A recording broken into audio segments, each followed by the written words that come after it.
Attention please, advertisements are now running to support good causes. Thank you please.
Good morning, everybody, and good vibes be with us all. How we doing, folks? Welcome in. Good morning, mods on deck. Good morning, everybody. We're just running the tail end of the ads. They'll be gone in a moment. 1 minute. Thank you for tuning in. We got some more D&D, Conquest, and Cataclysm for you all. I hope you're gonna thoroughly enjoy this one. We usually do. The gang, the party are reassembled. I don't know who disassembled them in the first place. That was rude. But yeah, we're going to switch over. We're going to have the other cameras and things going. So you won't see me on this one much until we're wrapping up, I guess. But good vibes, everybody. Thank you for being here. I hope you're going to enjoy the show. Let's go. We're going to jump straight in here to the call with everybody. Soon as I press a couple of buttons. Alright. Boop. Good vibes, everybody. Good morning. Thank you for being here with us. Don't forget to check out the others. All the names are in the doobly-doo underneath on the title bar of everybody that's on board. You know them all already anyway. But good morning, everybody. Let's flippin' go.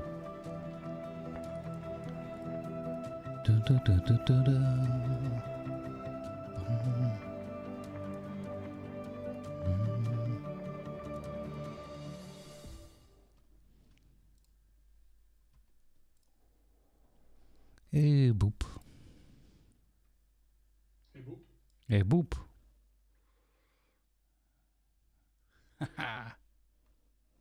There they all are. Except Doc, who's vanished. He's cast invisibility on himself.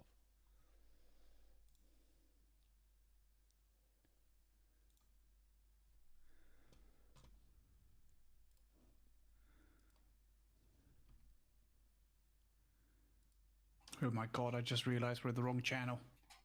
Oh no! It's a Calamity. disaster. It's irrecoverable. Oh no, he's done it. He's changed the channel. That's good.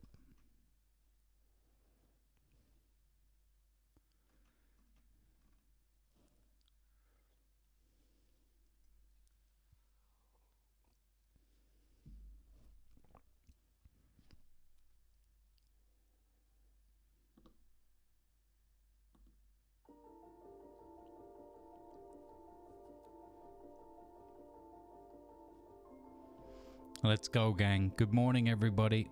Morning, Disco. Morning, Blutenum. Good morning, Lucky Strike. Good morning, Alassa. Good morning, Lanavar. Sleepyvar. Piper was here earlier trying to get some Lely going, but I was up very late today, so there were no bots online. We might still have the audio delay for everybody because we're using the mixture of Discord for audio and stream together for the video. So we'll see. We haven't had time to practice switching over technologies yet, but we might well do that in the future. I'm also in the process of leveling up my character. Haha. And I'm trying to pick spells. I've just selected the spell. I got a cantrip called Control Flames. Sounds legit.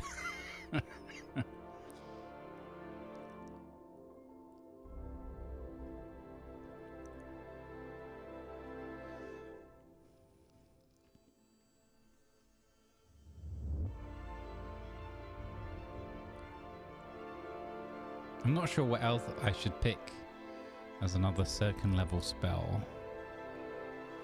Pyrotechnics sounds exciting.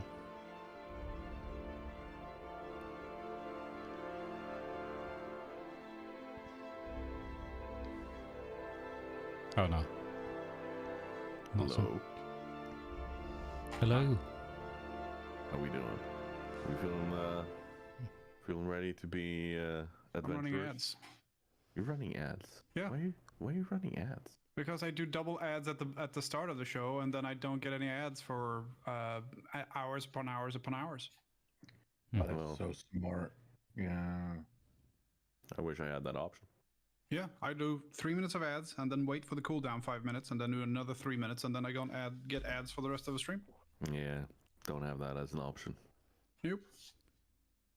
12 hours. So you get pre-rolls, but when you're in, once you're in, you never get an ad. Yeah. Let's see. I just need like a couple more minutes. You need a couple more minutes. All right. Balk up a couple more minutes for me.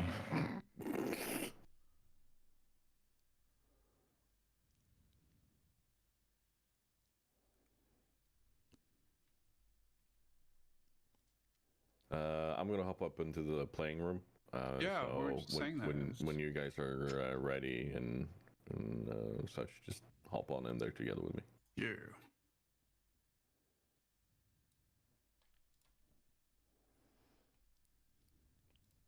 Hoppity hoppity.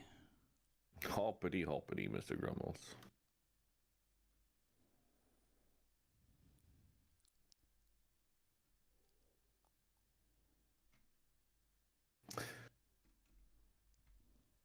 Are you yeah, we should probably wait with the summary and such until everybody's in. Yeah.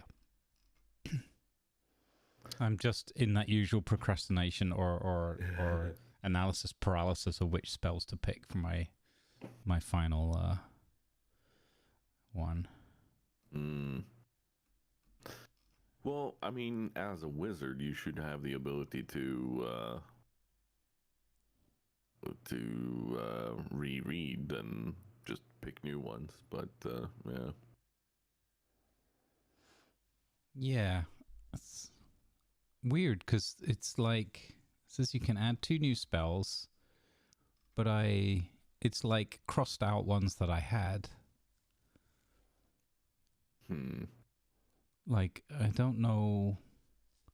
Like, it's listed all the spells I have, but it's put lines through some of them. So I don't know if that's because I changed the name of them so it doesn't recognize them, but it also makes them available as a pickable spell in the list. But it's like, it lets me pick Scorching Ray, but it's like, I already have Scorching Ray. It's just got a different name. So why does it not think I have it? Oh, are we being... Yeah, we might be affected by the 2024 rule change thing going on. I don't know. That's all right. As long as, I mean, you can trust me. If I said I had this thing, it's not like I'm like, oh, yeah, this would be great for the meta. It's like, no, I picked this spell, but I don't know why it's not picked anymore. Yeah. No, we're good there. Urban Hangman asks, what level is everyone now? Or the player should be level 4 now. Level 4. After the last few adventures and such, that should be where everybody's at. Blue in the Mask on a somewhat different note. Any new Grumbles button sounds? No. Why would there be new Grumbles button sounds? Why would we? Yeah. Hi, Lima. Hi. Welcome. Well, thank you. Is it just me, or has Doc disappeared from the chat thing or from the video? He has disappeared. Oh, did he have an oopsie? I don't know. Oh, he's back. There we go. Smashing.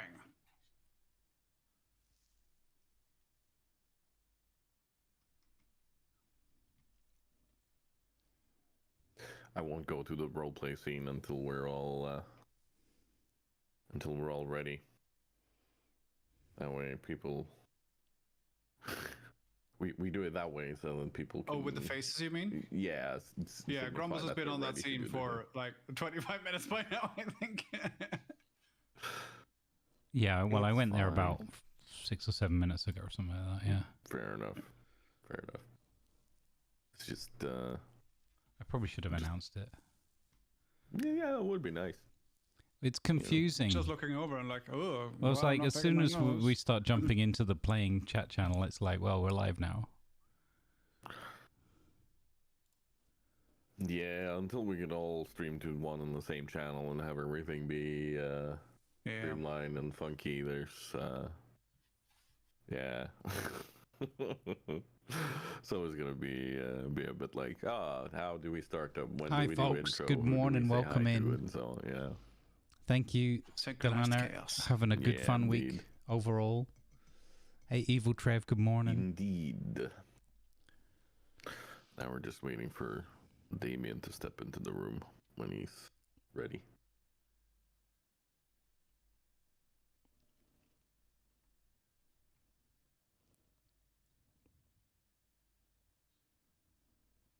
Hagman says, ooh, the best level, 4, where the flavor begins. I mean, you're not wrong.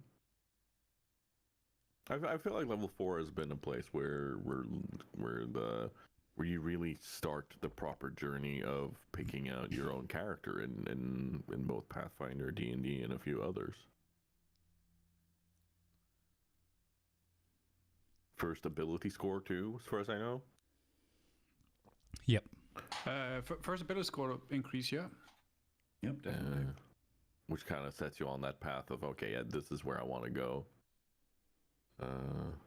For me, it was a case of I have many odd numbers. I would like to have fewer odd numbers. Yeah.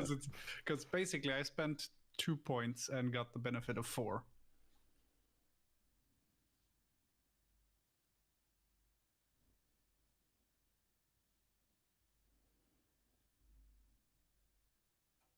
First ability score increase or feat.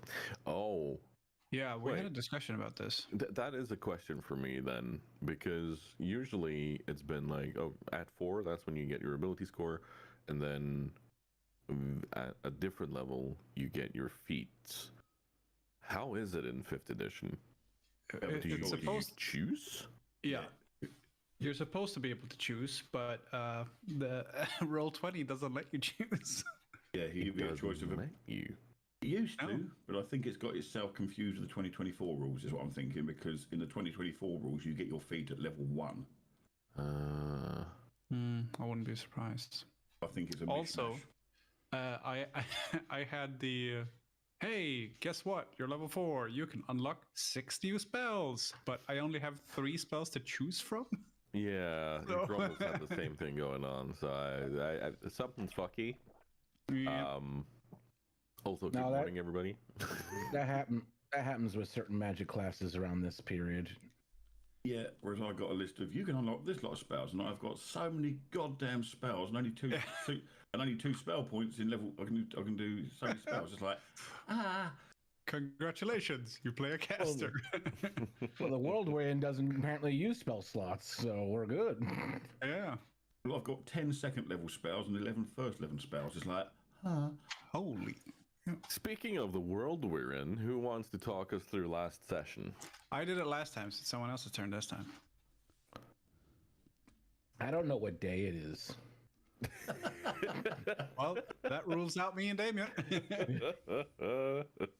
Let's hear a summary of last session from the point of view of Ragnar Iron Fist first, shall we? last session. Let's see. we came stumbling out of a very decrepit and destroyed arena that we thought was at the time complete.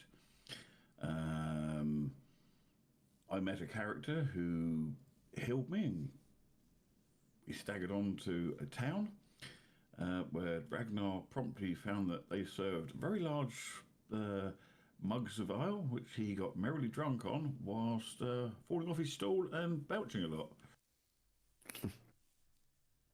Seems accurate. Yeah, it's very accurate.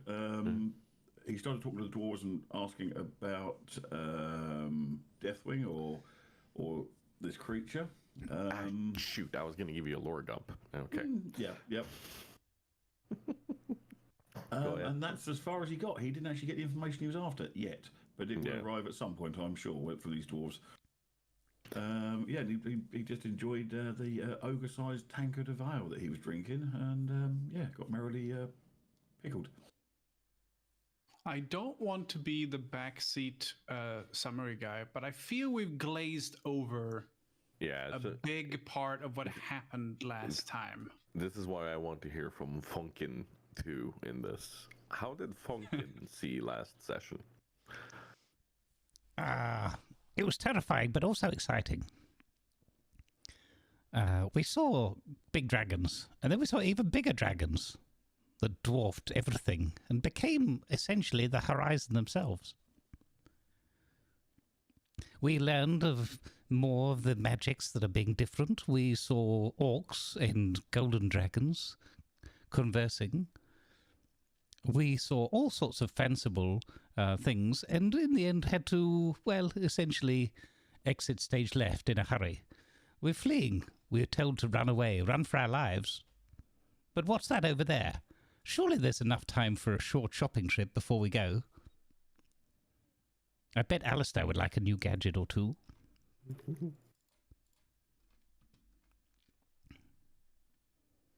And what were the words we closed out last session on? Ooh. Yes. You're from home. Or you're from back home. Yes, indeed. Where Thibblethwop, the gnome, who is behind the counter, in the store where you're currently standing, looks like they've seen a ghost. They're pale. They're wearing the classical shocked face. And they exclaim very straightforward and without any sort of hint that they might be from this world. No, it's actually very clear that they are from your world. And exclaims that with surprise that you guys are from home. And that's where we're picking up. Inside Thibblethwop's shop. Unless there's someone that wants to say something or add on to something to the summary before we continue. Sounds good to me. Oh yeah, I was trying to find where to get one of those mechanical ostriches, and it's apparently at the same place. Yes. Thibblethwop hops up onto the counter and just kind of points at you guys and like, well, you guys are clearly gnomes like me. You're a dwarf, and you are a dragonborn. What are you guys doing here? How are you here?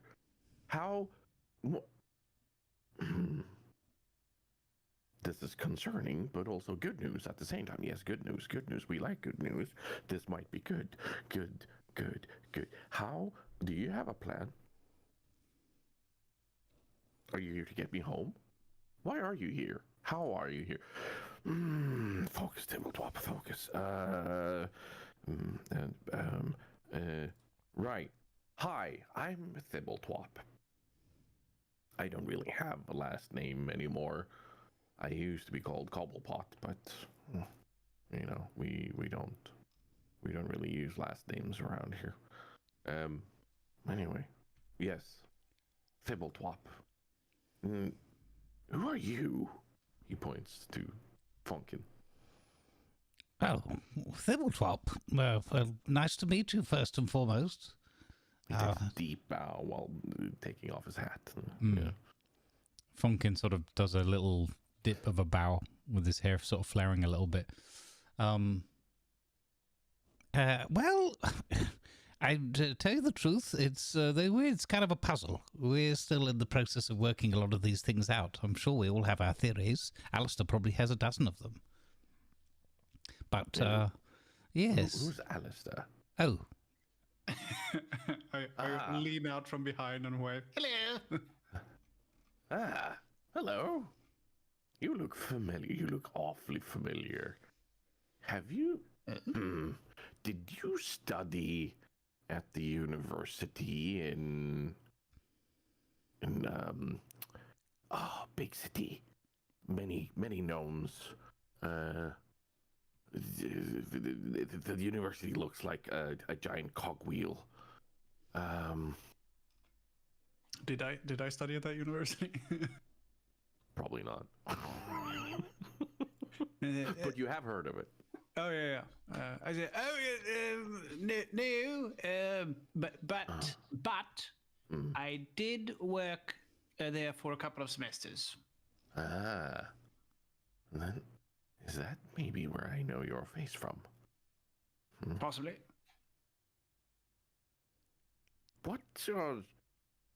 Is your last name?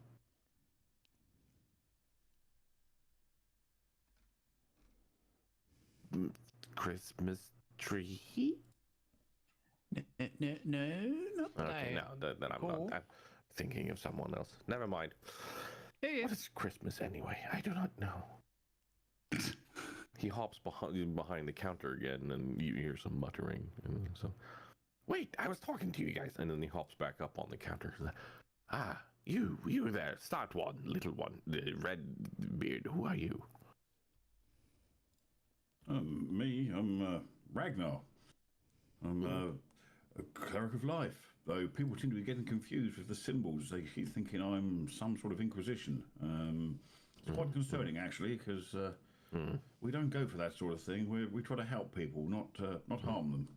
Unless, of course, they're bigger than me, and then, well, you know, I tend to take them off the kneecaps. Yes. Scarlet Crusade. Yes, they take many forms around here. Usually they use the red flame as their symbol, but they've also been known to use hammers and other weapons, all depending on what part of the crusade they're from. Yes.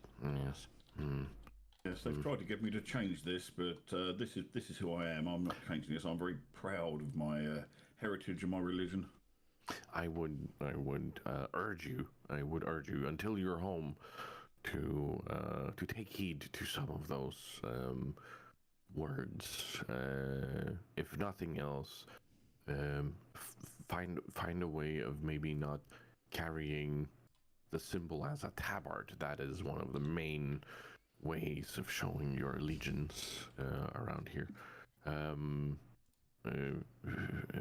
But in our words, you would be a cleric, correct?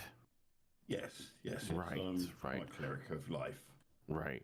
Around here, in these parts, with how you connect to the light, or what they call the light, or what we know as gods, they would call you a paladin. And some of them are quite troublesome, but let's not worry about that. However, when he says you shouldn't wear the tabard and stuff, Alistair looks over at Ragnar like, I fucking told you. With a very smug look on his face of, oh, listen to the locals. Thank you for the 50 long months of subscribing, Captain _Kale Thunder. Thank you, holy Captain Chaos, symbols for the is probably resub. the I best really way of appreciate the connecting with your support. God here Thank you for the 50 months, buddy. without, That reminds me to turn off Angry Pirate Man. Seen as a part of a rather nasty Inquisition, the Scarlet Crusade. They originally were sent to uphold the fight against the undead forces, and not just the actual undeads that Ner'zhul unleashed, but also the Forsaken that we are somehow loosely allied with now, that were unified under Sylvanas Windrunner. It doesn't matter. Their methods are controversial at best, and yes, they also choose to actively fight those who are even loosely tied, or even slightly touched by these Forsaken. And the Forsaken, for all their flaws, they also have their own role in this world. It's kind of hard to understand for us, where undeads are undeads and they walk the lands without control, or somewhat without control. Where did I leave that iron? Oh yes, I'm talking to you guys. Hello. And you, tall one, mysterious one. Who are you? Me? He looks around and is like, I don't see anyone else that's like 6-7 meters tall. Who are you? I'm Dunbar. Huh. Curious name. Yes. How do people view you? Because you walk around as one of the Dragonkin here, and they are revered. Some seem okay. Some seem easily frightened with just a little bit of a little growl. Yes, for certain. It's the dragons around here play a different role than back home, and their kin are definitely they are beings of great power. But not just power. They are beings of great influence too. But you are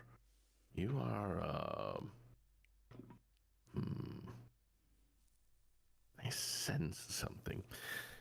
He takes out a giant helmet with the different attachments that he can roll out in front of his eyes, and he kind of just he turns some of them, flips that out. No, not that one. He turns a dial on the side. It starts glowing blue. No, not that one. Ah, yes.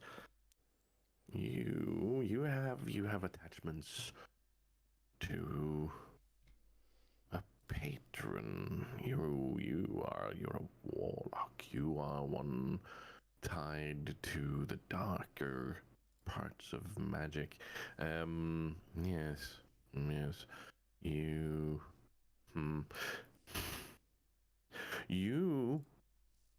You might encounter certain people around here that will view you as in how do I put it lightly? I can't. Conniving with the evil gods and demons. Well, I can't even commune with my patrons, so... Probably for the better at the moment, although I think I have a way we can solve that. But just know that to be tied to demons here is usually also to be tied to the burning Crusade. Not to be confused with the Scarlet Crusade. They are different.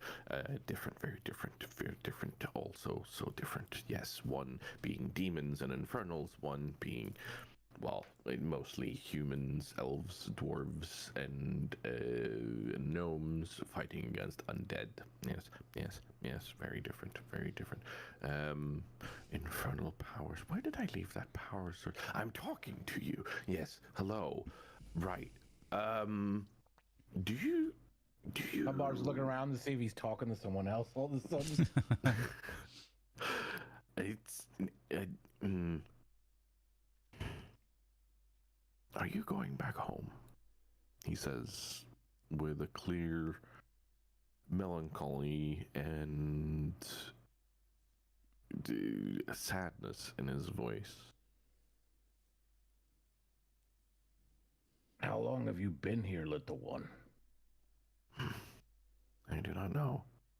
Days, months, years are different here. They seem strange. They seem out of sync with normal time. I arrived here in a turmoil. I was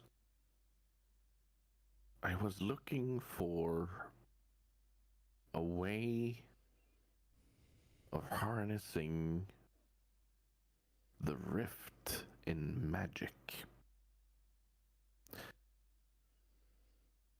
And as soon as he says the rift in magic, Funkin,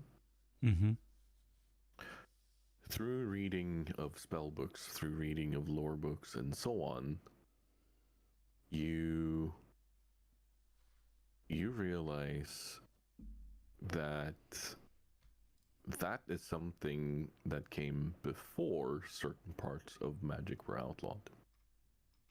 Over 900 years in your own time. Yet somehow he seems to maybe be of in equivalent human years, about 60 to 70. So he's older. Oh, so he's younger than me. Like in human years, he seems to be 60 to 70. So in equivalent of gnomes, that's probably fairly old. But yeah, so he's a fairly old gnome. So you can only guess that he has been here for quite some time in that case. Okay. But at the same time, like he says, time moves differently here. Yes, the rift opened, and my machine consumed part of the rift, and also consumed me through the rift. I arrived here, and the land was very different. Yes, very different. There were. This was before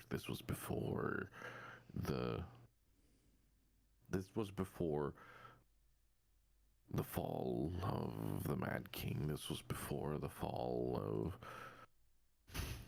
the first infernal stones. These are weirder times. These are strange times. Yes, this. He goes completely silent.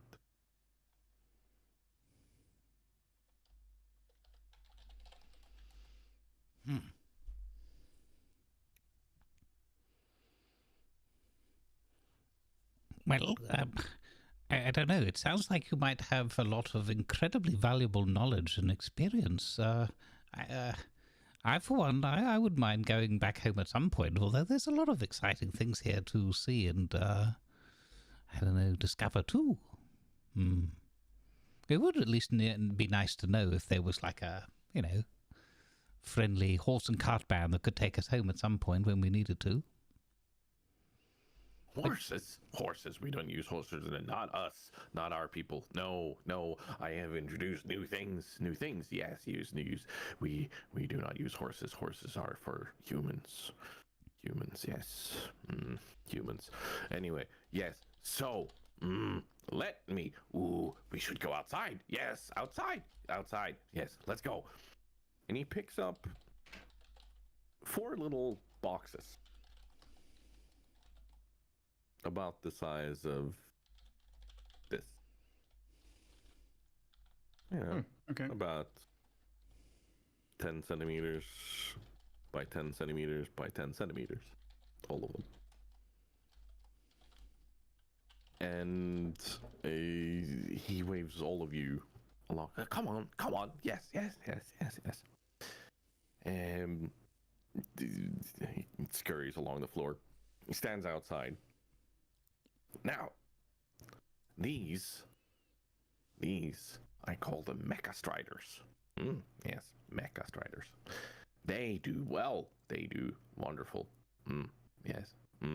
This is part of my technology, part of what I brought here. This is my invention. They do not know it. They think they're clever. They think they are original. But this is me. This is all me. I did this. I did these things.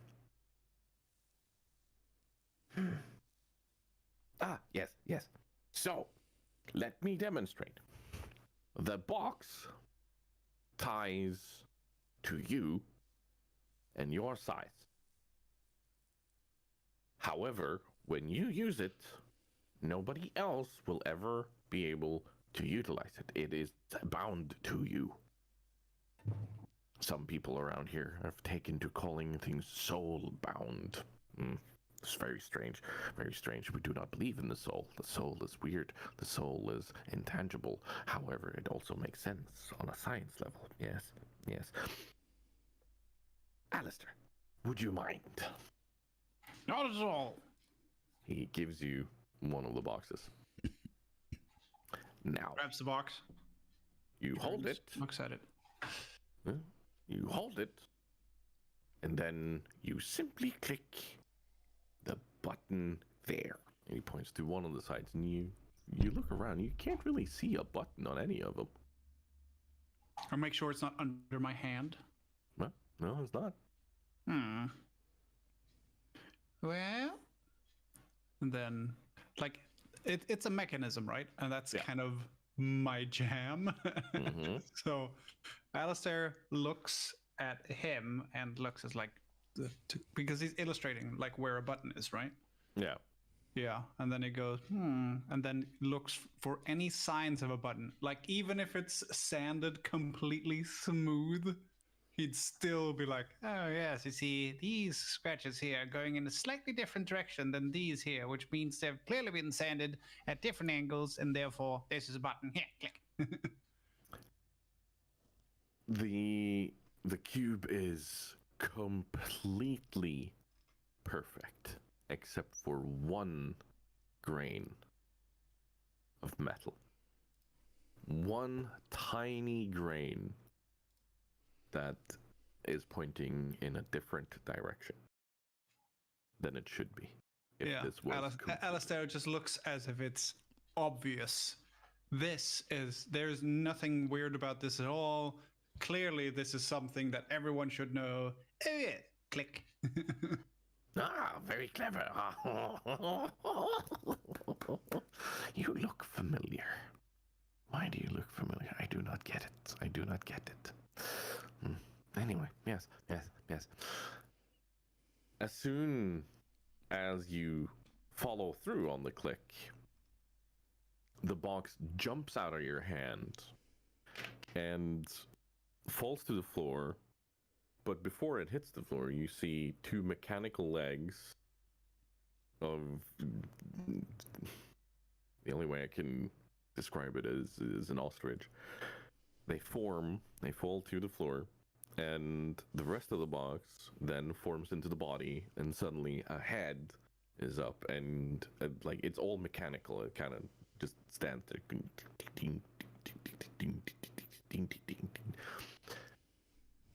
And then he looks to you, and he's like,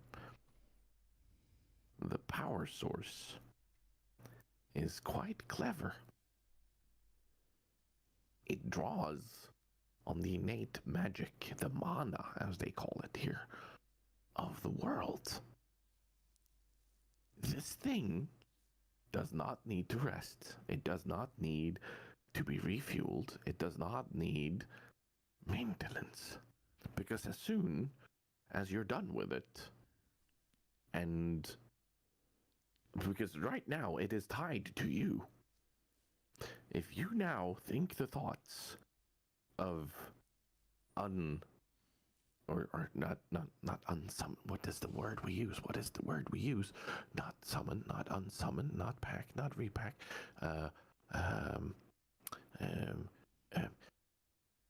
Think.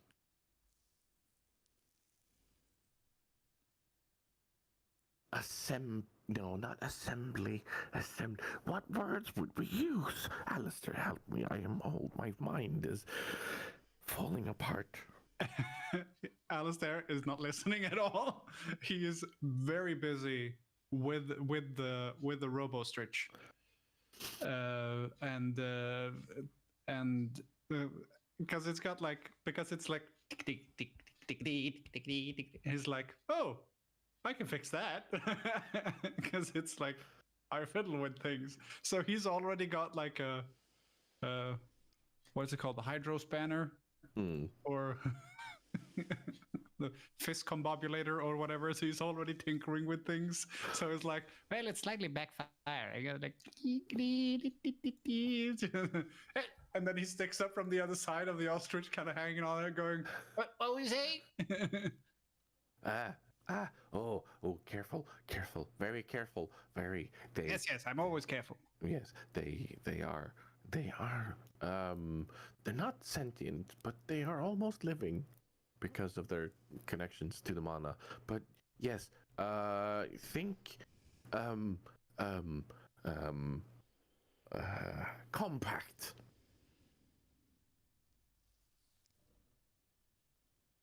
Okay.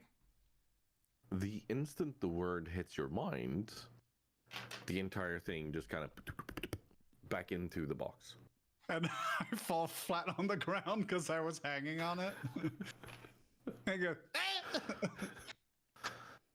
see, there you go. However, now, you just have to think mount for it to reappear. oh. And he says the word, and let me actually have a will or wisdom check from you on that. Wisdom check? Yeah. I'm wondering if it now, since he just got laid on his back, if it now extends out on top of him. This is what Ragnar's hoping. Ragnar stood over the corner, chuckling whilst holding onto his beer. Yeah. Laughing at the gnome that just... There's a nice pot of dust on the floor as he's landed on his butt. Hang on. I thought I increased my constitution and my wisdom. You still got that to-go ginormous spear? Maybe. Ragnar's more interested in where he's going to hang it on his mechanical ostrich if he gets one. A 3. Yeah. I did not roll well. No, you did not. It could have been worse, but not much.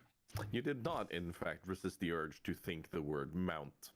And as soon as you do that, the entire thing starts unpacking, and you get kind of slightly flung up into the air. And I grab the neck of the thing. I like this. I'm not going to have you roll for it. It's perfectly like, the entire ostrich kind of goes, and just kind of, you hear it, there's a mechanical whirring in it, but you land on it, and it feels comfortable. It doesn't feel unnatural or anything. And then Thibault-Twop's like, yes, you all learn, you all understand now, you all know. However, let me demonstrate now. Now, while he's saying you all learn and everything, Dunbar's already actually grabbed one and like looked it over and can't figure out anything. And he's like, and then he goes, The instant you lick it. no, he bites it. Oh. You feel that same kind of sensation you did the first time where you touched one of the mana crystals. It shoots through you, and suddenly this item feels like it's tied to you, and it activates. Oh, it actually opens. Yeah, it opens. It falls to the floor, but It opens in my mouth. Oh God! No, let's not have that happen. That's going to be terrifying. But I would assume your instinct when something like that happens would be to kind of step back a tiny bit and throw it away from you. Yeah. Good instinct. It falls to the floor. It unfolds in the same way, but you can see that it is significantly larger than the one Alistair has, because it's sized like 5 times. Size. Roughly, yeah, roughly. Like it's sized to your size. Yes, he says. And he's like, this is what I mean. They're tied to you. And he hands the other 2 boxes to Funkin and to Ragnar. They adapt to your size, your specific nature, yes, for the lack of a better word. And he looks at Alistair again. You're gonna remember the name Cobblepot. I hope. Hanging from the neck, trying to get down without landing on his face. Oh, it's not that far. No, it's quite safe. Quite safe. Yes. He has a look of familiarity about him. Have I heard of the name before? Because obviously he's engineering, well, what in this area would be called engineering. Yeah. And because I am a guild artisan is my background with tinkering and stuff like that. So if he's at all known, I might have known it. Give me an intelligence roll with advantage on that.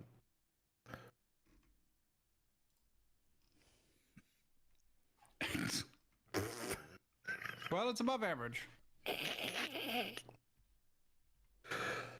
There's something that stirs in your mind with the name, but you can't quite kind of land on it, like, because there's so much going on. There's this mecha strider next to you. There's the giant mecha strider next to Dunbar.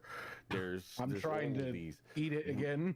Yeah, exactly. Less an ostrich and more of a velociraptor. Yeah, there's all these weird races and people and sights and sounds and smells. There's also the fact that there was a giant black dragon in the sky not long ago trying to eat all of you. There's a lot going on. You're not quite nailing that thought, but it is. Thank you for the raid, Goose. Much appreciated. Welcome in, everybody. I'm just trying to listen in. We're learning about new characters and new artifacts. Gonna need a bigger bolt. Exactly. Stick. Thank you very much for the raid, Goose. Hope you had a wonderful stream. A stick? A tiny stick. Just like the size of a pencil-ish. Like a twig? No. It's clearly worked out. Like it's machined. Oh, okay. Awesome. We'll get your shouty outy here in a minute. You see. Thank you for the raid, bud. Get off and, Hope folks will enjoy the D&D. Yeah. Let's go. What's this?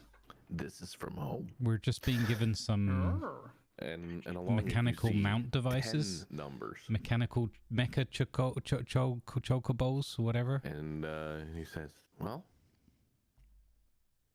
Whenever And I a bit need. of lore and experience this from in this a character glass. that we've just met, another gnome. And It you'll seems like he always might have been here from something 900 years to or something. unburden yourself with. Stick this in a what? What did he say? Glass? In a glass, yes, a drinking receptacle, if you will. Receptacle, such a fun word.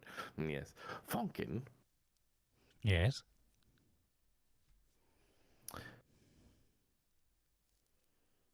You? No, never mind. I think the mystery will solve itself. Yes, very good. Yes, Mr. Iron Fist, it's been an absolute pleasure. I wish I could come with you guys. See Iron Fist looking at the box and sort of shaking it to his ear, like looking at it completely confused as to what the hell this thing is. Can't find the button at all. No, you're holding on to it. You just need to squeeze. Just tiny squeeze. So he looks at it again and sort of studies it more and sort of squeezes every side and hopes something happens. And then finally it gives a click. And the same kind of rushing sensation happens to you. Like it's this surge of magic that you've felt in this world a couple of times now. And before you stands this Mecha Strider. Again, slightly larger than the one Funkin and Alistair has, but not as big as Dunbar. And he looks at you guys. And he says, yes. Ride with these. And I really wish I could come with you in your adventures, but I do not think this is for me. I think my time is to be here in this world. But when you get back home, Cobblepot's legacy, Cobblepot's treasure, it should hold you safe. Yes, true. Safe, true. And riches, yes. Knowledge is riches. Yes, knowledge.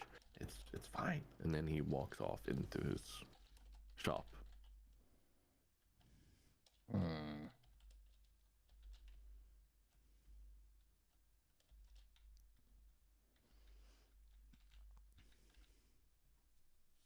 Ragnar's sort of studying this mount, and he thinks, I keep my tabard. So he takes his tabard off with the, not looking happy about it, but he drapes it over the mount as sort of where the saddle would be, so you can still see the logos hanging each side, but it's not actually on him anymore. All you can see is this nice gleaming chain mail now.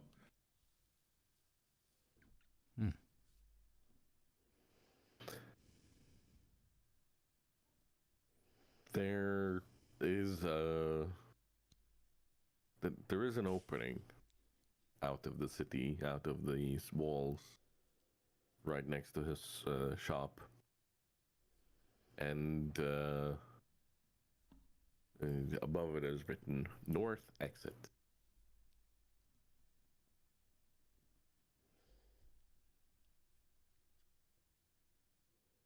North Exit. Okay, I can't remember which direction we were told to go. I know we ran from the south. We came from the ruins. Correct. Yeah. Oh. Does anybody find it odd that he didn't seem to want to leave here? Maybe he's become accustomed to the area and he just likes the place. Who knows? Maybe he's just demented, like most gnomes seem to be. Yes, I'm seeing this lately. Funkin prestidigitates a ketchup stain on the front of his armor. You got something there, old chap? Ragnar looks down. You see him shaking his head. He sort of tries to get it off his armor and flick it back at the gnome, knowing damn well where it's came from. If anyone looks over at Alistair, he's like head first into the guts of the ostrich by now. Looking like, well, if we should be able to tune this and maybe get that backfiring under control. How about we? Oh no, that didn't work. Give me a roll on that, shall we? Okay, this is what I do. This is my jam. Is it? Can I make a case for being Arcana? Yes, you can.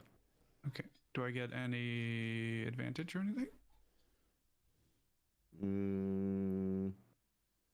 It's slightly foreign to you. At the same time, it's very familiar. So, yeah, you know what? Yeah, we're gonna go with that. We're gonna go with that because it's triggering your curiosity. Hey, that's pretty good. Or let's go with the first one. Let's go with the first one. Yeah, how about that? Wonder why. Sorry. Yeah. Morning, Pip. You peer into this, and you clearly see this, like the core that Thibault described. The connection to the mana, and it seems to be drawing in just enough to kind of keep it going, but not also you see where he has used his artificer knowledge to reshape magical powers into physical actual currents and so on, so that they can drive the different parts. And you The can manifestation manifold. Exactly. You can see that the flow out of those it's not constant, and something is amiss, and it's not quite properly set up. As in, so if we change this one and slightly fire the edges and acquire and achieve a laminar flow, then it should be smooth coming out the. Whoa, much better. There's this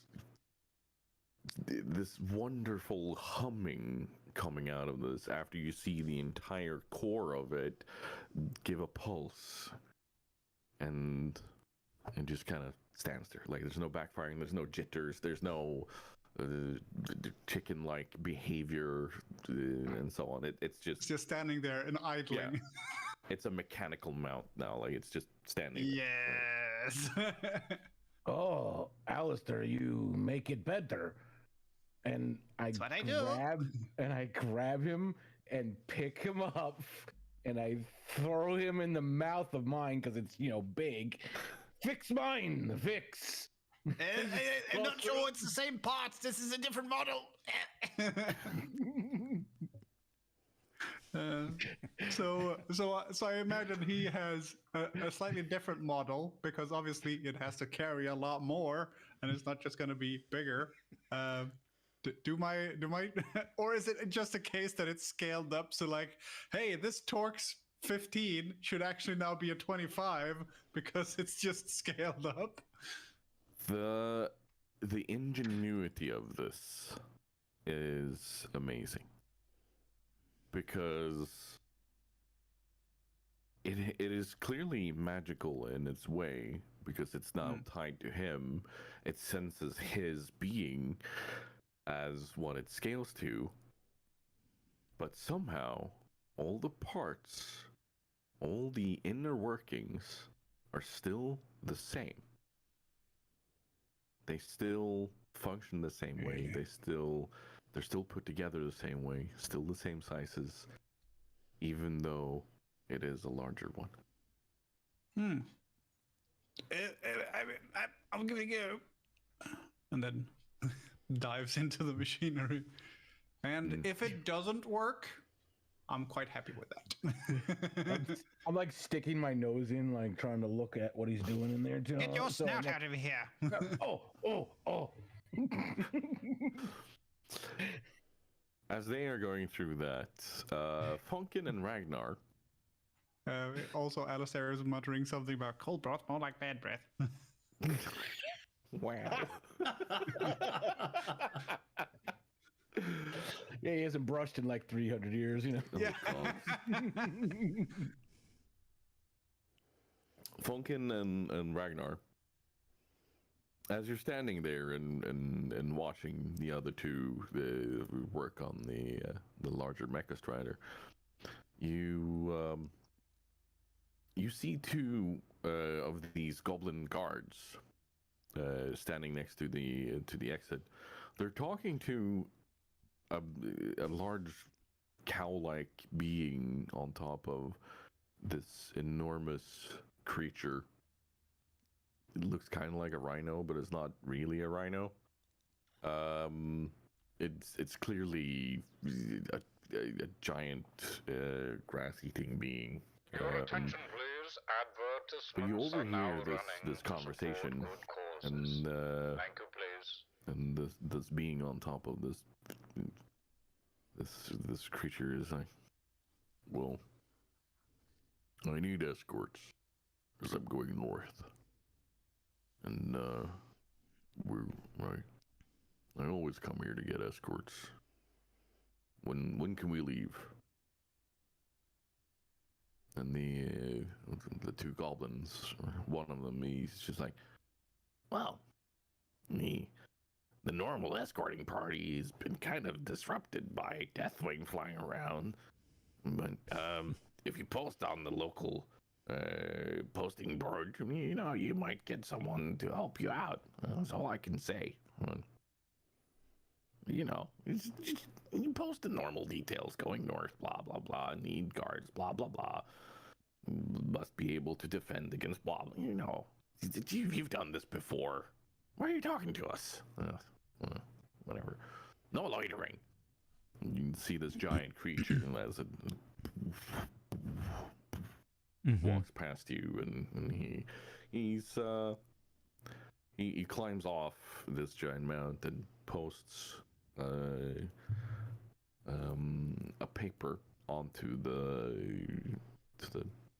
board, and then he hops back onto his mount, and he walks back outside the city, and he's just kind of waiting there.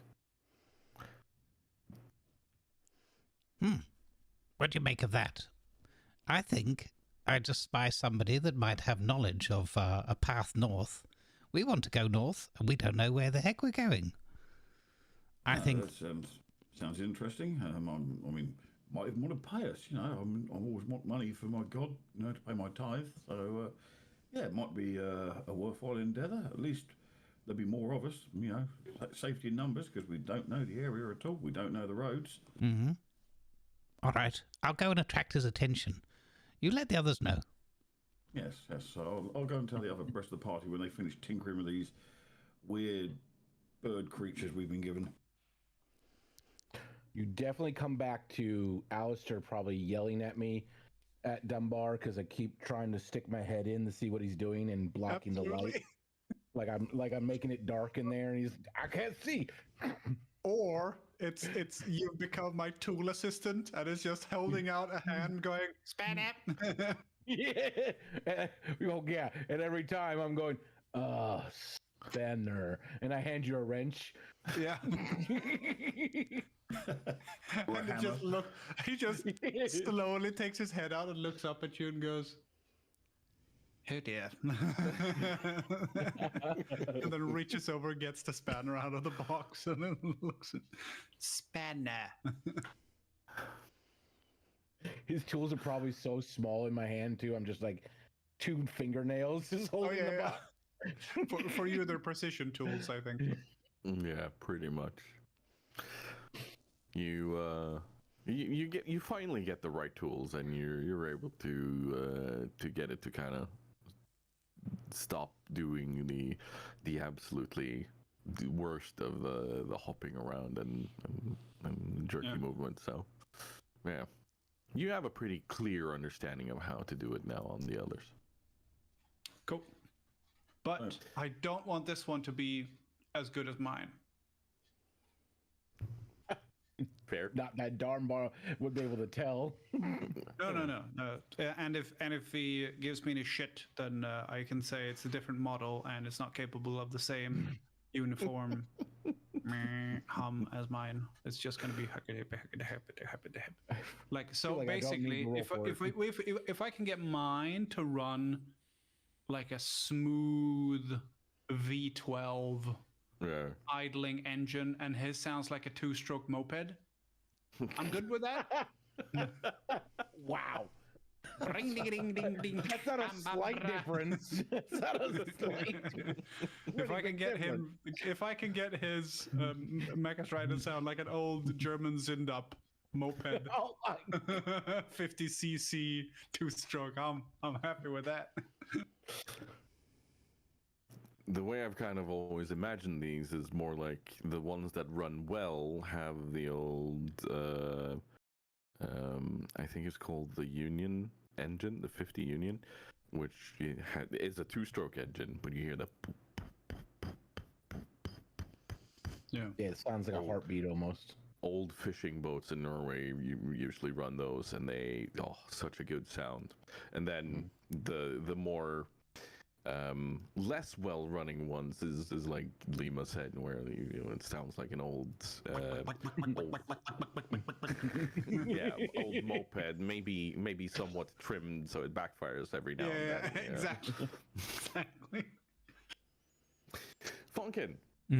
Yep. So Funkin is sidling up towards this guy. So he's gone outside the gate, right?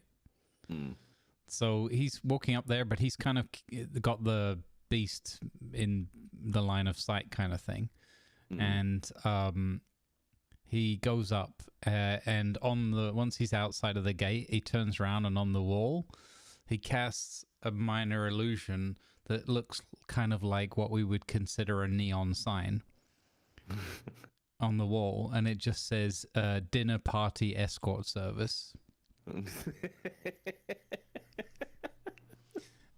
And then he turns around and he sort of clears his throat behind like this big beast, or he's like, you see this cow bull creature turn around, looks at you. hello.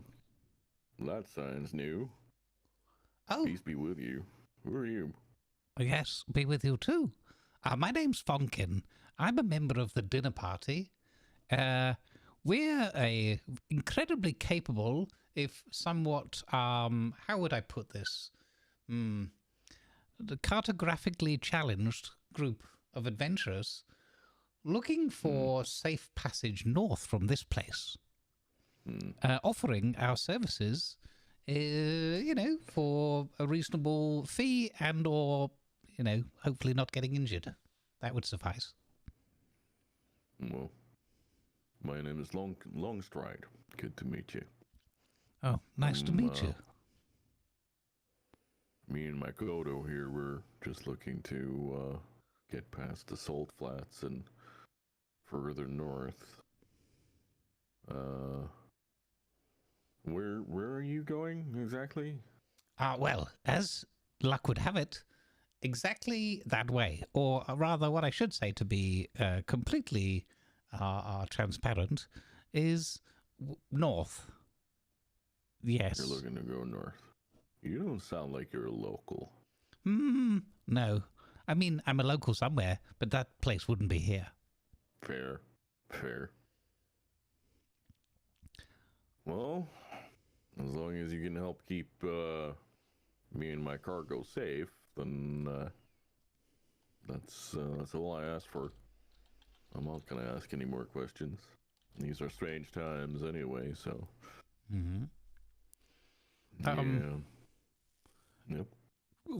Just maybe an odd question, but do you have any aversion to mechanical chickens? You mean the Mecha Striders? No, they're all over the place. Oh, good. Okay, because we've just been furnished with some by a lovely little gnome chap by the name of Thribbletop or Cobblepot. I'm not quite sure. I'm not even sure he's sure. Thribbletop, Cobblepot, yeah. That makes sense. Hmm. He makes these. Ah, very good. Alistair's over there fiddling with his cockerel and Dunbar's. Hopefully they'll still work when we're ready to leave.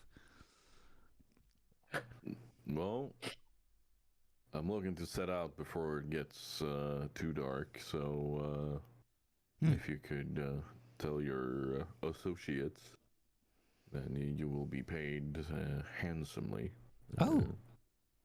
The contract stands for about 500 gold. Oh, that is quite the sum. Oh, delightful. Well, Ragnar will be happy to hear that.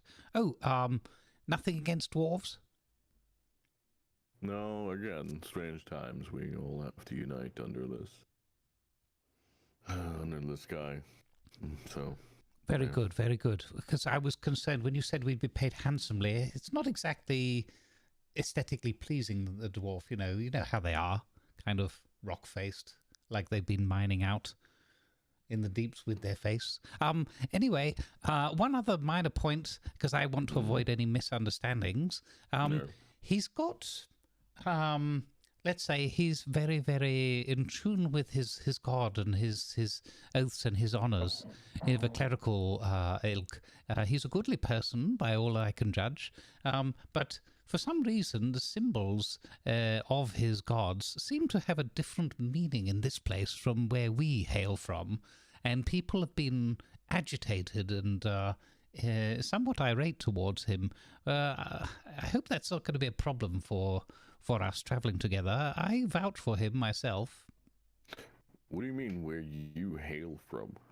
Well, by all intents and purposes, we haven't quite worked it out yet. It's a bit of a mystery wrapped up in a conundrum. We're from somewhere else, and something or someone has kind of just dropped us off here. Are you not from Kalimdor? No. Well, I mean, I don't think so. There's a lot of strange magics and rifts and drifts and all sorts of things in play here. It's quite puzzling. So, if you're not from Kalimdor, are you from the Eastern Kingdoms? Well, I don't mean this to be a stumbling point in terms of our contractual obligations, but let's just say I could probably tell you a dozen places that I know, and you could tell me a dozen places that you know, and neither of them would meet in the middle. That's a curious way of speaking. I mean, fair enough. I like to pride myself on being, if nothing else, clear when I am confusing others. Well, I can confirm that this is definitely confusing for me, but as long as you don't cause any trouble, then I'm all okay with it. All I need you to do is guard me and my cargo from the basilisks, from the hyenas, and any of the other creatures we might come across as we travel across the salt flats. Salt flats would be the most dangerous, and then it's up through Thousand Needles, and yeah, I'm not sure if I'm going to the Barrens or if I'm going further north. It kind of depends on part of the journey. I see. If you guys do not have a set path that you're going to, then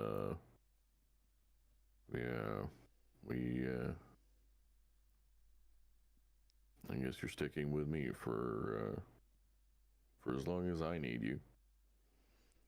It sounds like it's going to be a good deal for both parties. Your friend, by the way. Yes. You said he has gods. Does that mean is he a priest or a paladin? Well, I think he's of a clerical persuasion. I guess that would make him a priest. Oh, okay. Well, it's always good to have a healer. He's very clean. Oh, okay. Oh, sorry, I'm just spouting out random positives about my travelling companions in the hopes that it would endear them more towards you. Well, in my eyes, you guys are mercenaries, so as long as you get the job done, I don't care how it's done. Marvelous. Like I said, I want to set off before it gets too dark, so let's gather together your people and set out. I'll go and rally the troops. Oh, Good. Let's shake on it. He looks at you and he just kind of shakes. Yeah, Fonkin does exactly the same, with his hair flaring a little bit. Very good. Good. Curious little fella. Yeah, Fonkin's walking off. Let's shake on it. I'm glad you did that because that was exactly what Fonkin was going to do. Fonkin heads back to the rest of the party. I feel like that was a good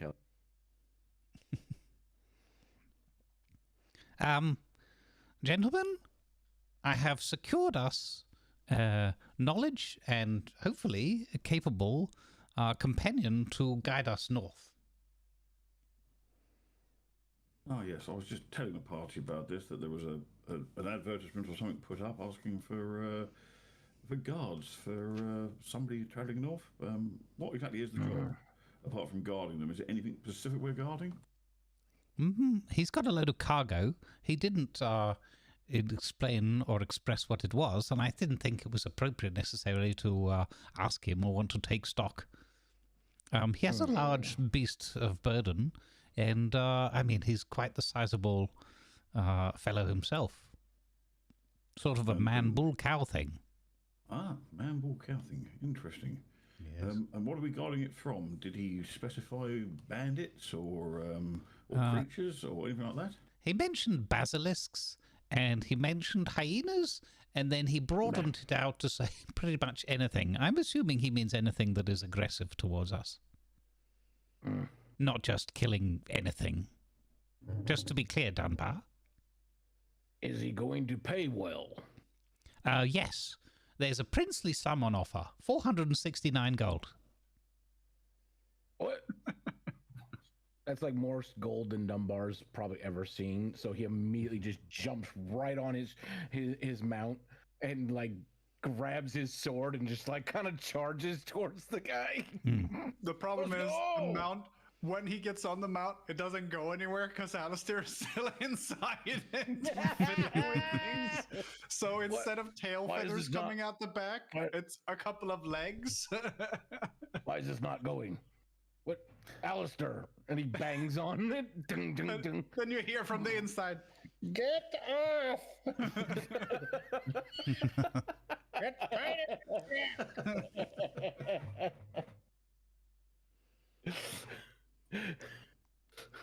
You, Ragnar, next to the note that you saw on the post board, there is a map.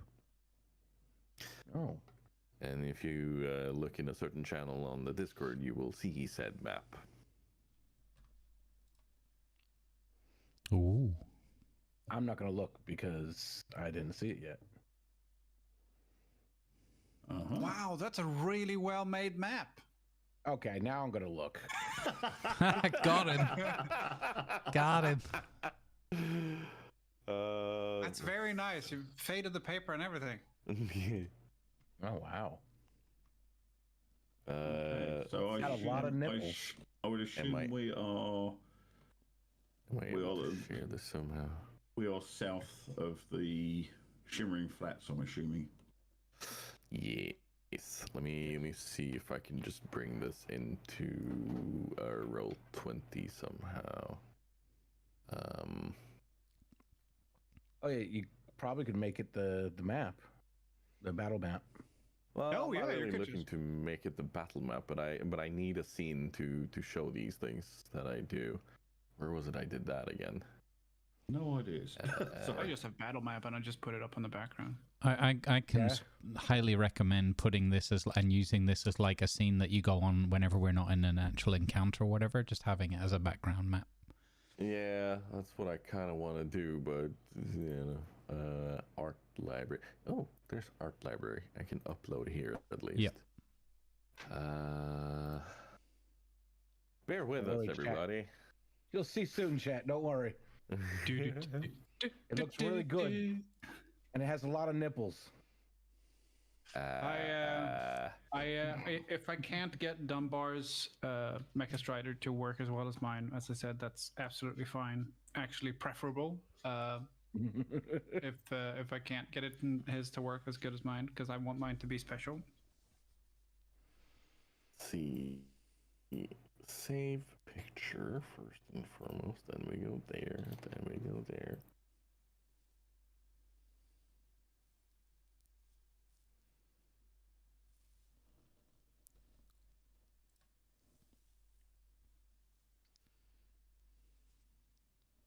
Well, 20's white screen tried to blind me.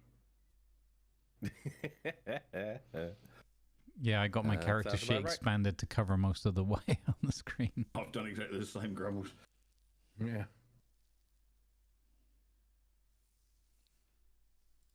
Yeah, that didn't work. Where is it? I set things as a background now. So that's the map we can. Yeah, I thought battle map was the only thing you could do. No, because there's the option of setting different different scenes and such. I just need to find out where that frack that was again.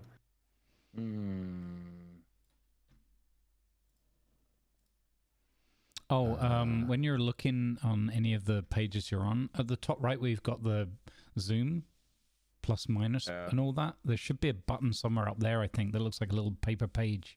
That's how it used to be. And in there's all the different pages you can create. So I have chat, I have art library, I have journal. Yeah, not that far right. So a little bit left, actually, on the actual map right, itself. yeah, the There's a little folder paper thing. page. Right, Yeah. Right. Okay. Let's see here. If we go here, then can I add things here? Yes, I can. This is where I can add things. So do I just drag that in there? Yeah, if you go on your map layer, for example, and drag it on, then you can just resize it, and probably has the grid enabled on a new sheet by default, so you can size it with that on and then turn the grid off afterwards, and then you'll just get the picture.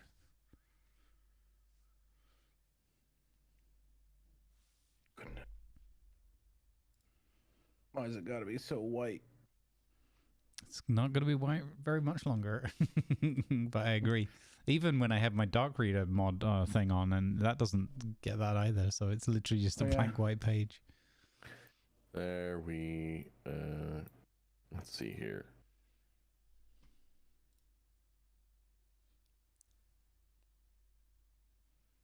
Okay. Tokens layer. Are you guys seeing this now as this? Let's see here. Well, I've made a completely separate scene on OBS with the map pass and the dice rolls. So in There that, we go. Now it's on the battle map. yeah. In that tab that you're in, Tiger, there should be some symbol or something that is like where the party is, and you just drag us on to make that one the active page or whatever. We can't see anything right now. We're still on the white page, so if you look at, Right. I can't remember what it looks like exactly, but it should be a little thing that you can just left click and drag and move us onto that. That allows you to hop around as a GM and get other maps ready without us seeing what's going on, for example. Move party here. There you go. Oh, I've just broken everything. Ooh. That works. It works? Do you Yep. guys see the thing Yep. now? With the little hex stuff. on Okay. it. Yeah. Mhm. Ignore the hex stuff. This is also a learning process, by the way. Yep. So yeah. That's okay. You can This- turn that off in that pages thing. There's a settings for each page, and you can turn that off if you want. But it doesn't matter for now. This is, as many in the audience probably will recognize, the actual map, just straight stolen from World of Warcraft. So credit where credit is due. This is Blizzard's own art. This is the in-game map that you would see if you were in Thousand Needles and you hit M to look at the map. Right now, the party is just south of the Shimmering Flats. And the Shimmering Flats is, yeah, where you saw that blue ping. So they would be, if we ping down there, like you are south of that. That is the passage down to the area you are in right now. But you are on the most northern part of Tanaris. Like as you come out of Thousand Needles into Tanaris, the first thing you see is Gadget Sound, and that's where you are right now. Yeah. And we're even at the north end of Gadget Sound. Yes, yes. As you can also see, it has a vague showing of Ungoro Crater and Dustwallow Marsh. These are not places you need to worry about right now. In fact, you have been told exactly what happened in Ungoro Crater. You also know roughly where the Barrens are, but you can see that in the top left corner, it goes further up in to other areas. And well, I think first and foremost, we're just gonna get you guys into the Salt Flats. Can we go see the races? I mean, can you? I wanna race my chicken. You want to? Can we do a phrasing check on that one, please? Raced as in RACE Right. Yeah. Okay. and chicken as in Mecha Strider. Right. Yeah.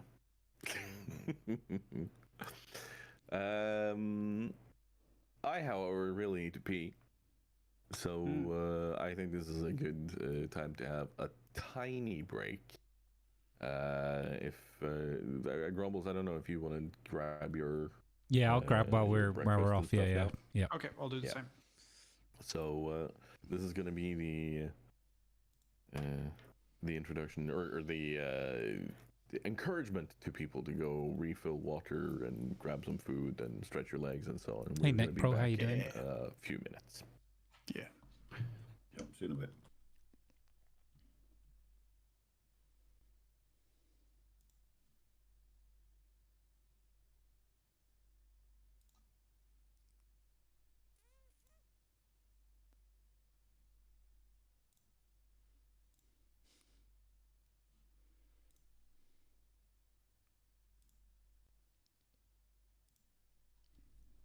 All right, gang. Quick break time. Back in a few minutes. Thanks for hanging out with us. Good to have you here with us. More adventure very shortly.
Alrighty, I am back. Good vibes, everybody. Sorry that most of the sound bites are off today because we're role-playing in D&D, so it would be too disruptive.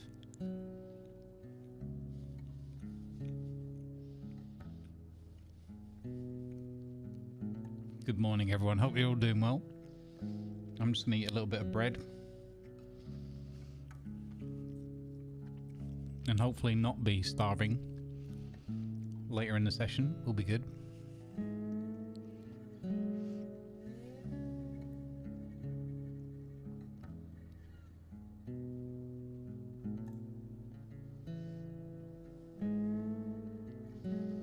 All right. GM is still away.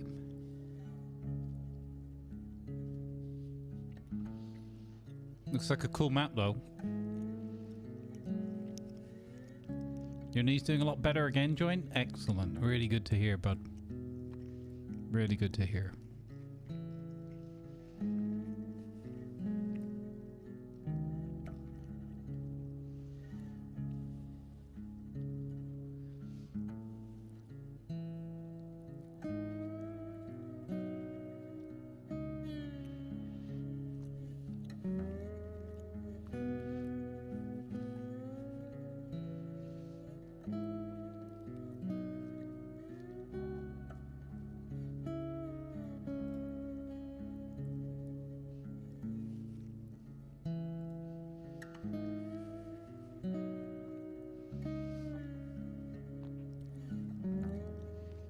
Goblin Grease, thank you for the follow. Welcome aboard. Hey, Lighthammers. Apparently that is a WoW map. See, I don't know World of Warcraft. Barely at all. So this is all new for me. I don't know all the lore and stuff. There's a couple of like little memes or like phrases or names that ring a bell, but I don't know it well enough. But apparently, yes, this is straight out of WoW.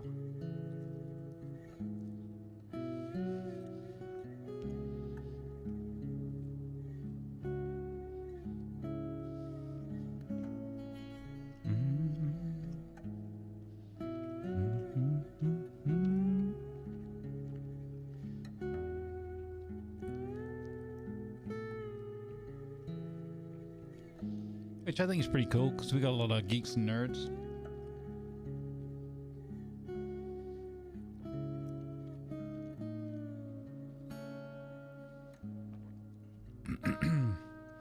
People who know WoW gonna love it, I guess.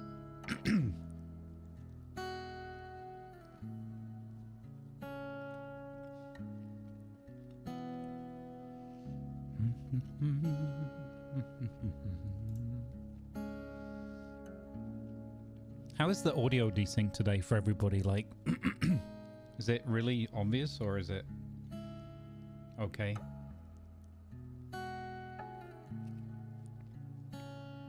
Well, it might be obvious, but it's still okay, I guess.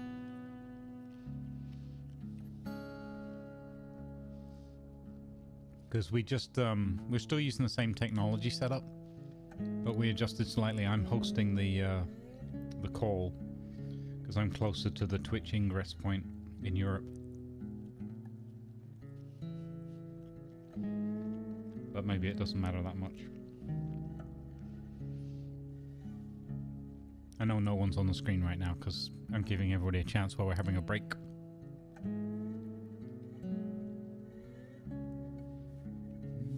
I think Alistair needs to modify Fonkin's one so every time he gets on his mount, it fires flames out of its backside. I mean, that sounds good. Flamethrower, cockerel mount, perfect. Yeah, talking of flamethrowers, that is in the next update for Icarus. They're bringing in flamethrowers. Yeah, I read that with great enthusiasm. I read that and laughed. I thought, okay, it's going to be interesting. Honestly, my reaction that's all we immediately need. was, at last. Yes, you can burn the house down properly. What could possibly go wrong?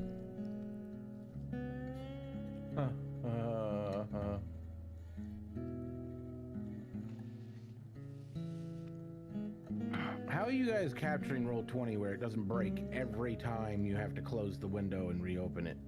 2 PC setup. Okay, I don't have that luxury. Because, like, I'm capturing Chrome, but then, you know, so when I close one of the Chrome windows, before I accidentally refreshed, well, I didn't accidentally, I just thought it was okay to refresh Roll20, but that force closed the box with the dice rolls, and then that, it was like, oh, okay, so let's just capture the next window. So I had the map on 2 things. It was on big and then on a little tiny thing where the rolls used to be. Yeah, I mean, I'm just using it as window capture. I'm just capturing Chrome.exe, Conquest and Cataclysm, Roll20, match title, and that's all it does. So the minute I start up, it's always got this screen available. But that seems to work for me on Chrome, but whether it doesn't seem to work very well on anything else. Yeah, it just, because it's Chrome, it's like, okay, well, I lost this Chrome window, so I'll just grab this Chrome window. 'Cause Yeah. they're all Chrome windows. So the way to work a little bit around that, it is a pain. I have the same pain, so I have to just like refresh them each week before. So I just log in just before we're, putting them on screen and just set them. So I have the chat in a pop out, and I just have 2 different browser sources in my scene. One is the Roll20 web page, and the other is the popped out chat. And as long as you don't have multiple tabs in the same, because Chrome, it will capture Chrome and all the tabs within the same instance, but if you drag it off and have it as a completely separate window of Chrome, then it won't do that, what you were describing. It's doing it to me. It shouldn't do. Hello. Hello. Hello. Hello. Sorry, it took some time. My brother called me while we were playing, so I called him back, and well, kind of needed to talk a tiny bit to him. Can't just go, hi, yes, no, super busy, bye. I can't just do that. That's what I do every time. Hi, bye. Yeah. Okay, my daughter does that to me. Okay, Dad, nice talk. We've been on the phone 2 minutes. Yeah, Dad, yeah, okay, Dad.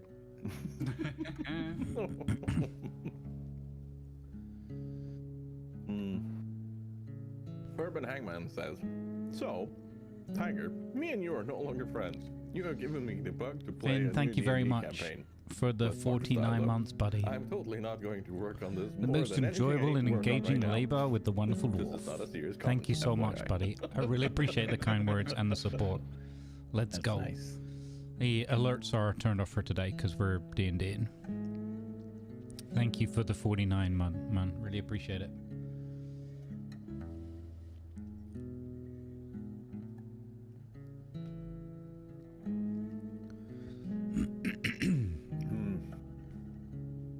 find a Roll20 like actual application or something. Chrome extension, something that won't constantly change every time Chrome's like, I'm gonna refresh. You see, this is kind of why I wanted to use something like Tabletop or Foundry. Hey, Maui. It's within a set application. Thank you like, also there's for no- the tier 1. There's a button for the best lovely there's dwarf on the no interwebs. Chrome shenanigans going Extra doubt. Thank you very much, Maui. 53 months of streaking. Really appreciate it. Good morning. on. But Welcome the in, ease folks. Of knowing that you can easily throw this up into any browser or any computer is also really nice. Yeah.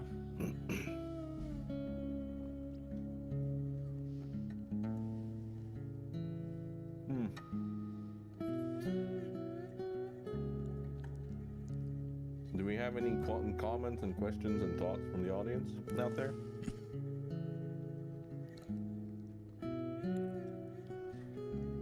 There was a large amount of surprise when Fonkin stated it was 469 gold. I think people were like, where did you get that number from? Yeah. Well, it was going to be 469 gold or 420. Yeah. Either one, really. Depends on which one of you went and talked to him. Yeah. Yeah. I mean, Dunbar, the largest amount of gold he's ever seen is like 20 to 30 Oh, or I hope something. it's going smoothly for you, Maui, but at least you're getting back in home, right? And now, And enjoy your we'll food. probably, I mean, if that's the most you've ever seen, we could probably bump up your share to like 35, and we'll split the rest. And it's still the most money I've ever seen. As you divvying up, I'll have to do like a intel check to see if I understand the math. Yeah. One for me, one for you, one for you, one for me, one for me, one for you.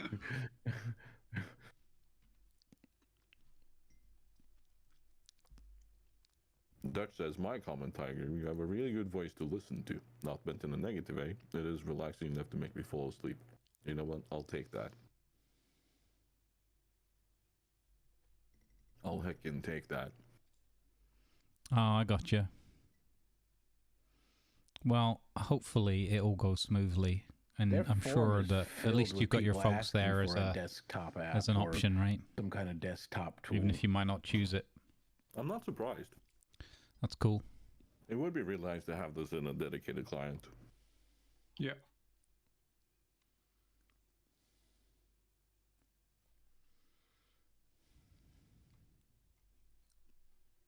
Especially for us who stream and so on. That way we could say, right, we need to move the map over here, and it's kind of set up that the cameras will be up here, and yeah, then we get the rolls on the side where we need them. They have an Android app. Is it really that much different for a Chrome app?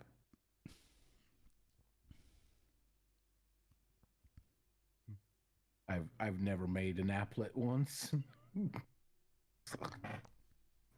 Depends on how they built it, I guess, but it shouldn't be Probably. that different though.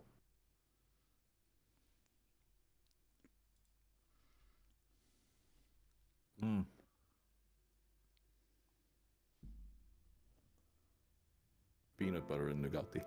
Nom nom nom nom. I don't even know what that is. So Nugatti is our version of Nutella. It's not as sweet, and it's not as Still awful. It's not as We sweet. don't do Nutella here, really. This is my my weekend indulging kind of spread for bread. They don't have Nutella in America because there's not enough sugar in it. Yeah. Probably, yeah. No. Artificial sweeteners. Or, or corn syrup or whatever it is you Corn guys eat syrup, all yeah. the time. That's the worst thing about going to America every time, because I go for TwitchCon every year, and it's always okay, where can I get so-called Mexican Coke, which the rest of the world just calls Coke. Oh, Yeah. yeah. And the We stuff call that it you Mexican call Coke. Coke, everyone, the rest of the world says that's horrible. Don't don't have it in the same room as me. Yeah, yeah. And there's tons of Americans that are like, oh, I found a place that sells Mexican Coke for cheap. Yeah, like it's like they just got the drug connect. Yeah, exactly. Hey, Bonte. Good morning, sir, ma'am. Also, my chat is pointing. I just remember the old days in World of Warcraft when I was level 20 or something when I saw my first gold. I remember the first time ever I saw something at a vendor that you could sell to the vendor and they paid you in gold and not silver or copper. And it was my neighbor sold, like, because he was way higher level than me, and he sold like a shovel that was like a weapon, but it was a shovel. And the vendor paid over a gold for it. I'm like, oh, I've never seen that.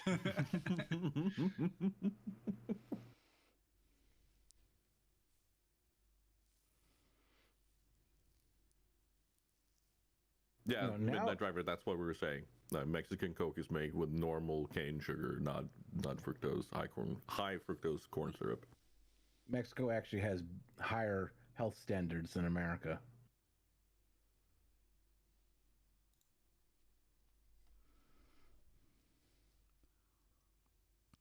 It also has less mystery, like 20-letter long chemical words that you're like, why is this in my soda? It has less of those too.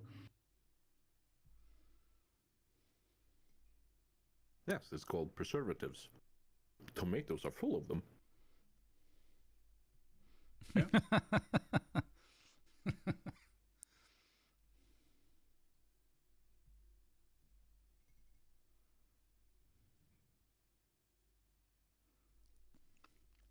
No, man, business greed drives too much.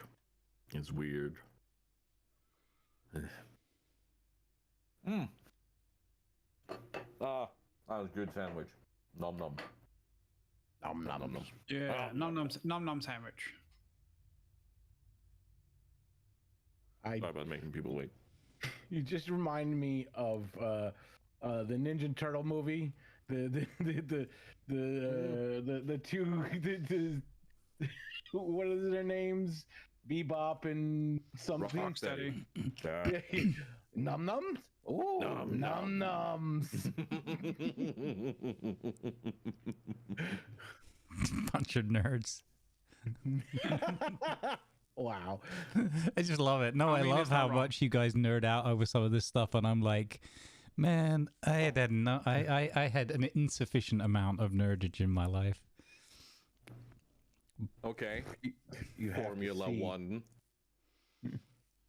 No, I'm just I mean, don't get me. It's not a criticism. It's just I love how you guys just kind of go off on these little mystery tangents, and I'm like, okay, this probably is what a lot of people experience when I'm chatting and just go off on something I am obsessed about. It is exactly the thing, and like. Do you watch the Formula One crumbles?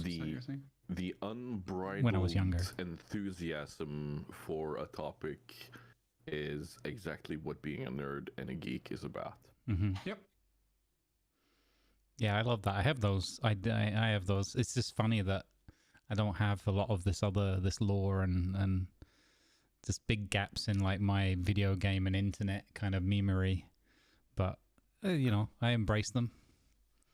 420 and 69 were not a thing in my life before I started on Twitch. No. Not in the meme, like, used constantly kind of sense.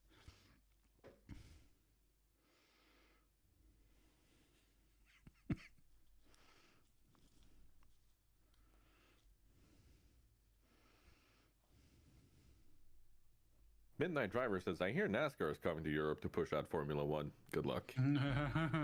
Good fucking luck. We don't have big Formula enough boring 1, circles.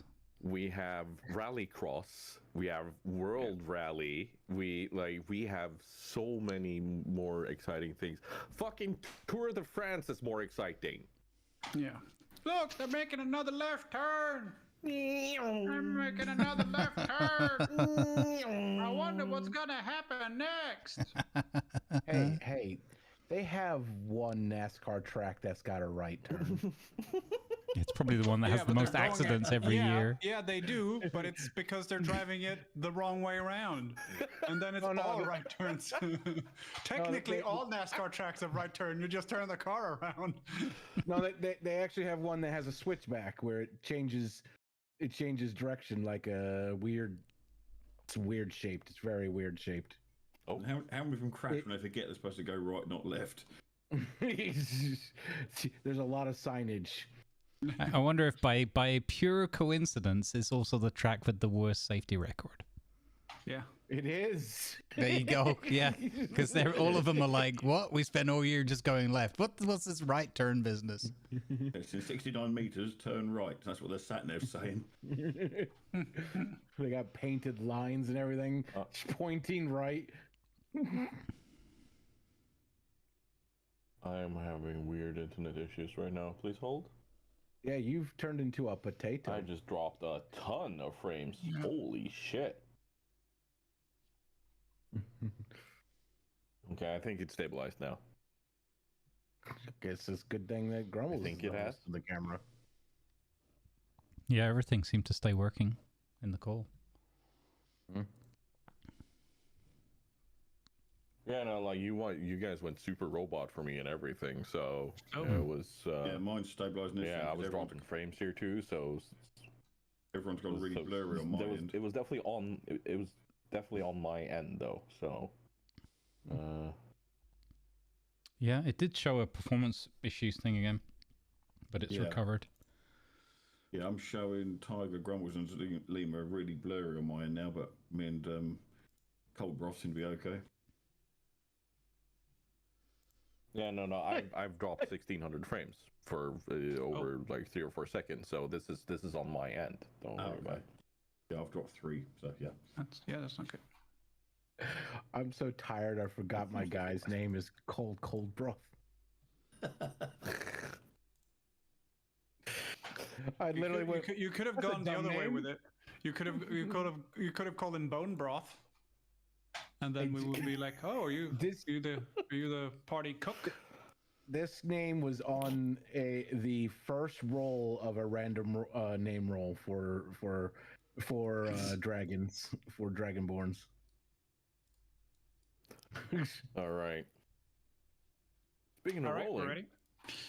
Is the party assembled? Yes, the dinner party is ready. The dinner party. All right. Let's settle back into our roles. And people at home, just kind of lean back and enjoy the show. Longstride is sitting on top of his Kodo outside of the gates, just kind of looking at you as you come out on your mecha striders. Is one of them running better than the others? Yeah, they're running fairly smoothly, all of them, but it's something about the purring of the inner core of yours. It's just like it's not like it's feeling very, very chill, very nice, very zen.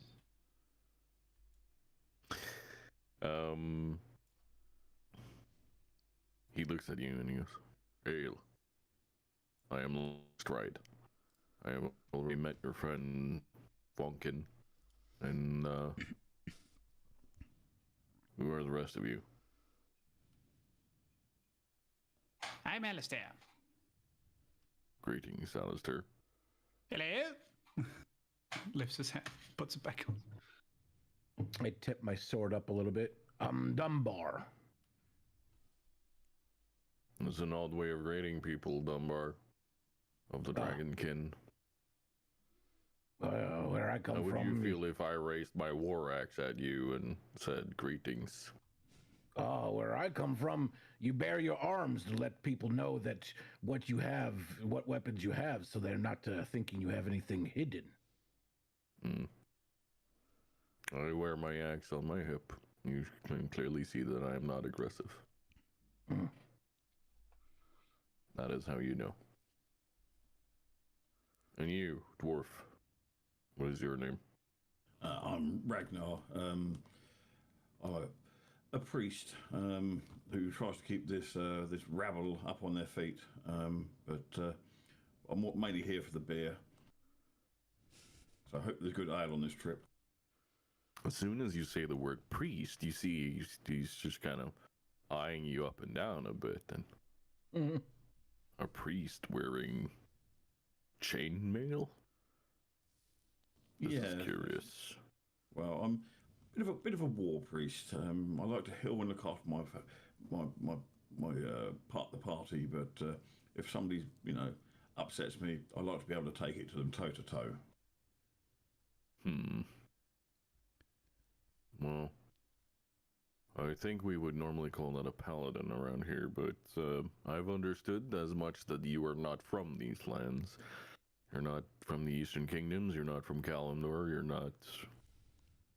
But it's not my position to ask these questions. All I know is that we have a long way ahead of us. You have seen the map. I see you hold it. He points to the map you hold in your hands. Yes. Can you tell us what dangers we may face across this place called the Shimmering Flats? I mean, I presume that indicates it's flat and something in it shimmers, but what? Is it the ground? Is it the sky? What is causing the shimmering? Your attention, These are please. old salt flats. Advertisements are now The sea running used to support fill good this causes. area. It used to Thank fill you, the please. entirety of the Thousand Needles. The roaring of the ocean and it is what has carved out the entirety of this canyon. And so all the salt deposits, they layer down here in the Shimmering Flats, and it is the reflection in the salt that makes the sun unbearable in here. However, you still do not want to travel at night. The vultures, the basilisks, the hyenas, they're nothing compared to the Karaji. If you see the marking on the map, west, there is a gorge. That is an old archaeological dig site where the gnomish people, and he kind of stares at Funkin and Alistair, dug out something in the ground and stirred the insect gods that normally hail from Silithus, and the Karaji woke up, and it all started here. Some of them still linger here, and they are way more active at night, and you do not want to anger them. So, we will be traveling north. Our first potential issue is the little salt lake there. It still somehow holds water. There's a lot of animals that surround that. We will be traveling northeast around that, along the wall, until we're about mid onto the salt flats.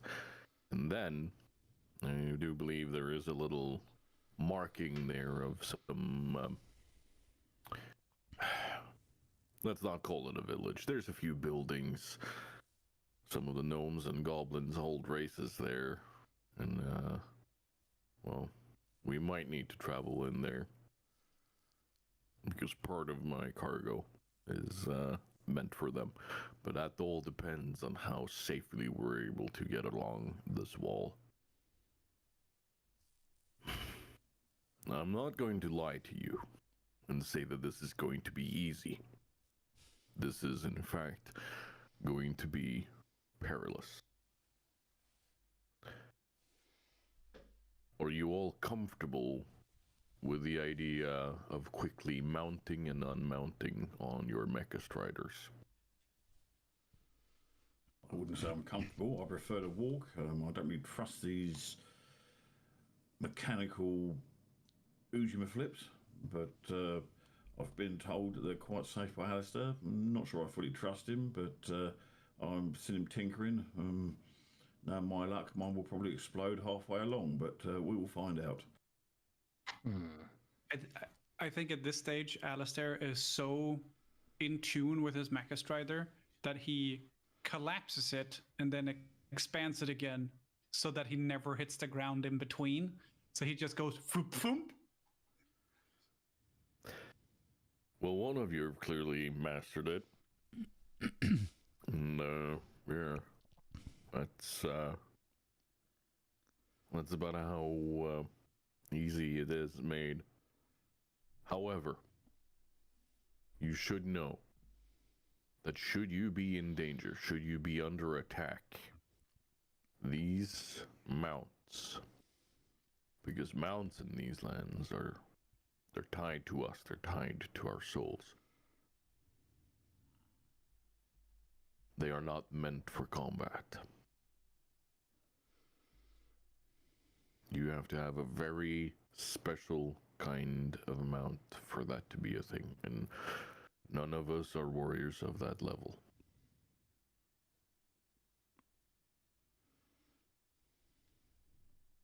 So should you come under attack, should you be in danger, they will disappear. You can bring them with you by all means. You will still have them, but they will not be mounted. And you have to make sure that everything is safe before you mount up again. Is that understood? So what you're saying is I can charge towards the enemy and it will automatically fold up, or I can carry on charging towards the enemy and attack it and my mount will be safe. Yes. It will save itself. It will unfold. You will be left in combat. You will be there.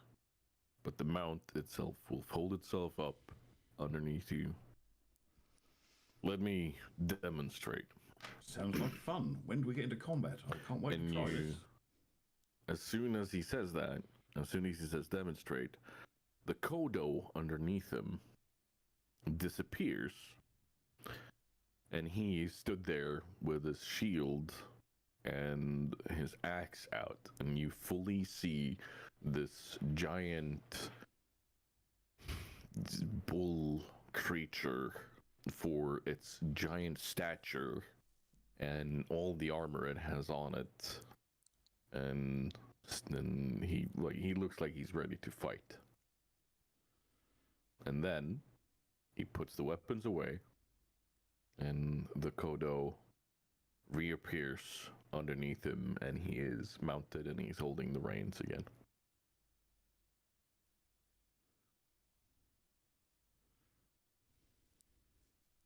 Do you understand?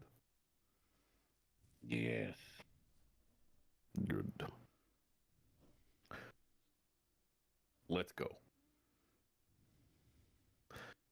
And this giant creature leads the way north up into the little crevice that leads through the mountains here. You hear the footfalls of this enormous creature, like,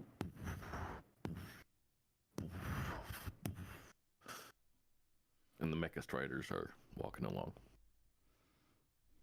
Did we lose Doc? No, he's coming back. Don't know what happened there. Well, you're back in the call, so... Yeah, OBS reconnection. So I think my internet's still playing around a little bit. So, for those of you who don't know, the UK was pretty much without internet for 24 hours. About 10 hours. About 10 Oh, 10 hours, sorry. Which is interesting. All right.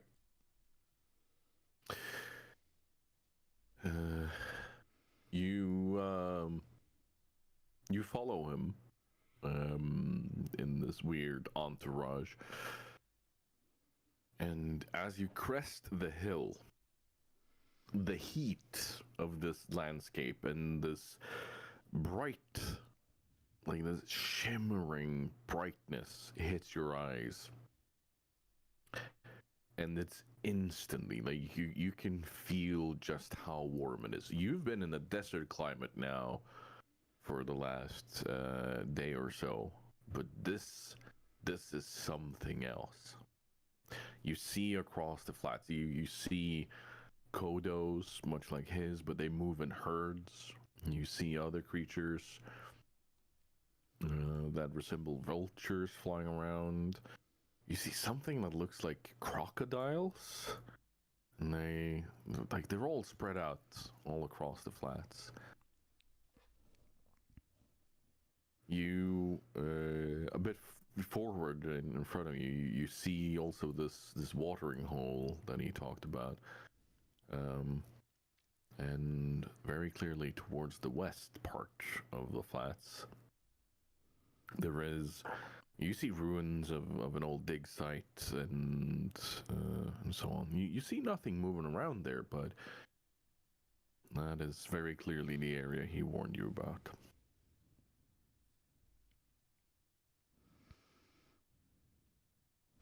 He halts his kodo and waits for you to come up alongside of him.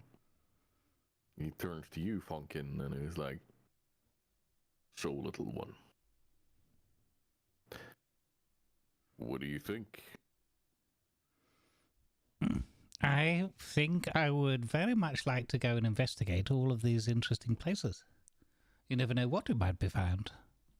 Knowledge, artifacts, a bacon sandwich. Well, you may do that on your own time, not while you're paid by me. Oh, yes, fair enough. It's very bright here. It is. Now you understand why we call it the Shimmering Flats. Yes. Alistair, you sounded like you wanted to say something. No, I just wanted a bacon sandwich. And he's got one of the big piece of bacon from Gadget's and is munching on it now, and is trying to brush off a little sand that's gotten on it somehow. And like, Longstride looks at you and he's like, "Well, you might not be from here, but you're very similar to our gnomes. Let's go." Oh, I think that's a compliment, Alistair. Pretty sure. Yes. Bacon, anyone?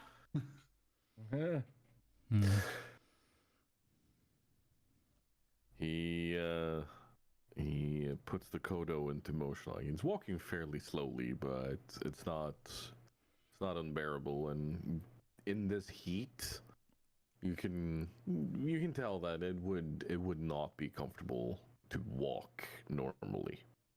Like, on foot going through here, that would not be good at all.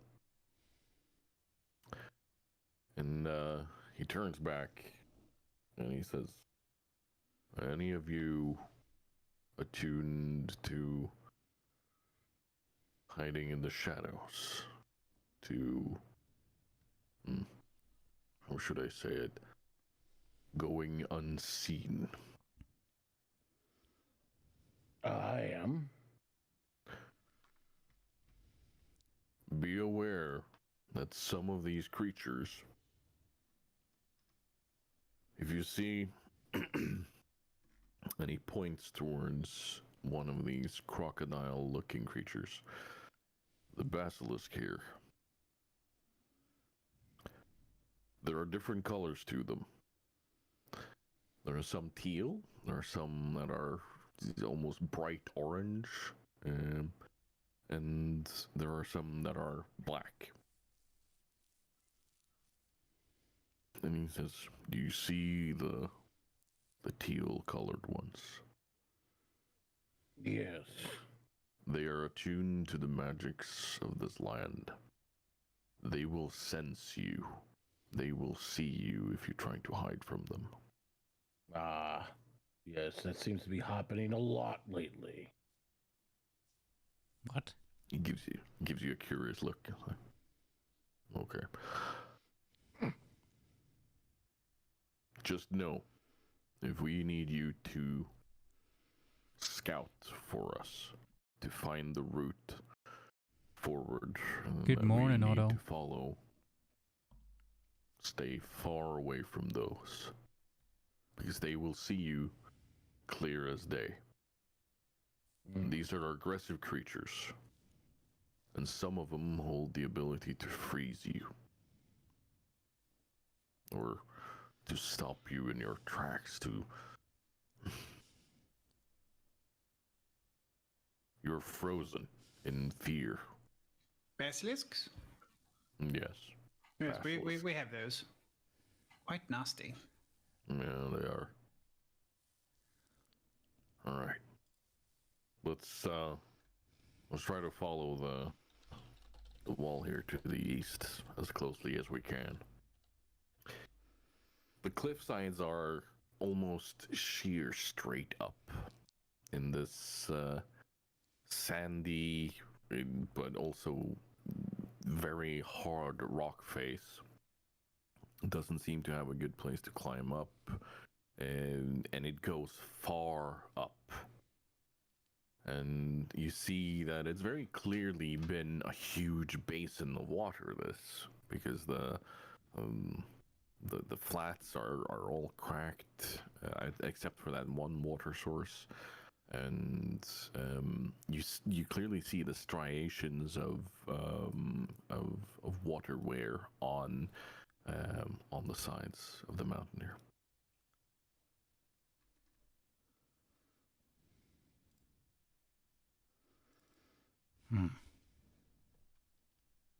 Dunbar,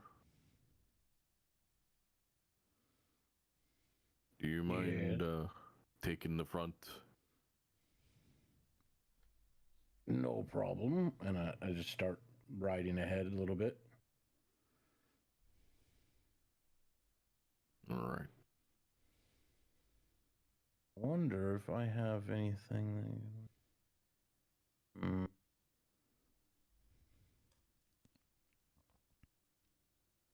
wondering if I have a spell or something that might help. Trying to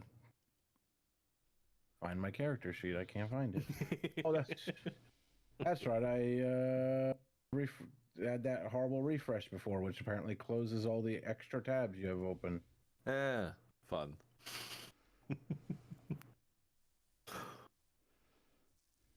Control-Shift-T opens all tabs.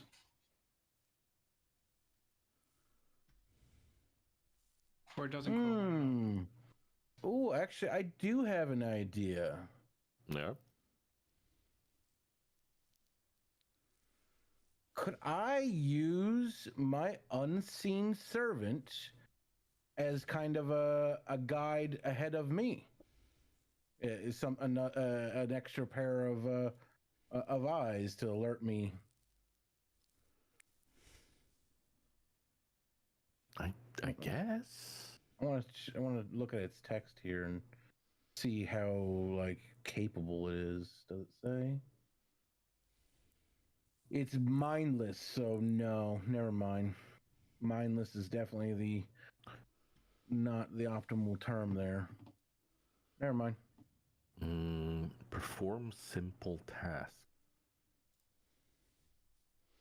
Yeah, but I don't need it mindlessly wandering. I need it paying attention and signaling and. Yeah, it's not a creature in that regard, no. Yeah.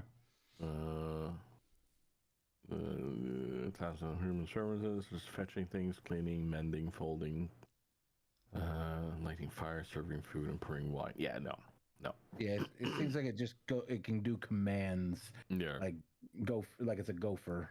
Yeah, pretty much. Yeah. All right, I just do the best of my skill set. I don't know what that would fall under my skill set to really actively try my hardest to pay close attention and keep my eyes peeled and look for things. What's your passive perception? Okay. Perception.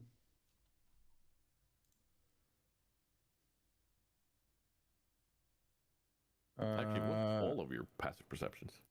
Mine's 14.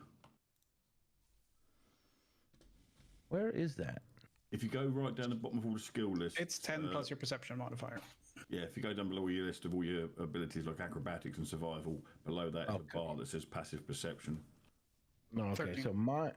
So mine's just 10. Okay. You don't have any perception modifiers? Nope.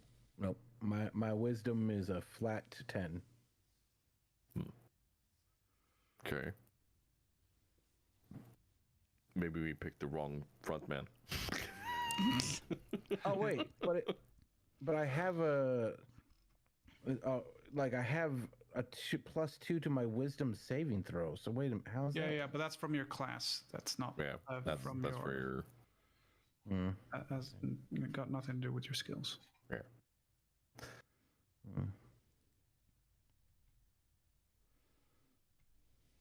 Well, you have been sent forwards, and you're going forwards. I got dark vision. That don't help. That don't help in the bright day. This might actually be a detriment here. His perception's that good that he gets hit by a stealth ogre that he hasn't seen lumbering towards him, you know. Oh, God. Stealthy great. ogres. No, that's a scary thought. Yeah, no, you walk forwards. You easily follow the slight crevices and such in the wall, and you get to a point where in front of you you see one of these great big bright orange basilisks. He's just kind of basking in the sun and enjoying something, but give me what would this be? This would definitely be is this wisdom? Do you have anything to do with knowledge, nature, or such? That's been replaced with survival usually now. The survival is tracking and all of that stuff. Yeah, but do you have anything that has to do with the knowledge of nature 10. and understanding of that? Let me check.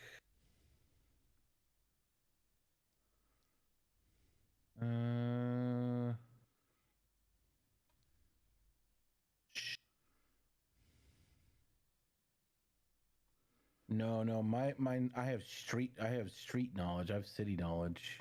Yeah. Okay. Yeah. Yeah, but if it was a roll for what used to be knowledge nature, it's now survival. Yeah. No. It's more the thought and idea of how would how close can you approach this thing without it noticing you and so on. So it's more that rather than anything else.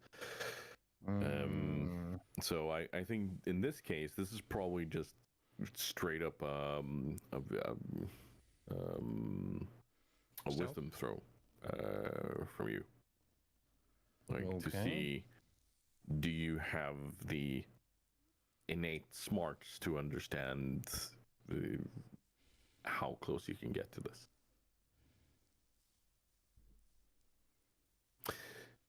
Yeah, no, this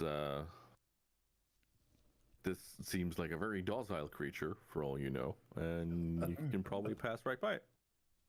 Yeah, it's not doing much. I have animal handling. I don't know if that's the same thing. No, not quite.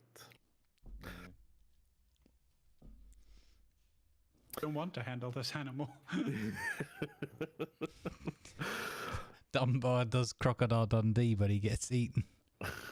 Oh goodness, there is a nature check, but it would be much worse. Yeah.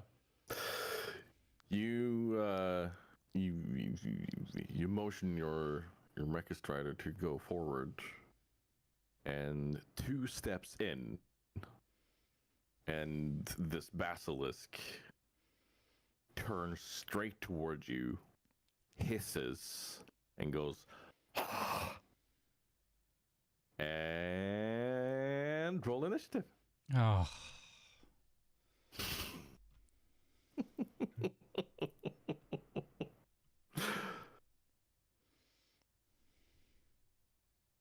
Too many windows. Oh, we're rolling well here. Wait, why is... Oh, I know Oh, the you're token. rolling well. You might be rolling well. Well, only one of us rolled Oh. double digits. Wait a minute. I didn't see your rolls. Why? Yeah, they don't have a token on this screen, so they need to pull a token in and mark it, and then they will be on the list. We have to Okay, add so... the menu. But they could just roll again, and then you just change that number that Yeah. will appear in the turn order to the Yeah. the previous one. Wait, how in the... Where did my character Funkin', sheet how go? much initiative do you have? He has 2, 2. so he has 5 total. Why is it showing up with 18 here then? Rolled a 3. Is it? Oh, did you not clear the tracker is it an before old you? one? Oh, you weren't on the turn list, and then you... Oh, I think He's not on the turn order at all for yeah, me. and probably Okay, on clear. another sheet still. It carries over when you move it around. You got to reset it each time. Okay. We could Okay, always right. re-roll for you. Well, if everyone drags their token onto the screen and marks it and then roll, then it will show up in the turn order. Yeah, I just tried to carry my token in, and it's like, nope, not dragging it in. I re-rolled and got a 4, so it got worse. Well, now you show up with 5. No, because so... I edited it to match the original roll. Okay. So you can just click on the number box on the tracker on the turn order and put the number in that it should be. Yep. We're just missing a dwarf. Yeah, I've tried to drag myself in. It's not letting me drag my token on.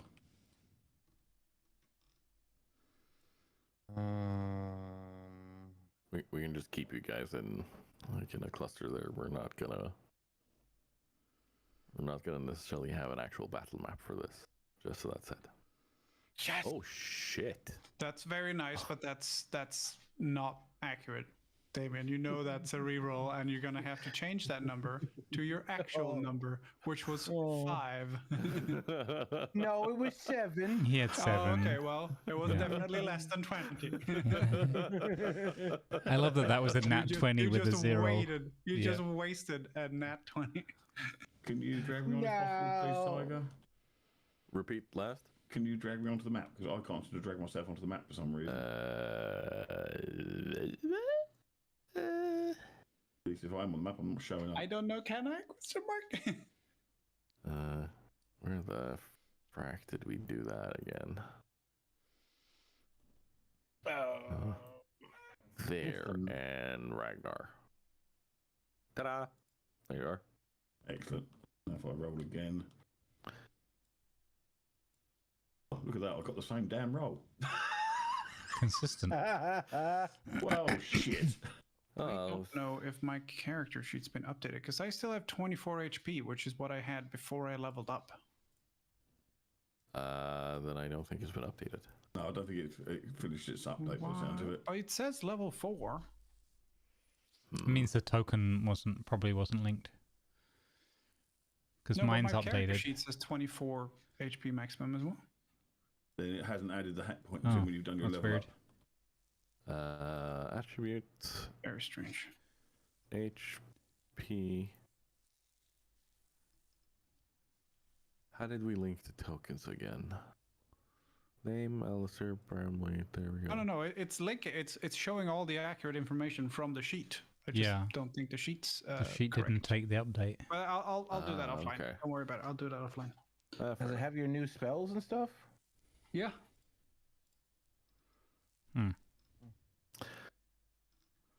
Well, sort top to bottom. Well, we are going to go into order here with we're picking up the order after this because the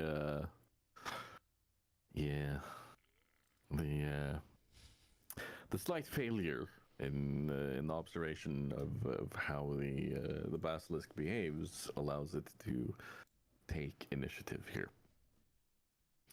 I didn't choose me.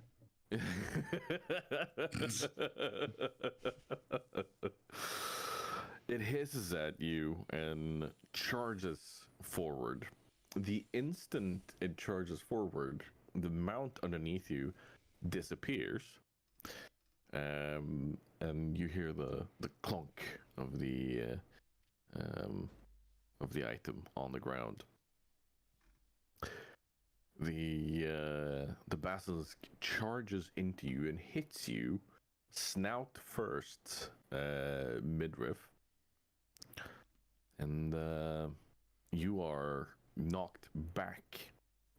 Give me a reflex save. I'm knocked back? Oof. Yes. This thing better be big. It is. Reflex. Dexterity. Ah. Yes, such a strong. With a 9? No. You land flat on your back. And well, you get your first turn before we go into turn order here. I get my first turn? Yeah, Really? this is your reaction to what it just did. Well, I have to waste, if I remember correctly, my full motion to be able to stand. No, it's half move to stand up. Oh, okay, Yeah, so half my motion to stand up, so I will stand up. Mm-hmm. How far back behind them are they? Behind me are the rest of the party? About 30 feet. Okay, so I can only travel. I travel 30 normally, so I try to quickly step back 15 feet, I guess, which is the only thing I have time for. So like kind of like jump back and scramble back a little bit out of reaction, and I guess. Oh, man. Can I do so? There's basilisks in our world, and I think they're kind of similar. So can I try to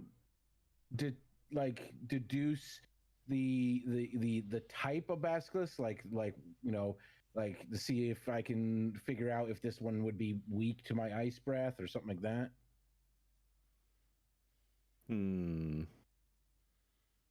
Because I do know they have ones that are certain basilisks are weak to fire, some are weak to ice, some are and I think he would at least know.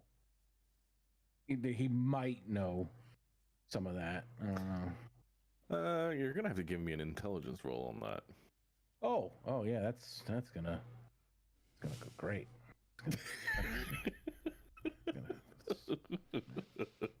That might be animal handling, I think.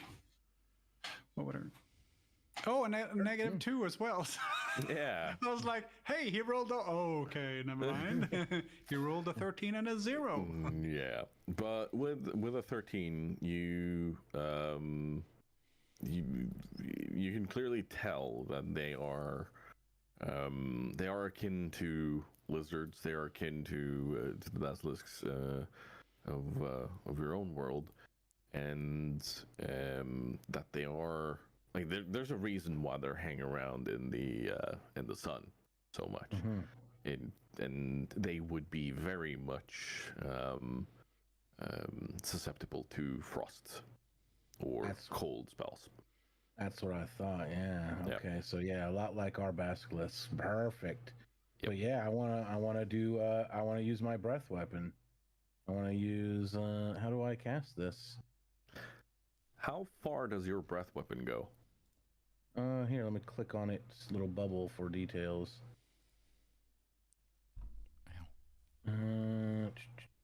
Okay. You have to do it before you retreat then. 15 foot. No, 15 foot. So just the distance I just traveled away. But you also got knocked back from him. Oh. So you are about 25 feet away from him. That's too far then. Yep. But I would definitely, by nature of this, using this my whole life, already know that. So then I wouldn't use that. Exactly.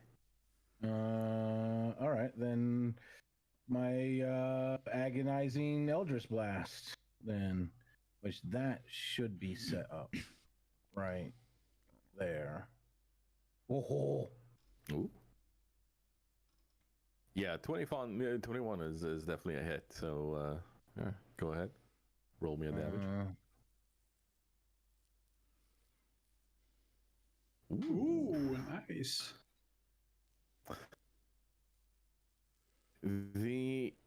Normally where you would have a ray of force coming out of you, it seems to form a bolt in this world, which is unusual to you, but it strikes the creature. There's no doubt about that, and you kind of see this slight emanating black mist that just it hits it, and then it gets absorbed into the creature, and you clearly see a mark where you hit it. So, and now we go into turn order, and Alistair. Yeah. How far am I away from the basilisk? Well, you're about 30 feet so you're in the main party, so you're about 30 feet behind Dunbar, which is another 25 feet between Dunbar and... Okay, but I'm still on my mount. Yes. I would like to, because when he got knocked off, or first he folded up the mount, so the cube is just on the floor, right? Yep. I would like to cast Catapult on the cube into the face of the basilisk.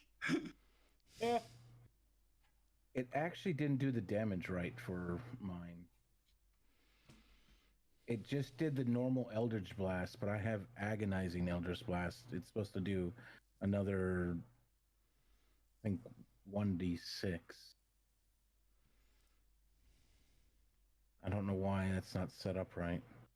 I don't know how much the cube weighs, but I don't know, but Alistair would know, because obviously he handled it quite a bit.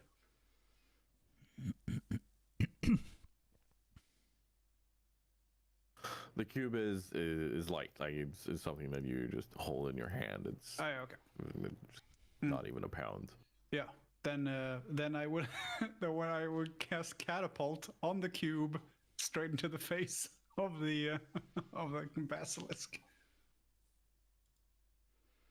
Let's see, where will the cube be? The cube would now pretty much be straight underneath the basilisk, because it charged Dunbar and hit him where Dunbar got dismounted. So it's pretty much just straight underneath him. That works. So less a catapult, more a rocket then. Okay. So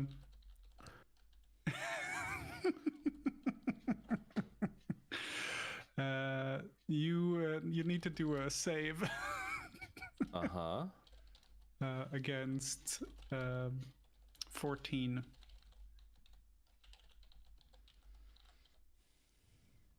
Wow. That's a hard save. Ooh. You hear a thump.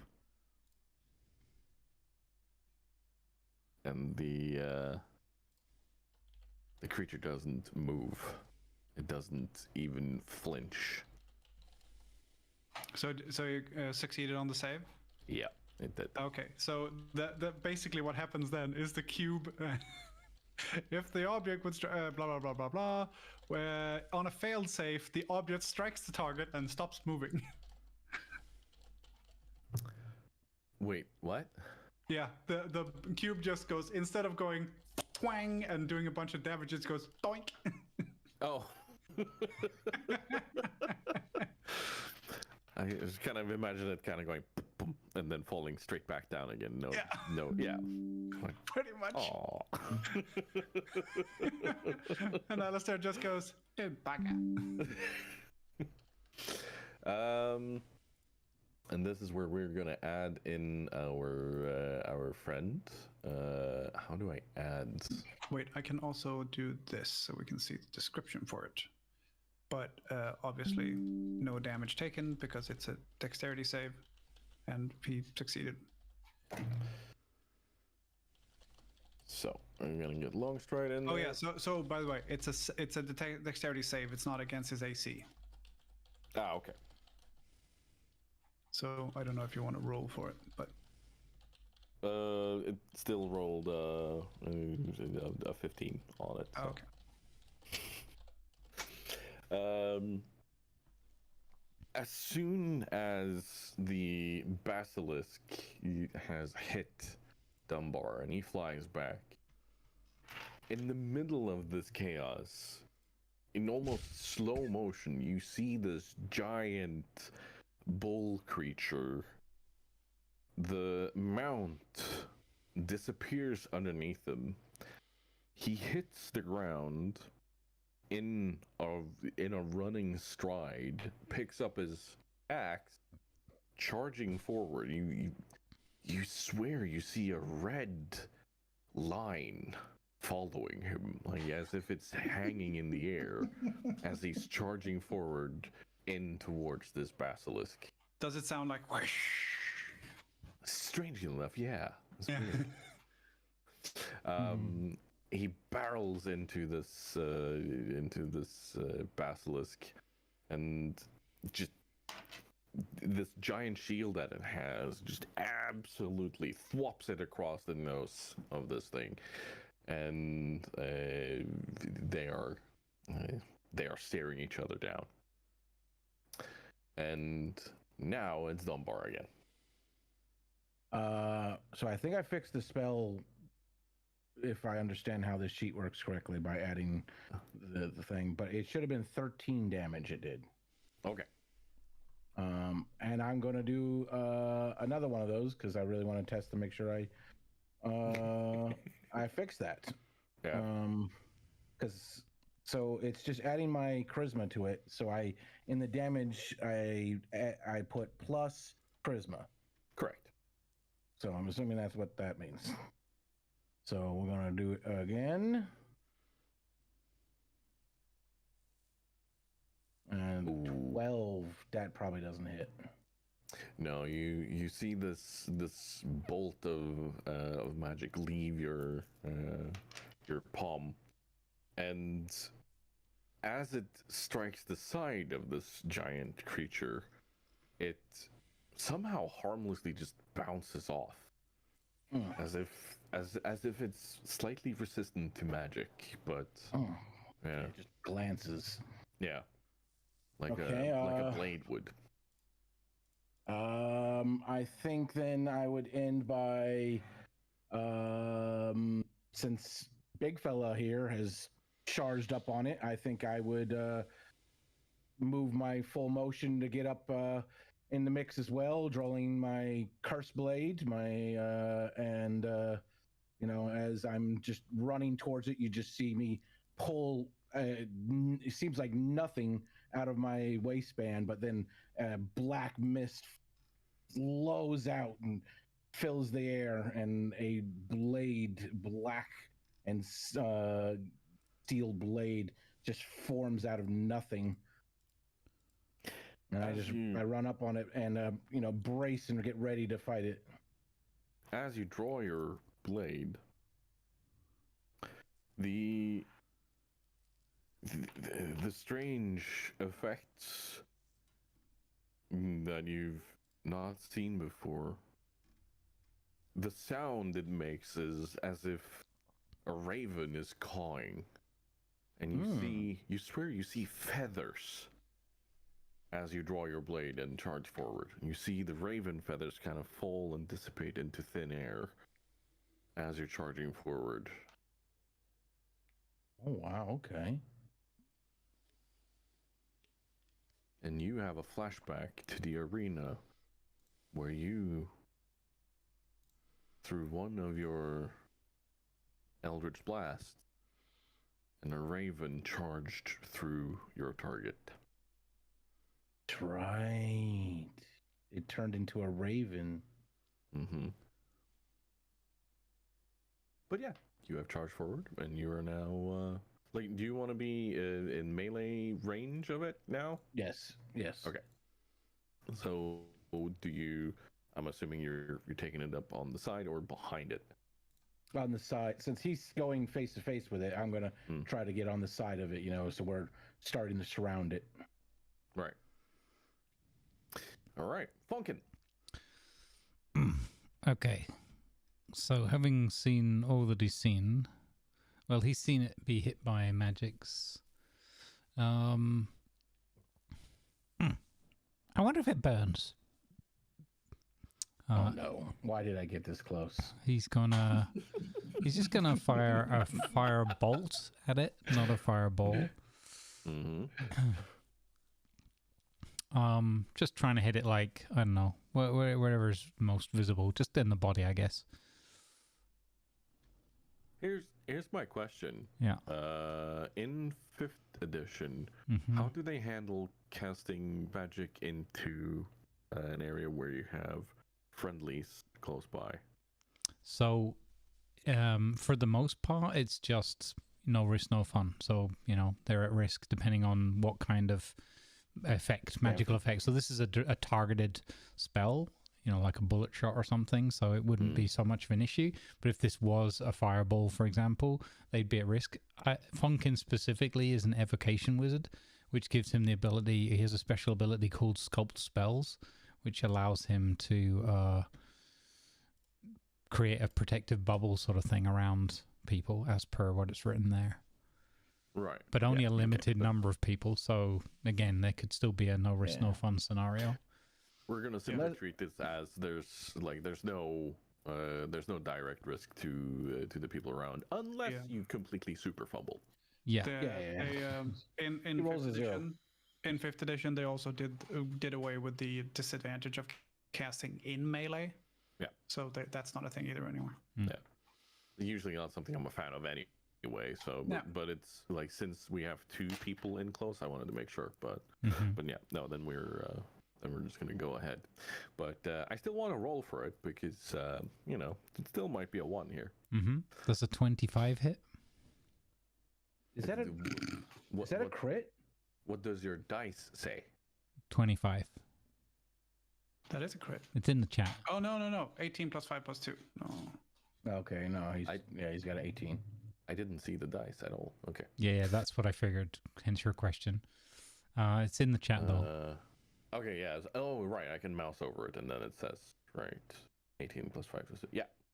Yeah, no, it's the bolt connects with the side of this creature. What does Firebolt, like, does it do anything special? Let me see. No, it's just a cantrip, so it's cheap and yeah. Excuse me? I meant to see that, not click to roll for it. Oh. A multiplier to feature object, the range, blah blah blah blah blah. Flammable object, it ignites. I mean, I don't know how flammable this basilisk is. It's not technically an object, but yeah. Yeah, no. It's like, you see it and it hits, and you hear the as the flame. It's clearly burned. It's clearly taking damage from it, but it's not lit on fire and staying on fire. Interesting. That one needs more time to dry out. Keep it busy. Ragnar. It's you. Okay, having seen the person with guarding go thundering past on his mount, Ragnar decides to follow suit. So you see this dwarf go steaming past as fast as he can on his mount, warhammer twirling in his hand like Thor, and as his mount decides to collapse under him because obviously he's got too close to combat, you see Ragnar then continue charging, shouting obscenities at his creature, trying to hit it with his warhammer. Okay, I want to hear these obscenities. Did you just pull out a list? I did. Look, I have a big list of obscenities. I've been waiting for this moment. Beautiful. Doc specifically told me he had a list. I've been waiting for this moment.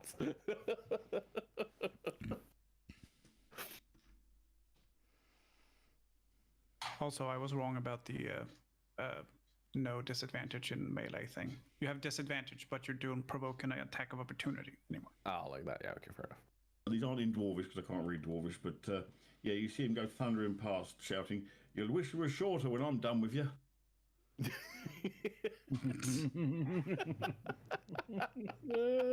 Love it. Nice. You know what? Just for that, you're going to get advantage on your attack roll.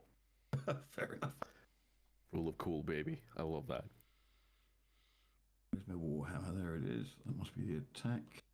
He's using it one-handed. That'll be a 15. Ooh, okay.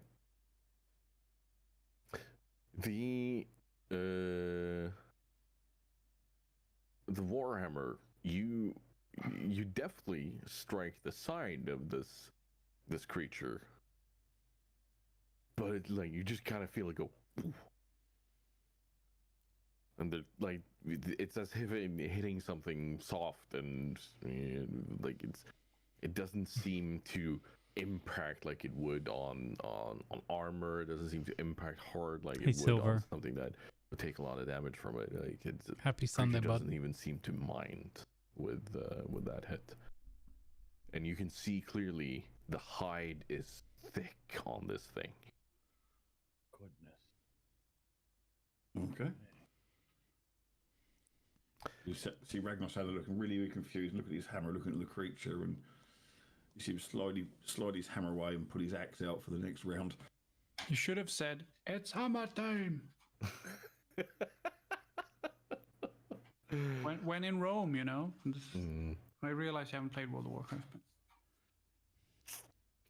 The creature bites and tries to grab Longstride, but it just like he deftly bounces it off its shield, and you see this large basilisk open its giant maw and try to grab, but like the shield is brought up and then just kind of holding against the bite, which is as it goes about things, but it's not able to get through.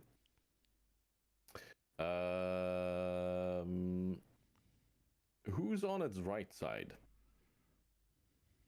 And who's on its left side? I was picturing being on the right. Okay. Then we roll a 1 to 2, a 1 and 2, and it's Dunbar, 3 and 4, and it's Ragnar. Okay, Dunbar.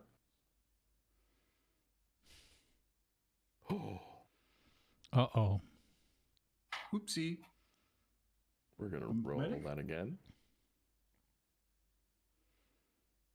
What's your AC? 11.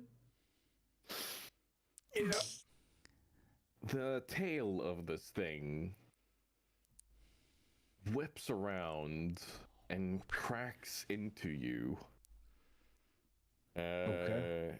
And sends a sharp, numbing pain into your back and right side as you are facing towards the body of it, and it stings you as if you've been punched in the kidney, like you're just completely frozen.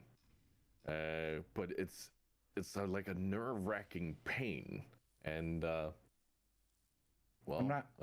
Am I actually paralyzed? No, but No. you do take 8 damage. 8 damage. Okay. So since this is a direct attack at melee range, I'm going to react with Hellish Rebuke. Okay. If it will allow me to click on it. Hello? Hello? But Sorry, no Hellish Rebuke for you. I want to add, you are also slowed, and like you are like this shit fucking hurts. Like you are fully almost like incapacitated by this. You will have only one action on your next turn.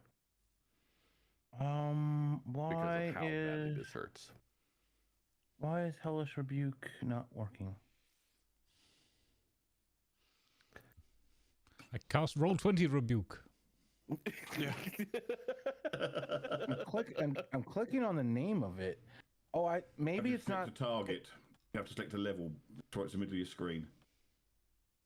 Wait. What level you're casting the spell at? Where do I do that? If you Submit. if you have your Looking at your screen. if you have your character sheet popped out, it might be in the other window. Oh yeah, so many windows. All right, thank you. Why do we have a homunculus servant? Yeah, sorry, that was me. I didn't mean to click that. Hey, guess what? We have a homunculus servant now. Pop. Hello? 2 pumpkin spice lattes, please. You've got millions of windows there. No, it's a That's why homunculus servant, not a millennial servant. I'm trying to cast that there, Dunbar. I'm trying to cast Hellish Rebuke about 16 times here, looking at your screen. Ooh. Yeah. There we go. That's better. DC 14. Okay. Yep. That's some good damages. It succeeds at the save. What happens when it On a failed save, half as much. takes half as much? Mm. Okay. So it takes, what is half of 15? 8. Rounds up, so 8. All right, so it takes 8 damage. That's still technically I've gotten 21. That's still damage on it, yeah. So you see these flames that normally would be absolutely terrifying for anyone being enveloped in them, but they seem to scatter across the body of this creature, and then they're gone.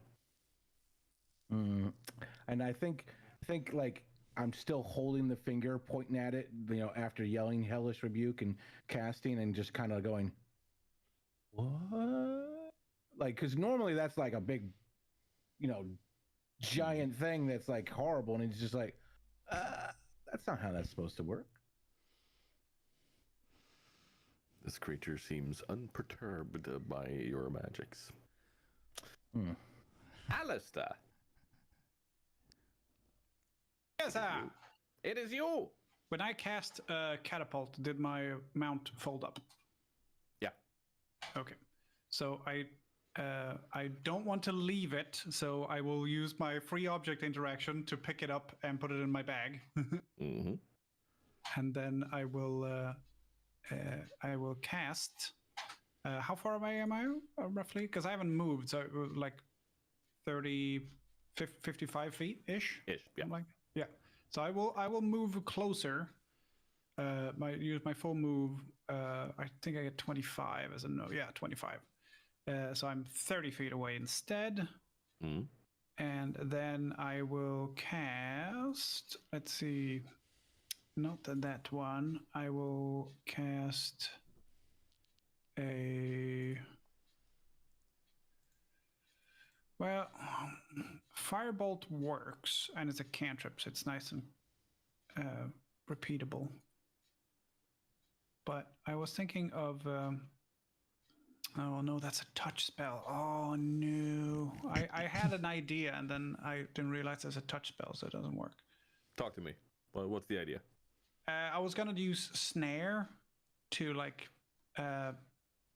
set a trap under it that would spring immediately, and then it would not be so mobile and maybe flat-footed. But it's no, it doesn't work. I will cast a firebolt at it. Okay. That's 1d10. Yeah, let's do firebolt. 17 to hit. Yes, it's a hit. Ooh.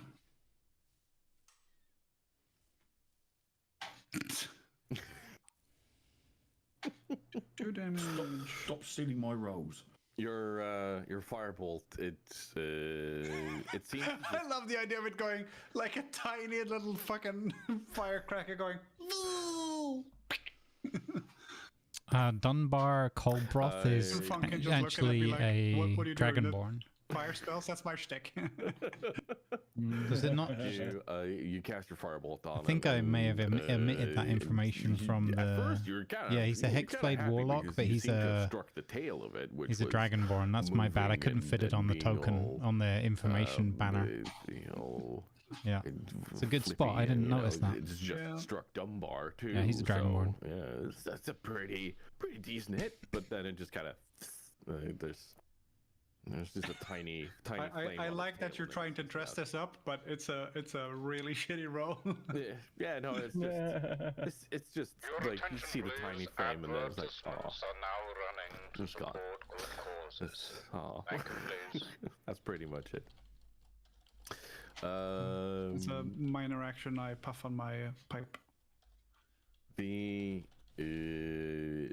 giant Tauren standing in front of this creature uses its war axe, and with the flat side of it slaps the creature twice. Let's see here.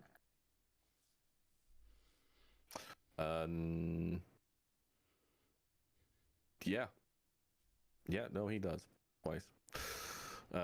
You see, like, all good. He's not. Thanks for pointing it out. As if it's not trying to hurt it, but more keep its I'll change his attention infographic away to from you Dragonborn guys. Warlock rather than Hexblade Warlock.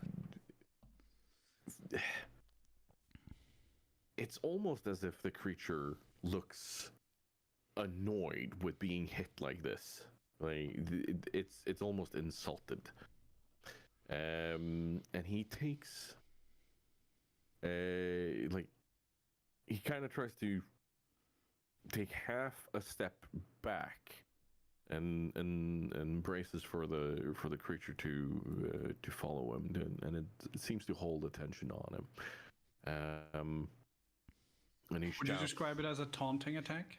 No, more like a sundering of its armor. Oh. It's a basilisk, not a tauntaun. He shouts to you, "Get on its flanks!" I am flanking it, right? And it's Dunbar. I am flanking it already, right? Yep. Okay. Keep in mind you only have one possible action this turn because of the racking pain in your entire body. Yes. In fact, I was Googling how to add the Hexblade to my weapons. But I so I actually I wanted to I want to like kind of play out why I lose like a few seconds. So like I kind of for a few seconds I kind of grab at my side and I'm like, "Oh, you dirty bug. Don't you know dragons eat bugs?" And I just stab at it with my my Hexblade, and I'm going to just for now until I figure out how to add the Hexblade, I'm going to just roll my scimitar. Yep.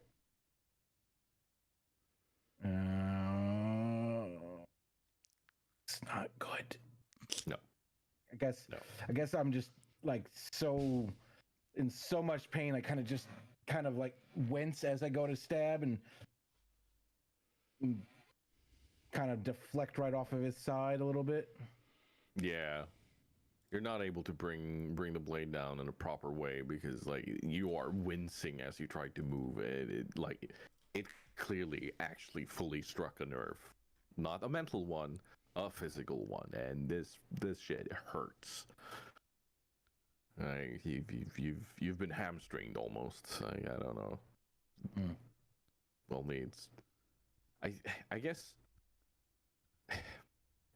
Ever had a Charlie horse? Like every day. Yeah, it's like that, but it's like it's hit your back and your sides instead. That's what your character's going through right now. Sure. Funkin. I kind of want to know what a Charlie horse is, but I also don't want to know. So you know when you hit your thigh, okay, and like a dead leg kind of thing. Okay, fully cramps up, like it hurts, and it's just The American slang for that is Charlie horse for some. Okay. So what we would call a dead leg. Okay. Well, no, it's not dead leg, but it's like you. It's one of those cramps where you can actually see the muscle kind of rippling weird. Oh, okay. Yeah. Yeah, it's very disabling. Just muscle spasm, right? I just want to call my my mecha chicken Charlie horse now.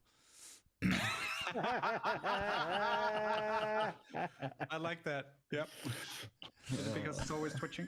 Okay, back to the So how does this basilisk is obviously like it's not looking for a way out. It's irritated, it's fully engaged, but it's not like frothing up blood, bleeding profusely and looking like it's about to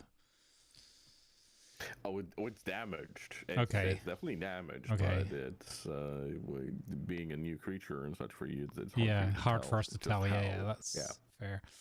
Okay, so I think the fire did work. But I don't think Funkin wants to get too close to this because he's seen what it did to Dunbar, and he's pretty sure that if Dunbar takes a hit like that and looks shaken up by it, then that's not something Funkin ever wants to experience in his life.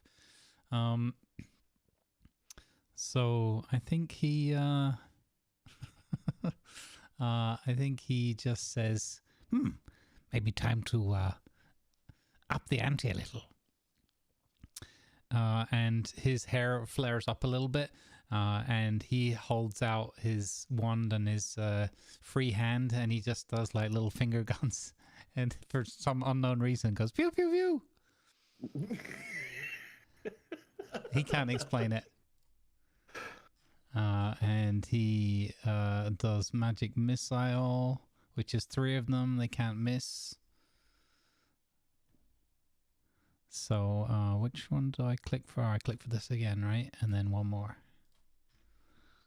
Spell save DC 14. Let's see.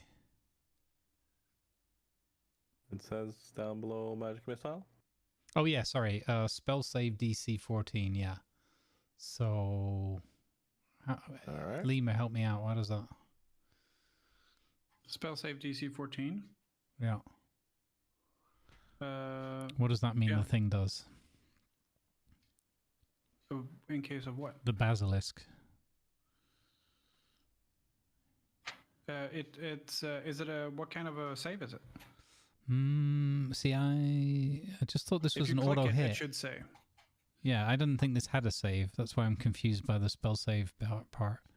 So you create 3 glowing darts of magical force. Each dart hits a creature of your choice. There's no spell save for that. Yeah, there's no spell save for magic missile. No, it just hits. Magic missile is just hit always. Yeah.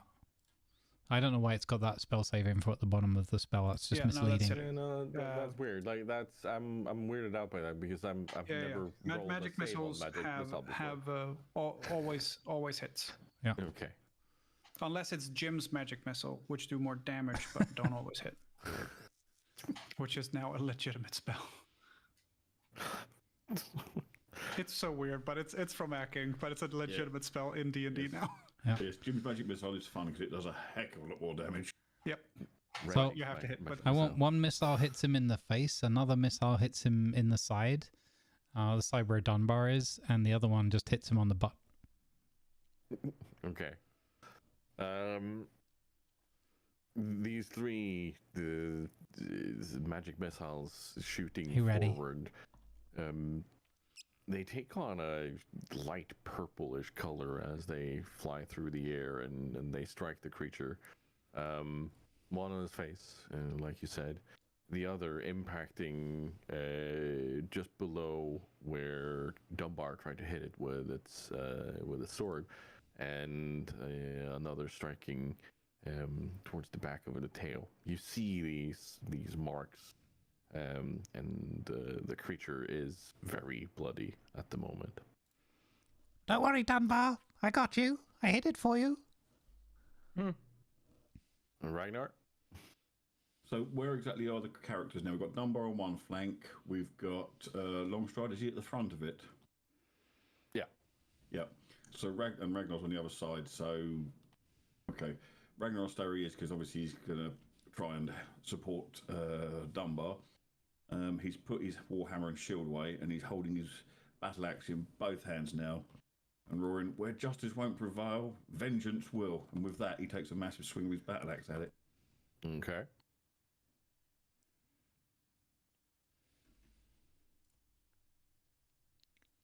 21 to hit. Yeah. Yeah. For 11 damage. Nice. The axe bites into the skin of the the creature. You see a massive spurt of blood. Some of the scales on its back fly off.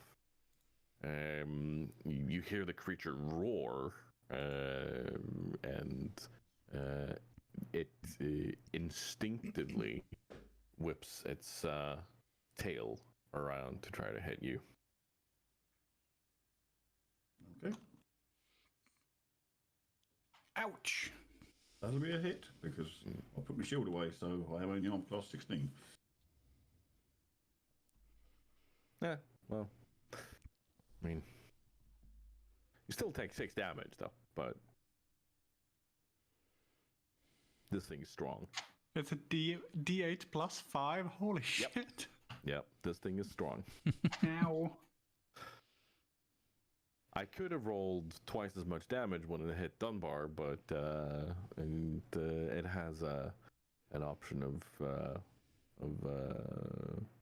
of hitting in a special way, either causing the creature to be slowed or potentially poisoned if it was a different kind of basilisk. But you guys are against the strong one. Fun. So, Thank you. yeah. So yeah, there you go. It hits you. It's as if like, have you ever had one of those moments where something graces your nuts and then you're kind of like, did that hit my? Oh, you know, it's one of those. Like, you kind of have the feeling of, did that actually hit my? And then you feel this insane stinging feeling in your shoulder where it brushed off, and that like you feel the wound. Yeah, so as that's happening and as Ragnar's attacking the crew, shouting, "You're too slow for this fight, you stinking bugger!" And you see him sort of lean over and rub his side. It is a bugger. That was its reaction to what you did. Now, it goes It's its ahead. turn. Yes. And it tries to chomp twice at long stride. Nope. And second. Nope. Again, deftly using his shield, long stride just knocks away the attacks. But clearly winded because this is a very, very, very strong creature, and like he's being pushed slightly back for every attack this basilisk throws against it. Alistair, it's you. I get my my arm out and pull my sleeve up, and it goes twang, and I charge up, and it doesn't use ammo, which is very nice. And I my hand falls down and it goes twing, and it shoots a bolt at the basilisk. Yeah, go ahead. Not so much. Ooh. Maybe I know we just got here, but I think there might be sand in the mechanism from the arena still. I need oil. I rolled a nat 1. I need oil. Wait, can I use my inspiration to do a roll with advantage? I know I announced it afterwards, but I would very much like to not suck. You know what? I'm gonna allow that. Okay. Oh that's a my 2. god. Hey, at least it's not going into my side now. Yeah. At least you just hit long stride now and not Dunbar. So I think what happens is I fall down the hand and it's just a crunching noise of sand in the gears and not the sound of a twingy twang, and it just goes, oh no, and then it just goes flop flop flop flop flop to try to get it to fire, and it does, and it just goes twang. So I was originally gonna have you roll a d4 to see which one of your friends you're going to be hitting, but not anymore. Yeah, no, it just goes, come on, twang, and it just goes off sailing and off into the distance. Instead, what happens? You hear a boom as it bounces off of Ragnar's Thank you for the shield follow, that's on his Dongfail. back right now. Oh. As a free action, I want to my free object interaction. I would like to take my hand, put it behind my back, and chew on some bacon so they can't see it was me. Where did that badly aimed bolt come closer from? to Funkin. Yeah. You see Ragnar looking around up and down, thinking, "What the hell?" Looking down at this crossbow bolt that's sort of embedded in the ground Scoob, behind thank you him. for the what Prime you see are two Gaming. gnomes Much standing close to appreciated. each other, Welcome to the and underground lair. One of them is Whistling, eating, yeah. and one of them is casting stuff. So probably the guy who is casting stuff. That's probably the guy you want to talk to. Yeah. See him glaring over. You see him glaring over at the two gnomes, sort of just shaking his head. Funkin, I think, just glances at you and he's like, I know what you're doing. Lovely weather. What are the fucking odds of rolling a 1 first and then a 2? Jeez. A 1 in 800. No, 1 in 400. Sorry. That is nuts. Longstride tries again to keep the attention of this creature. He brings down the pommel of his axe on top of the head on the thing. Just gently pats it on the snout. Second time. Ooh. A lot you see better. him, you see him try again with the pommel, and this second time,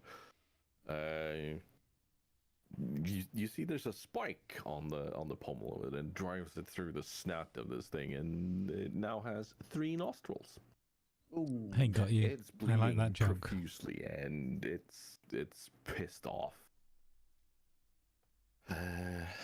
and it's Dunbar. Oh man, it's time for something. It's time for we need big moves now. I don't know.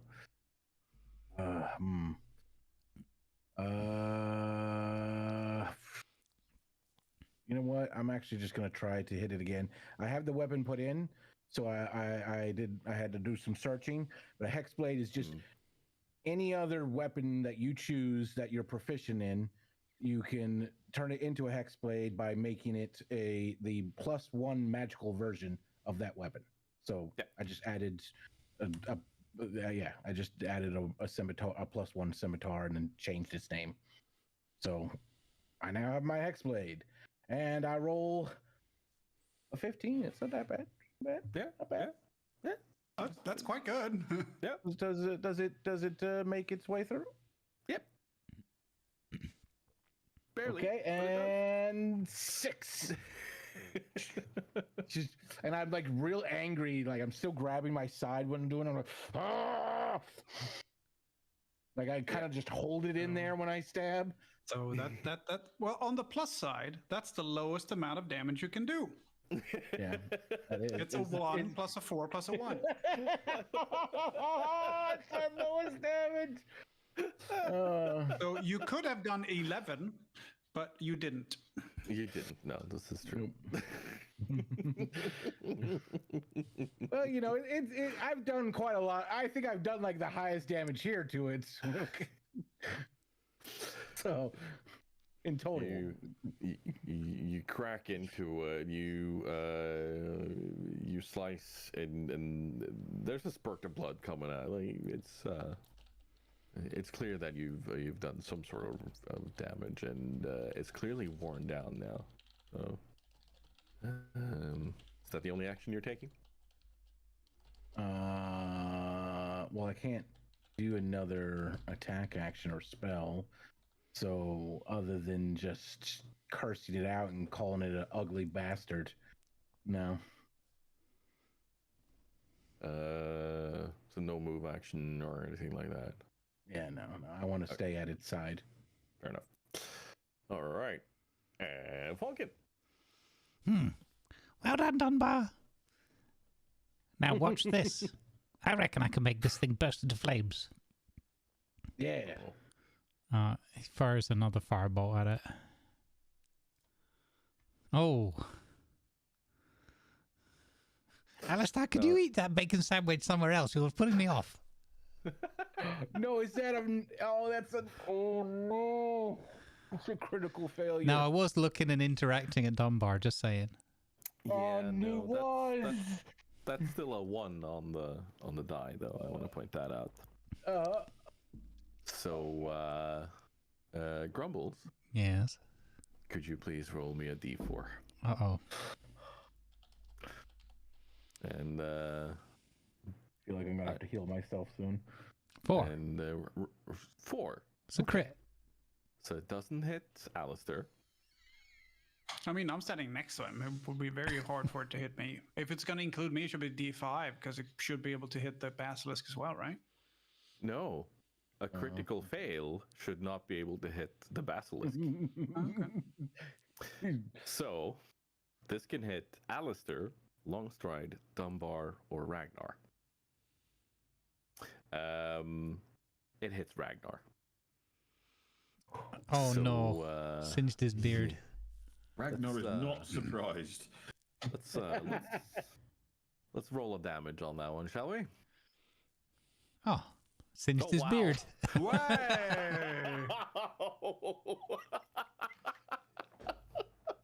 Lit flocks. I like the idea that Funkin's got enough like wherewithal that he sort of just realizes in time just because of that damage roll, and he kind of looks at his finger, pulls it back in horror, and the slow-mo like action cam is him trying to like blow the fire out on the end of his finger like a candle, like no, and it's too late and it hits, singes his beard. I just imagine this lit match going through the air. So I just want to, for your benefit, Doc, I think you know that the fire spells are coming from Funkin. And if you've been hit twice in the same round and both of them have come from the direction of Funkin, I think it's fair for you to assume that both of them were from Funkin. You're trying to do persuasion on not your turn. Yeah. Lima, you're going to appreciate this. Same team. Same team. Same team. Why would you same team? I do appreciate that. It's a very good callback. Yeah. So this lit match zooms across your eyebrows, and yeah. You're missing an eyebrow now, and you've taken 1 fire damage. You see Ragnar look at Fonkin and just scowl, and almost leave the battle to walk up to Fonkin because he's that annoyed now that he's just lost yet more of his bushy eyebrow, and part of his beard as well has got singed earlier. So he's looking really annoyed with Fonkin. We can press the digitate an eyebrow back for you. It's fine. I have a disguise kit. You will never know it was gone. Groucho Marx. Exactly. It's just a big black square. It went too far, and now it's just a monobrow, a big black box. Its forehead. You know what? I kind of want to have a roll off between these two. So, Ragnar, can you give me an intimidate on that? Not good. No, that's not very good. Okay, and A 2 and a 3. And Funkin, can you give me what would be the counter to this? Diplomacy. Yeah, diplomacy or Performance, probably. Yeah. No, deception. This is to see if you get intimidated by it. So, what would that be against? Like maybe insight to see if he's serious. Yeah. Yeah, that's actually To see his game. yeah. No, yeah. Okay. No, You you're can't good. intimidate me with one eyebrow, man. It's not great. No, that's true. You're looking a bit browbeaten there. You're not Well, at this helping rate, your I'm not going to have a brow left, and you're going to have your hair will be very short, becoming very short soon. Uh-oh. Because I'll trim it with my axe. Funkin ducks behind Alistair. Speaking of Ragnar, it's your turn. After glaring at Fonkin, Ragnar gets really angry now, having lost an eyebrow that wasn't actually, and takes Now, I have a question, Tiger. Does he know he lost an eyebrow? Because it's on his face, and you can't see your own face. Oh, but I felt my eyebrow. I think the fire was probably the clue. It's the smell of burning hair coming down, and you see him patting his face, going, "What the? Oh!" I like this. No. Every session, you will lose one piece of facial hair. So next there will be like half of your mustache, and then all of your mustache, and then you'll have the Amish beard thing, and then the other eyebrow, eyelashes. You'll be bald and no beard at the end. By the end of the campaign, he'll just be a clean-shaven dwarf with no hair. Yeah, exactly. Someone goes up to him at the end of the campaign and says, "You're a little short for an elf because you're hairless." Gotta buy you a shirt that says "Bald is beautiful." I'm gonna buy him a sign for his garden that says "Baldy's Gate." Oh, If you want a taxi for the gnome. oh God. Right, and with that, Ragnar's going to just basically take another swing with his two-handed battle axe at the creature. Oh yeah. Ooh, nice. Oh, Yeah. nice. 19. And you can add another d6 to the damage there because you are pissed off right now. Okay, I roll for my standard damage. That's the standard it's damage. not the minimum. 13 plus a d6. Oh, nice. 18. A lot better than the minimum. Nice. Ragnar's really upset. Yeah, Yeah. in your rage-induced attack, you bring the axe down perfectly at the same spot you did before. You hear a sickening crunch of the ribs, like it's. There's guts, there's blood, there's everything spurting out. And you hear a death groan from this basilisk as it starts convulsing and throwing its body around, and then it lands on its back and is completely dead. Yay! Ragnar sort of steps back and checks he's not got any ichor or blood all over his tunic and starts cleaning his axe and just stands there grinning, 1 foot on the creature, sort of, yep, that's my first kill. That's good. He feels good about himself. And then he glares at Fonkin again and just sort of shakes his axe at him. Funkin just gives it the old shrug, like, "I'm innocent. What do you want from me? It happens." I think Alistair is standing there looking at them with one hand behind his back, and then just looks down to see Funkin kind of peek around his side and goes, bacon, and then offers in like one of the red. Yeah, he takes some bacon. Piece of the bacon. And you see Ragnar sort of put his axe away, put out a little tiny black book, and he pulls out a quill and a little pot of ink, and you see tongue hanging out, and he starts scribbling something in this book. You can't see what it is, but he just starts scribbling something in this book, and then glares again at Funkin and puts the book away. Longstride puts away his shield and an axe, and he says, "Well fought, friends. Is everyone okay?" I have a bit of a hole in me, but nothing that won't heal. Yeah, these basilisks, they pack a nasty punch. Now we have to. I wish we could preserve this the skin of this, but we have to move. The others, the vultures, the hyenas, and the other basilisks will smell the blood. We need to keep moving. While they're discussing that, Ragnar's going to cast Cure Wounds on Dunbar. Ooh.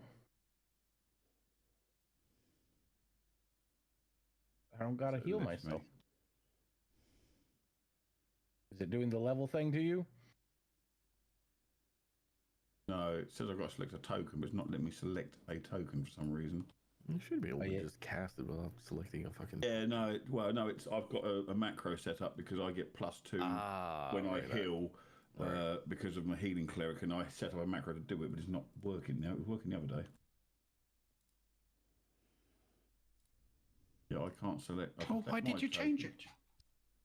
Well, I haven't. I can select my token. If I do it on mine, for example, it does this. Choose target. Ah, that's it. I had to select me first. That's what I had to do. Doing it wrong. There you go. You take 15 healing. Oh, wow. Oh, well, okay. Right back up the max then. Holy cow. Oh, wow. Very nice. That's a strong Only healing. needed 8. Holy shit, that's almost double. And that's a level 1 Cure Wounds. Very nice. Yep. Ow.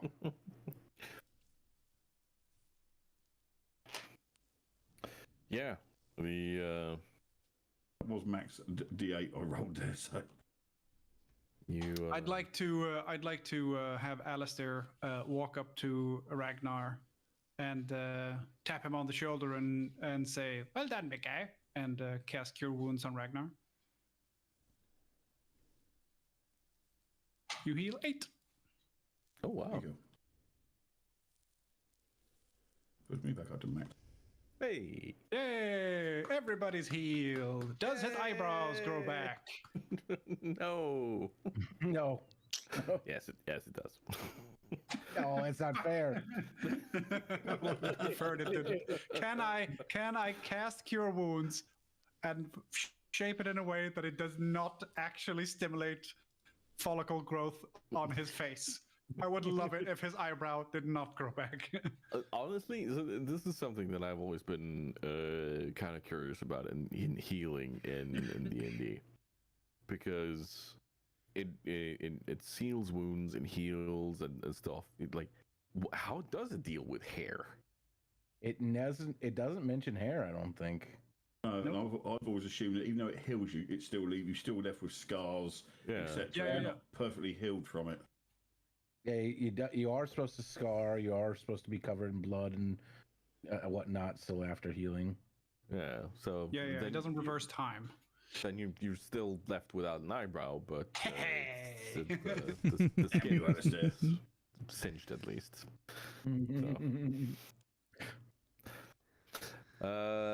Yeah. Yes. Good job. And then Alistair bends over the basilisk and starts poking around in it to see if he can get any bits. We have no time, Alistair. We have to move. I've never seen one of these before. I understand. Okay. But do you see those? And he points towards the watering hole, where you clearly see one of these other basilisks, but this is the pitch black one. Which is now kind of like it's smelling the air. and it's dear. looking in your direction now. Very quickly, Alistair brings out the tongs he had that he used to pick up the shards at the arena, and yanks out a couple of teeth. If there are venom fangs, he yanks those out and then stuffs them in his bags and runs off. If there are just normal teeth, it just takes a couple of regular teeth. Give me a strength roll on this. You got it. Yeah, Do I get any bonuses for having the tools and the tool proficiency with the smith tools and stuff, tinker tools? No, because this is a creature and not mechanical stuff. Okay. Strength check, you said. Yes. +0. 6. That's good. So you grab onto one of the teeth, and you kind of hear this. Help me out here, Ragnar. I just want. Not, While he's- not while- at all. While he's holding onto the tooth and heaving on it, and he's asked for Ragnar's help, Ragnar just walks up behind and just kicks him in the arse and tries to knock him over to give him a bit of extra leverage. Hey, I can take that healing back in there, you bastard. I don't think it's gonna help. Nor does Ragnar, but he just finds it amusing. I like the idea of the pliers just slipping off the enamel of the tooth and just go poink, poink, poink. See, you don't gotta tell Dunbar to get the hell out of there twice. So I definitely think I've already, while they're messing around, started the stealth away. I also like the idea of Alistair lying on the ground and then looking up over the corpse of the basilisk and seeing the others coming slightly nearer, going, "Oh no, never mind," and then scrambling away on all fours, trying to run off. Time to go. I'm sorry about, and he just does like a thing where he just points and circles his finger towards Ragnar's face.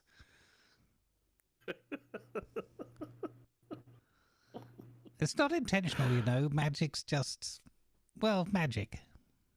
No. What you're saying is you're just not very good at magic.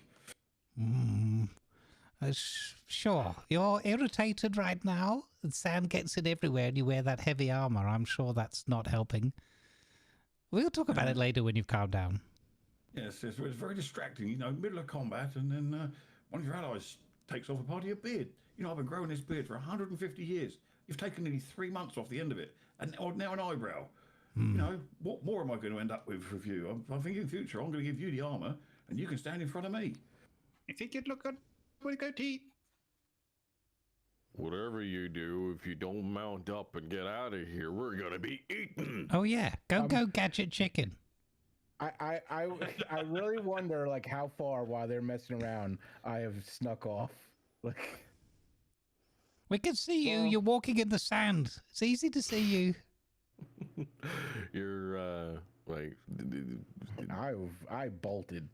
Second he said to go. I'll mount up and follow Longstride. Yeah, Funkin does the same. The best part would be if Dunbar was really stealthy and sneaking off, but going in the wrong direction.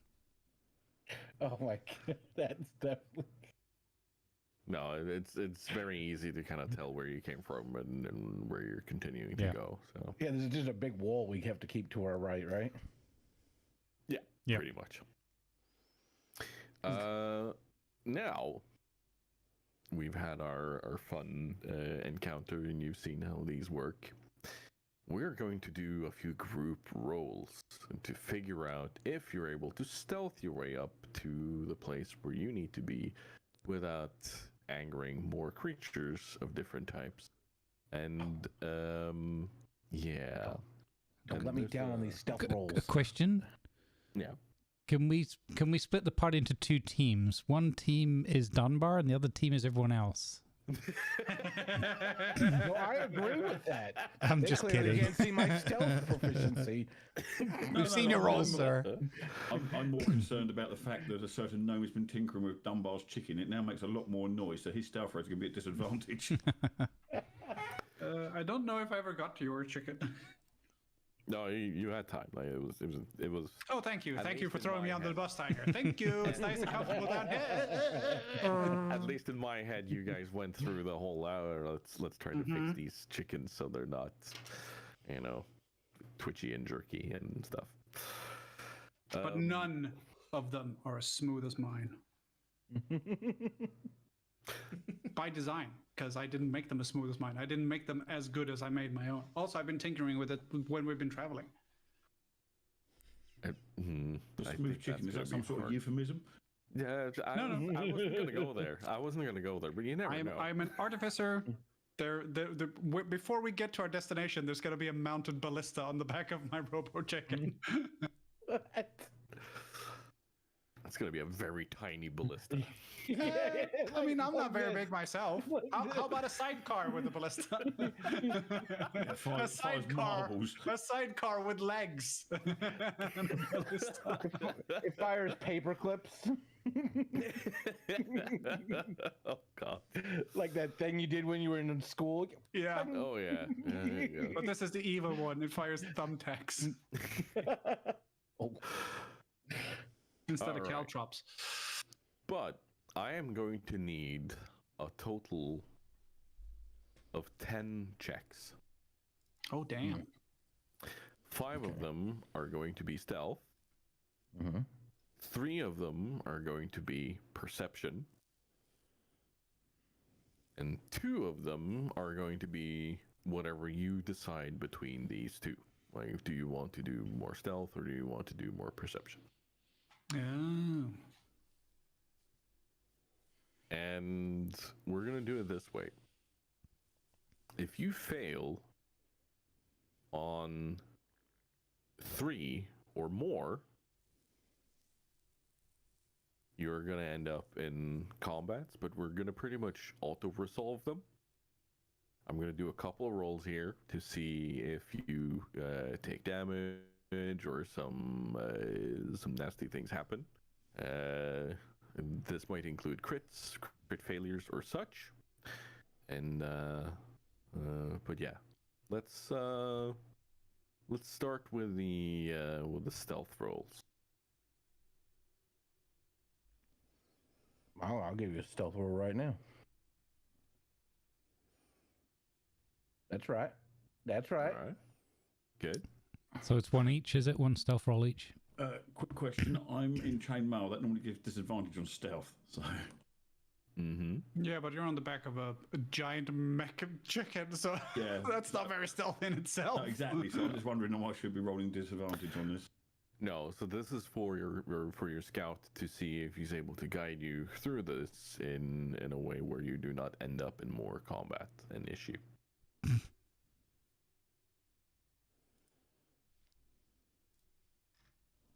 Okay. Well, we did very well. We just had 1 failure, so that's very good. Okay. I do the rest of the stealth. Yeah. No, wait, did all 3? Everybody, what? So then I'll do the last one, I guess? Yeah, the last yeah, stealth? because you were taking point anyway, so yeah. Oh. Oh. All right. Okay. Yeah. 13, yeah, that's not bad. Okay. And then we're gonna need the 3 perceptions. Oh, okay. Okay. That's I thought that was an 18 when I saw it. Dunbar, do you want to push Eve, or do you want me to do it? No, you do it. I already did 2 rolls. Nice. Yeah. Very nice. So that's All right. 2 failures. Yep. Oh, and we have to pick. Now You said, right? we have 2 more rolls being done. Do you want to do them as stealth rolls, or do you want to do them as perception rolls? For What do we have for perception is bonuses? better. I have 3 perception. 4 perception. Does anyone have 4 stealth? No. No. Then I think we should probably do perception. All right. Let us down. right. Nice. So does everyone roll perception now? No, one more on Ragnar. Okay, I have +3. Does anyone have better than that?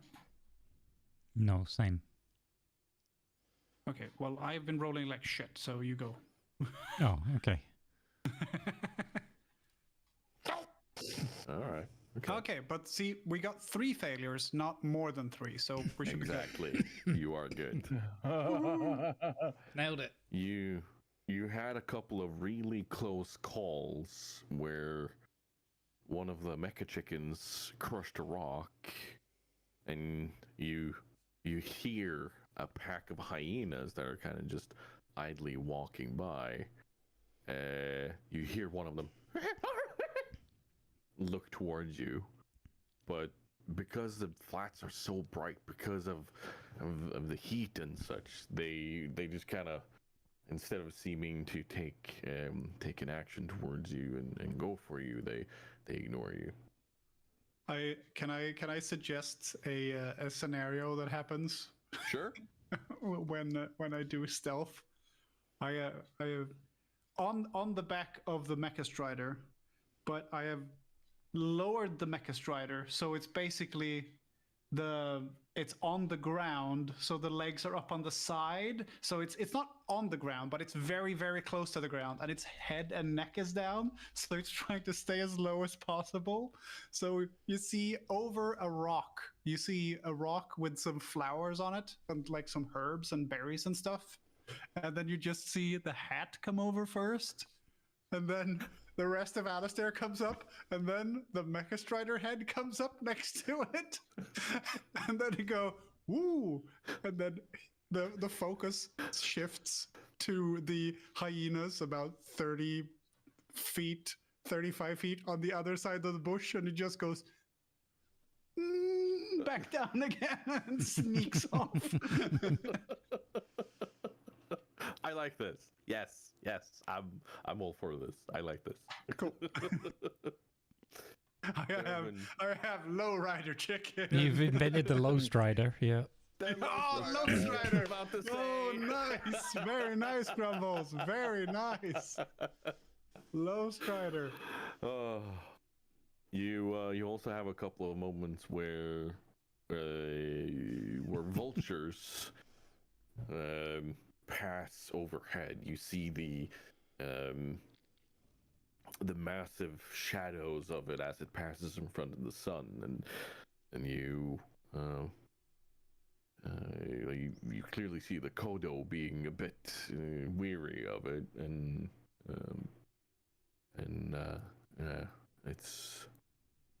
it seems to be circling very much just above you guys for a couple moments before it goes away.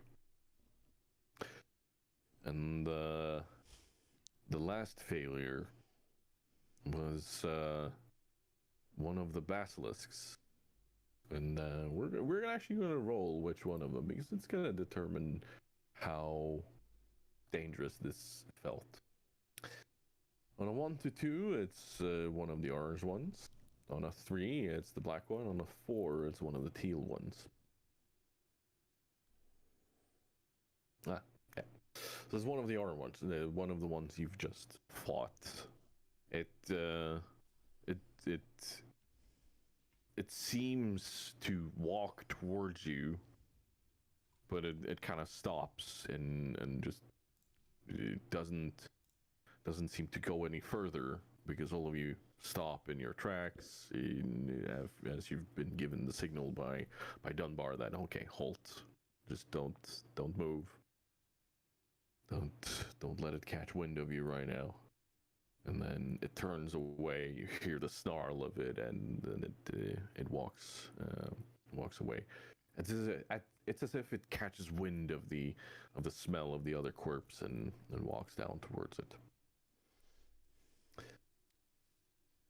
You make it to the mid part of, or roughly to the mid part of the wall of the Shimmering Flats, and you can clearly see there is a path that curves in straight across the flats.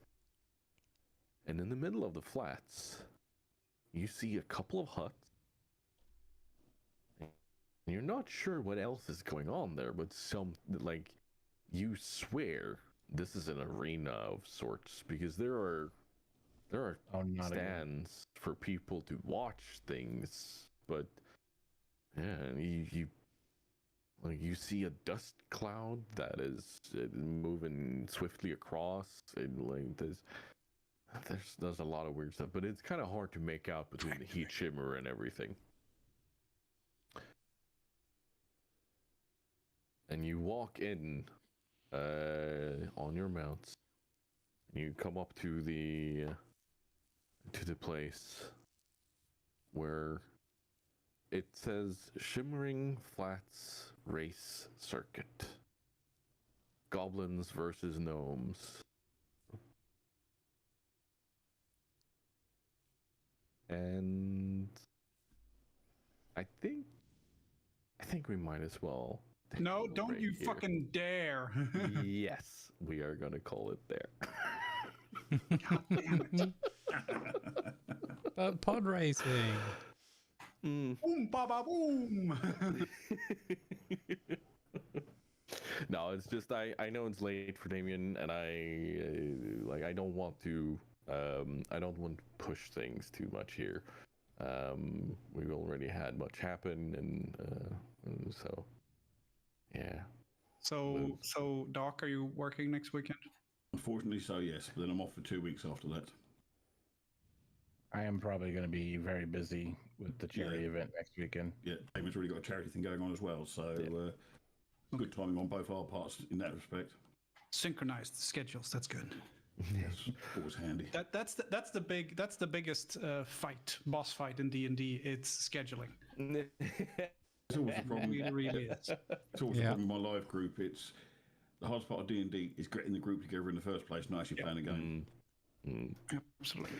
So, before we end out, are there any scenes, any things you guys want to talk about? One thing that I want to ask of you guys is because all of you leveled up to level 4, and one thing that I normally do when we level up in parties that I run is we talk a bit about how you accrued the knowledge that you've been given, like why have you learned this certain feat, why have you learned this certain spell, or so on. And normally we're in and around cities when that happens, but the kind of the placement of the world and everything is a bit weird, so I kind of want to go through the characters tiny bit and then talk a bit about what you've decided to do. So how about we start with Funkin for that? Okay, so Funkin spent his time, between contemplation, meditation sessions, and also just going through little knickknacks and trinkets, reminders of places he's been, and some of a mixture of things he's learned or been taught, and has his own kind of ideas upon or imagination, and kind of a part of Funkin's makeup or life experiences are he does a lot of things obviously with fire, but he's very keenly aware that he is a very small chess piece, and he's very squishy, so and also that sometimes leaving departing is the better part of valor or whatever. Sometimes just live to fight another day kind of thing. So his life experiences so far have kind of taught him and sort of led him in that way. So whilst he was meditating and considering and growing his magical powers or whatever, he has picked up 2 spells which can help him survive and or let's call it in air quotes disengage. So I learned mirror image, so that he's harder to hit. For things like where he scorches someone's eyebrows, for example, just a random thing I just plucked out of the air. No reason to bring that up. Hey. Yeah. Let's not talk about plucking eyebrows. That's too soon, man. Okay, too soon, yeah. And the other one is mainly just another callback to the Acquisitions Inc. and something that one of the spells that I've always liked, and it's my imagination runs with it, is the good old rope trick, where we can disappear into a pocket dimension for an hour. Are we going to see the fucking Burn Bright version of Jim Darkmagic's fuckpad? Exactly. Yeah. So which canonically has a small bar in it. Yeah.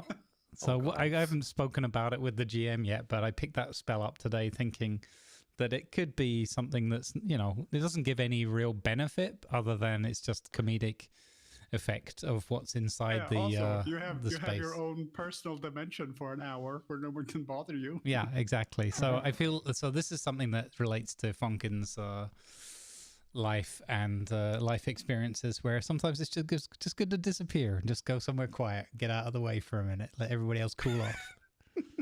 You know what? I can sew that a bit into the world building too, because you have over just the last 2 sessions, which in game time has been just a few hours by now. Well, a bit longer now that you've been traveling north, but at the time where you leveled, that's just been a few hours. But at that moment, you've been going through no more or no less than 2 or 3 instances of being teleported and moved through magical land. So I kind of imagine you've picked up a tiny bit of that, and that's how that got into you. And natural accruity to it, kind of going, ooh, yes, I can use this way. Yeah. Anything else in your character? No, I think that the rest of the time he's spent kind of thinking upon what he's observed from his companions and how he can maybe best help them and support them, because ultimately Funkin's very much he wants everybody to live their best lives and achieve whatever their goals are, kind of motivation. So if he can help people, that's kind of what he will do, but obviously in a very Funkin way. So whether they perceive it to be helpful, well, time will tell.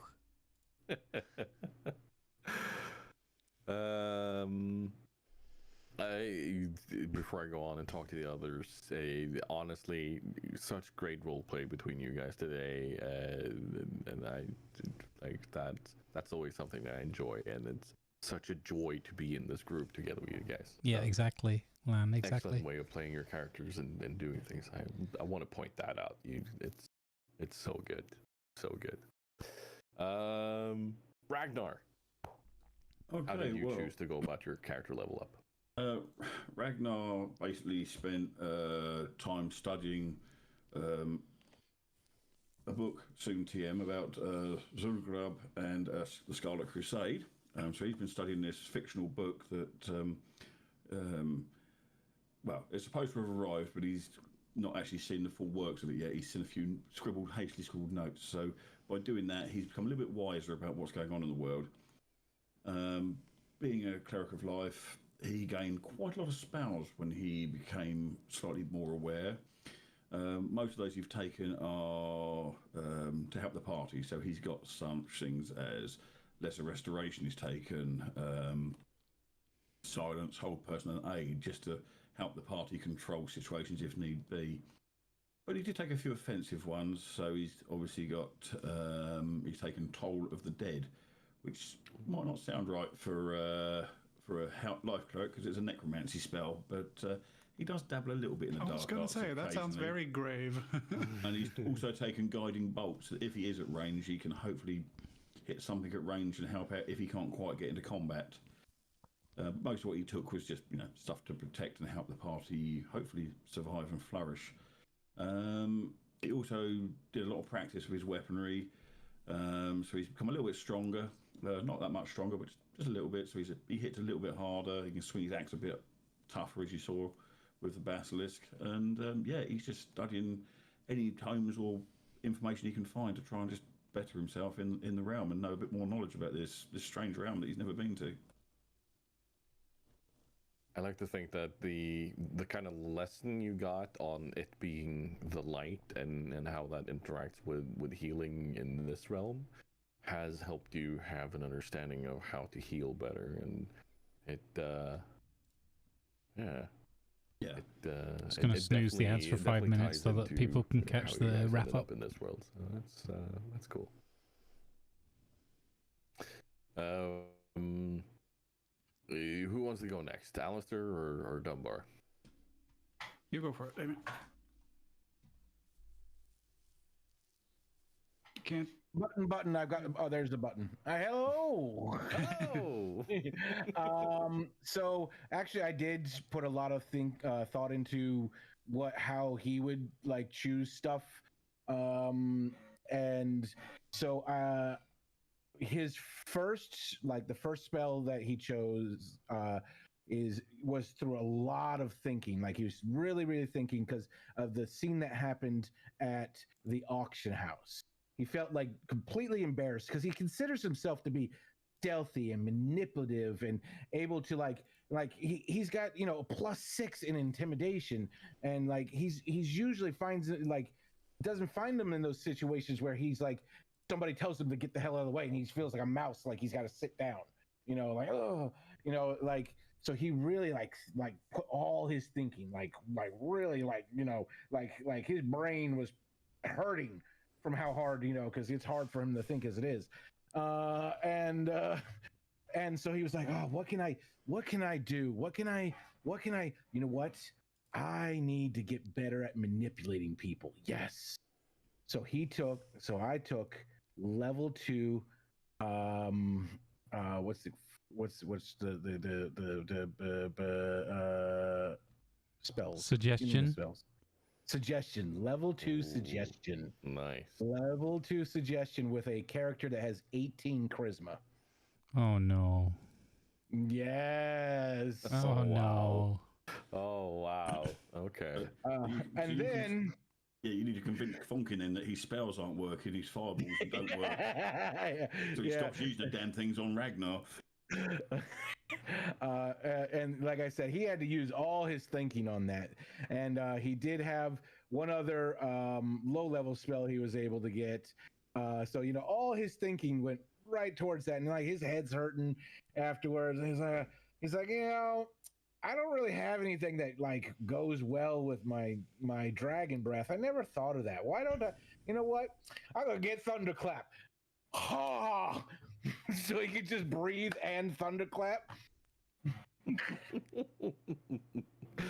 Nice. I like it. Where did I put you? Know, if you ever need someone to convince you to run into the fire and then blow it out, he's your guy.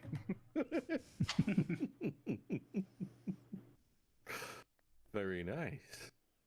Alistair, how about you? Alistair, when we were in the tavern in Gadgetzan, he for the first time ever, he saw someone use a yo-yo sitting by a table and just going and as an artificer, he was very interested in how it worked, and he realized that he can actually do it without the string, and that's how he learned the catapult thing. So it's just up into his hand, and up into his hand. It's like, oh, this is very nice. I bet I could. Oh, maybe I could. And then one beer stein flew across the tavern, straight into a wall, and everyone's looking around for the giant guy who could throw a beer stein with such force, and no one's looking at the tiny gnome going, oops. And he also tried to, there were flies in the tavern, so he's trying to like get the flies.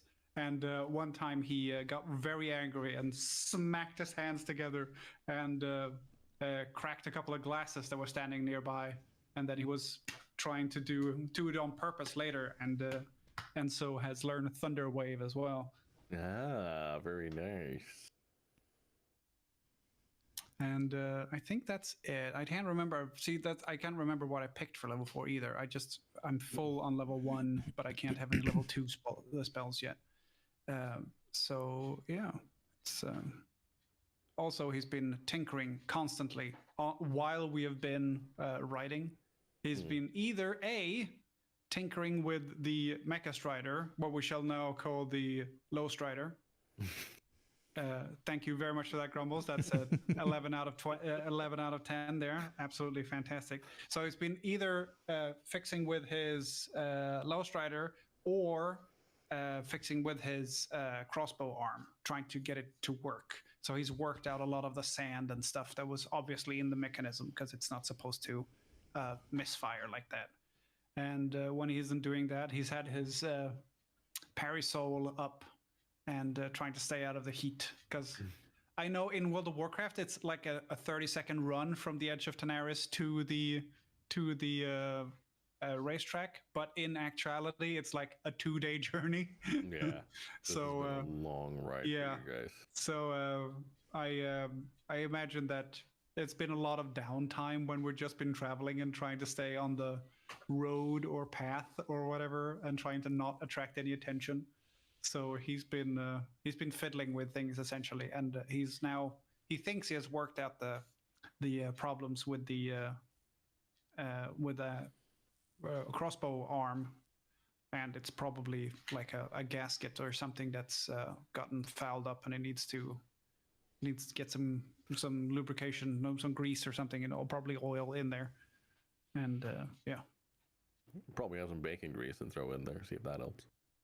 Oh, that's a good point. We'll just filter it, and he's got a cooking kit, so he could, or a mess kit. So maybe there's a sieve in there. We just filter it and just. Suddenly, all the bolts you fire are very nicely fragrant. Yeah, exactly. I've invented the scented bolt. Get shot, and you're like, it's not a poison bolt. It's just, aha! It's not kosher. So with your new spell, that could be called Catapult. Yeah. Oh. Here we go. Get out. Sorry. I'm gonna write all of these down so we don't forget any of them. Inspirations all around, guys. If you didn't use yours, you have them back. It's like I said, it's such a joy to roleplay together with you guys and do these scenes. And I completely forgot to give you guys time to go shopping in Gadgetzan. That was part of my plan. Allowing you guys to go shopping. I could have used my suggestion. So, for next I was gonna say we could do that like a retroactive thing, like I got one of these in Gadgetzan back when we were there, when you guys were talking to the gnome or whatever. If there's anything you were looking for, then you want to pick up, there's places to, like in Gadgetzan, there's pretty much everything that you would find in any large city. Like they are specifically meant for, like they're a trade place. Like that is everything that goes on in Gadgetzan. So, also, Gadgetzan has the awesome benefit of having both Horde and Alliance stuff in it. Exactly. So, if there's anything you want, something that you've been looking to gather for your character, send me DMs or hit me up in the. You know what? Use the campaign one, unless it's something you want to keep secret. Then I love the idea of like 3 or 4 episodes later, everyone's on like their racial mount. So Doc's got a ram, and I don't know, Damon's got like a weird dragonling or something, and Funkin and I are up in a zeppelin. Yeah, let's go. I can see my house from here. Oh no, Zeppelin's goblins. We'll be in a gyrocopter. We'll be goblin. Yeah, we'll be in a gyrocopter. Yeah. It came from behind. I just want to see Funkin doing fireball from the gyrocopter. Like, oh, that would be awesome. God. Yeah. Oh God, death from above with these. Yeah, exactly. This is you know what? No, we're not doing that. No, we'll see. We'll see what happens. He's dropping bombs. Yeah, standard nat one. Me and Dumbo get frazzled. I love the idea. I was taking up like tourists with a classical camera and a gyrocopter, going, ooh, click, click, click, click, click, click, click. Aerial for. And here on the right-hand side, you can see Thunderblood. Just do a lap. Click, click, click, click, click, click, click, click, click. Next up, Pokemon. Oh God. Yeah, exactly. Pedal, Funkin, pedal faster. There's gonna be some angry wyvern riders coming after you. You have violated the sanctity of our airspace. Prepare to be fired upon. Yeah, exactly. Fire, pedal you say? faster, Funkin, pedal faster. And then you look down and Funkin's gone, and it's just a hole in the air, and you see him having a drink at the bar. Yeah. Ah. It's awfully quiet today. I love that you have the rope trick, because it's such. I mean, they also take the piss a little bit with it in hacking, but that's kind of what they do.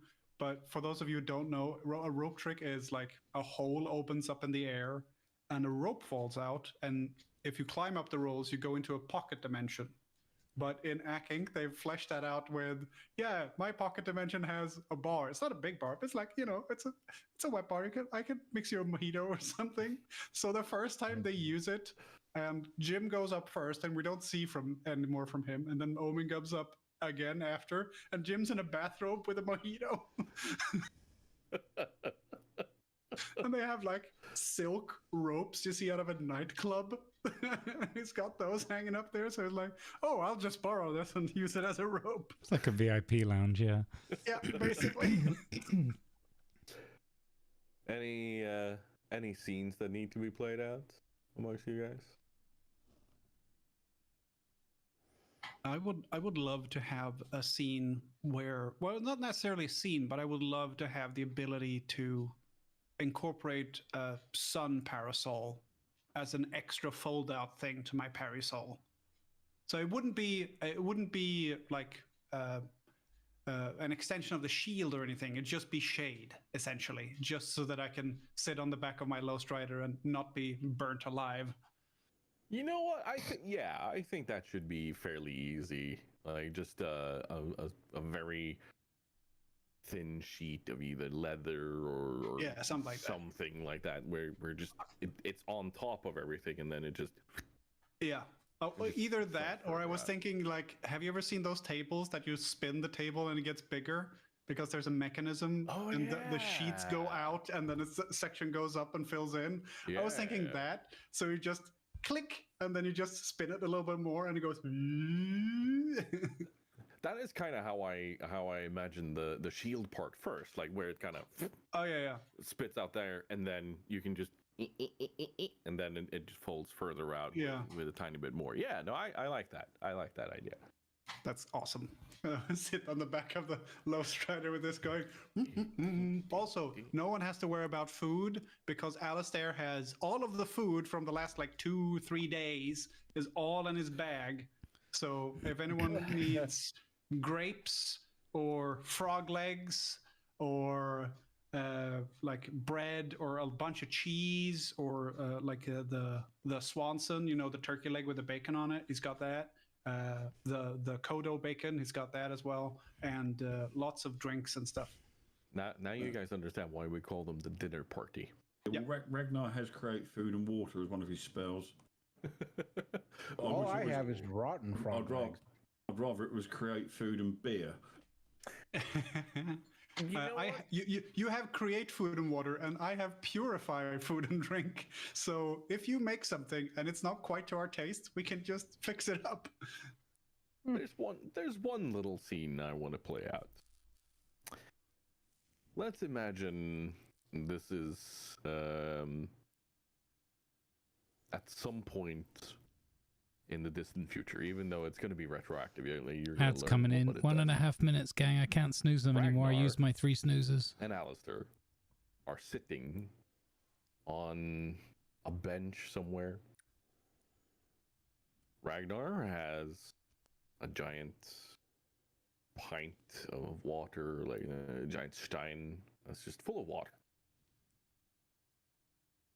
And Alistair pops out the stick he got.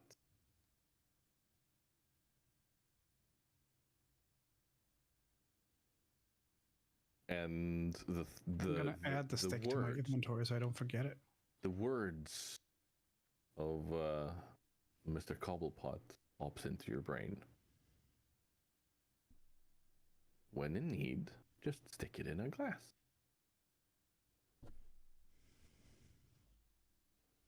And he, without asking, so maybe he's Ragnar is drinking and then take after a particularly heavy drag on the stein and just takes it down and looks up and when he's doing that, Alistair just goes tweet. As soon as it hits the water, up top it goes, and it's a tiny umbrella. It's a tiny cocktail umbrella. And I need you to roll me a d10. Oh my god, yes. What is in the cocktail? It is a 1. Bad vodka. It's the lightest and most unwelcoming beer you've ever had. So Coors or Bud Light or something. Coors Light, yeah. Something along those lines. It's not strong enough to do anything, and it's warm. Oh no, it doesn't have a chilling effect. No. Oh. The most disgusting beer in the world is hot Heineken. Like, any beer is not nice. So it's not disgusting. Like it's not. But it's is it better than the water that was there? Yeah, like you definitely want a beer over water, like especially as a dwarf. So you know. Yeah. So but it's still kind of, you know, it's kind of like, whatever. It's a beer. I'll accept it.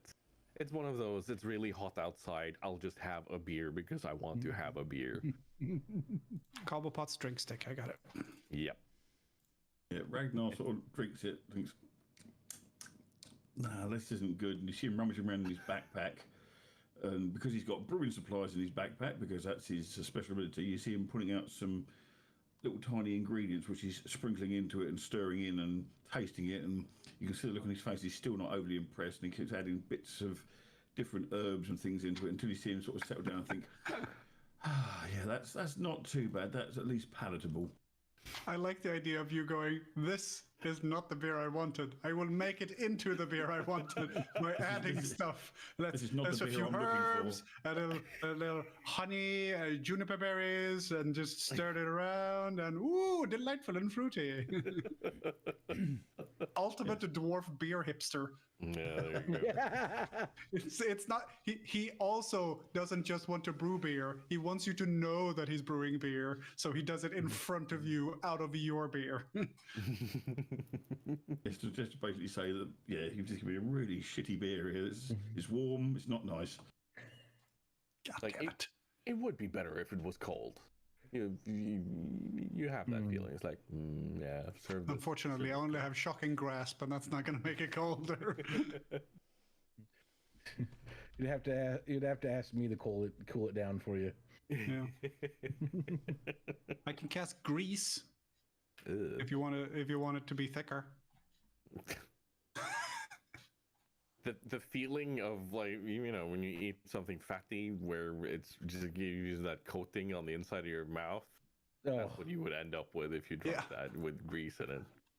Oh, by the way, I have the grease spell, and that's what I've been using on my arm to wash out all the sand and stuff. Not bacon grease. I have the grease spell, so it's just been a very controlled stream of.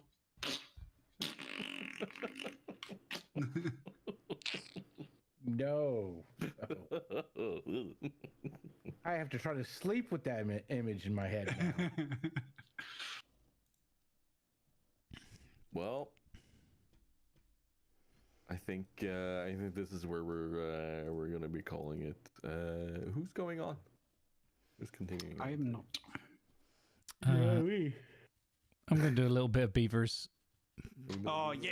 Just a little. Are you bit. still doing the forktails, or are you? No, we had a chat about it yesterday because we got to the point where it was kind of just creative building and everything was under control. Yeah. So we're trying the new Iron Tooth clan, and it's very different. It's yes. I think Have I you got may have any already mods for lost, but I'm not sure. No, I'm not. No mods, just the vanilla game.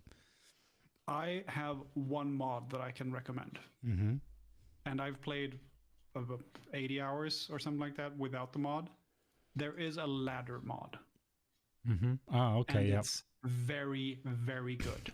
Because instead of having you know, storages on both sides of the road and having to do with all the stairs everywhere. You just go up and to the side. Yeah, that sounds good. That's what somebody said yesterday. Like, why don't we just have ladders in this game? Yeah, it's like one of the most popular mods, and it's not free. You still have to research it. It costs money to build it and stuff like that. So it's very, very good. Well, I'm gonna suggest that we continue this conversation over at Rommel's place and say hello to him and his beavers. Gentlemen, again, this has been very good. I'm fully looking Thank you for being an awesome DM, Tiger. Yep. Stop making me feel feelings. Stop it. Thank you, Tiger. I appreciate it. So yeah, 2 weeks. That's when we reconvene, and we're gonna see more what goes on the Salt Flats. Yes. Behave, everyone, and I'll see you in the next one. Okay. Good vibes, Bye, everyone. everybody. Bye. Bye. Bye.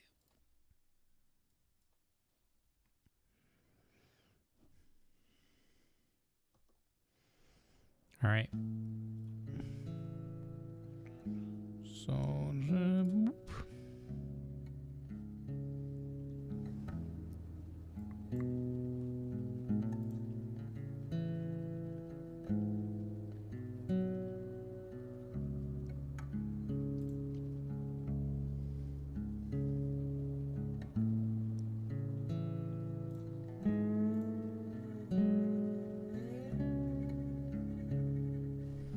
All right, gang. I hope you enjoyed that. Where are we at here? I can't see my stuff. There we go. Awesome. All right. Let's go. Cheeky little bit of Timberborn. I hope you enjoyed the D&D segment, everyone. We had good fun again, as I believe you could hear. I'm going to go grab a fresh drink and a light snack. Just to keep me going a bit, and we'll play like an hour and a half or something, or a couple of hours. What are we, 2:30? Yeah, we can play till like nearly 5 o'clock, I guess. Awesome. Thanks, Lan. I hope you guys did enjoy it. I don't know what the lag and everything was like. I'll have to look back on the VOD with the audio sync.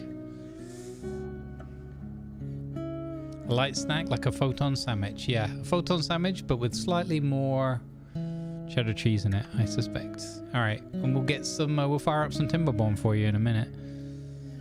Big thank you again to the whole crew for another fun, so that was only session 3. We're only 3 sessions deep in that. So let's do some Timberborn.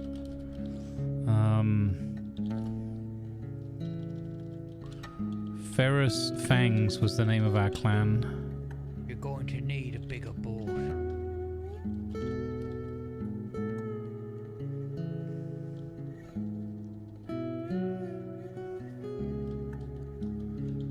For the win, we'll just call it that. Thank you very much, Lima, for the raid. Much appreciated, buddy. Let's go. We can play things like this now. You want your eyebrow back?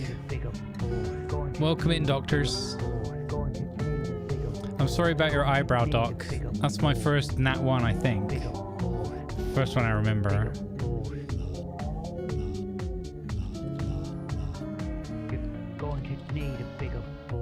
Okay, let's switch this up here. Boom.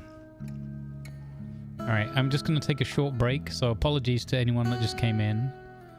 I'm just going to go and grab a drink and a sandwich, because we've been skipping all our breaks. Or all but one. And we're back with a little bit of beaver action. I'm not going to load the ladder one into this playthrough, but maybe for the next time we start one, if I remember, we'll add the ladder one in and have a go at that. Damien coming in with another raid. Hey, Geneva the kitty. There you go. Howdy, Doc. Thank you, Damien, for the raid. Go get some rest, buddy. Let's go. That's not the button I wanted to press. I just pressed the wrong button. All right. I mean, that would be the BRB screen, so it wouldn't be. It's not. Dang it. Oh, it's ruined everything. Might as well put you on there now. Anyway, I'll be back very, very soon. So just hang out for a minute. That's not the right button either. Party confetti, wee! Thank you very much for the raids, folks. I will be back very, very soon. Let me go and grab some food and whatnot. I'll be back with you.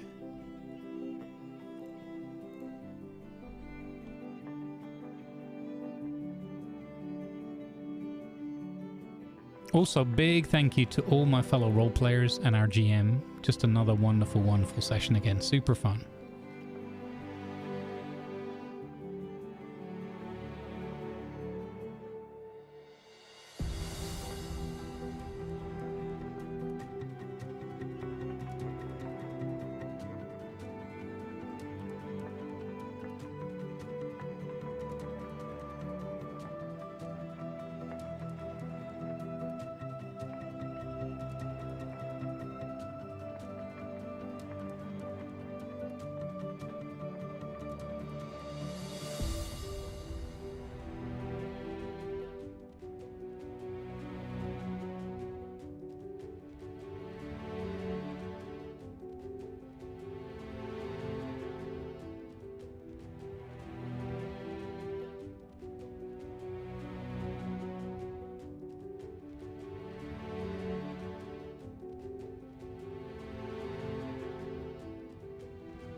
You're going to need a bigger boat.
Hey, it's a Tiger Stand. Thank you for the raid, Tiger.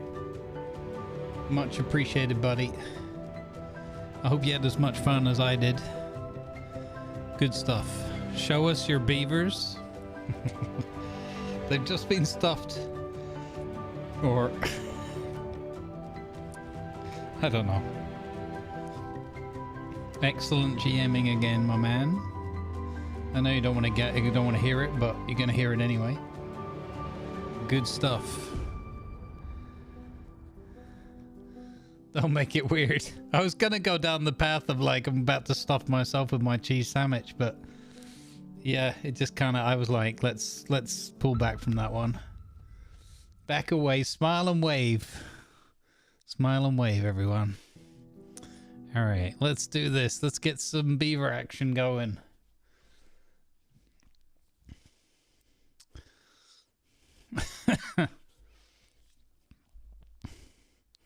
Play Timberborn. Let's play. Good vibes. Did that update in OBS on Twitch? I don't know. I'm not going to change the YouTube. People will just be like, this isn't D&D. It's like, it's all right. Don't worry about it. You're fine. It was mostly D&D.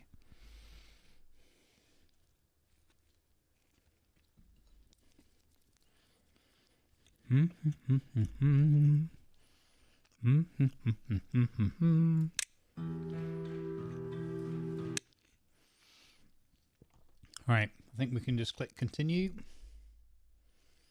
DM me with a fun thing. Oh, let's have a look.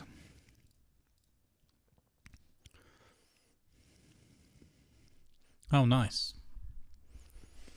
That's cool. I like that. I like that, Lan. Why is this not capturing? Hello? Oh, because the game locked up for a moment.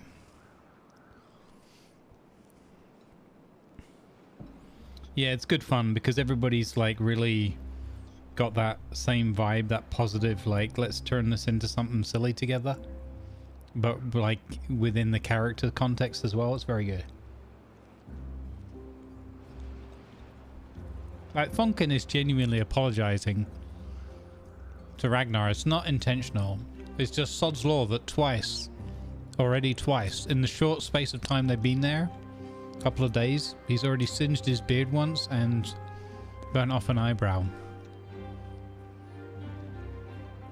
Oh, I haven't closed the thing yet. That's why. Thank you, Viper. Okay. Because everyone else wasn't out of it yet, so I didn't want to end it before they were all done. And then I forgot because it was in the background. All right.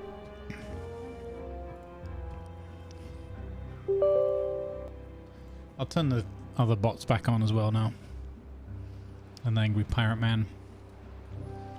Thanks, Viper. Hey, Shion. How are you doing?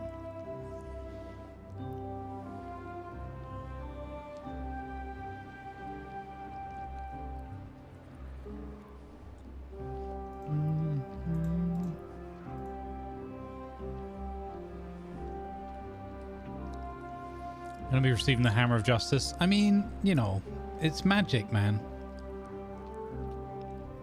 Stuff happens. Okay, so we're about to have our second draft. I keep saying drought. But we've just unlocked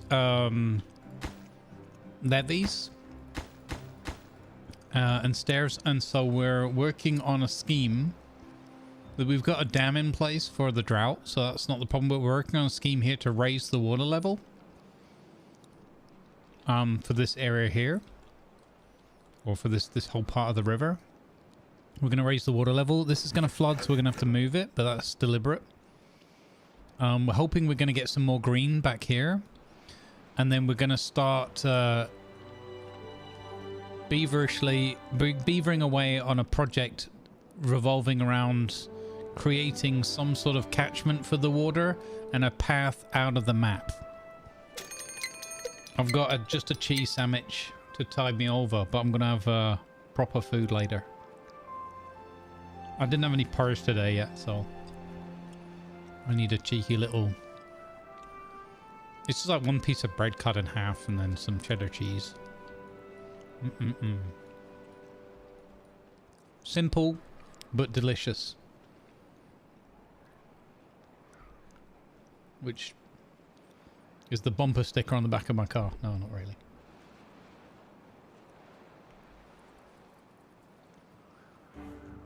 Yeah, there you go, see? I'm gonna have pizza time as well.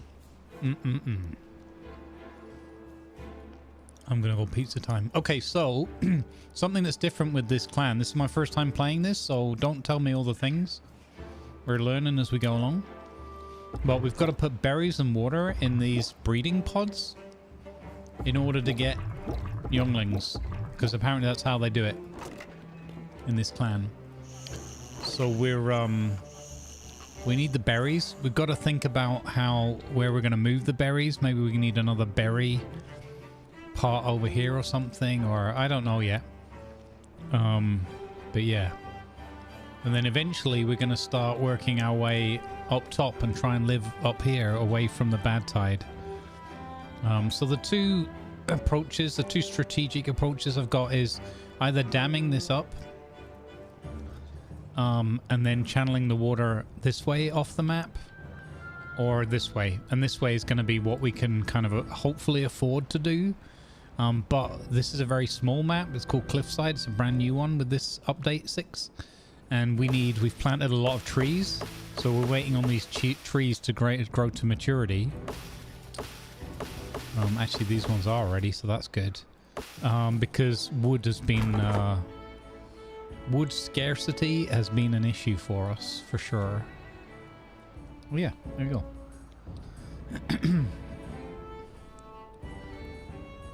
Hey, your stats, how you doing, buddy?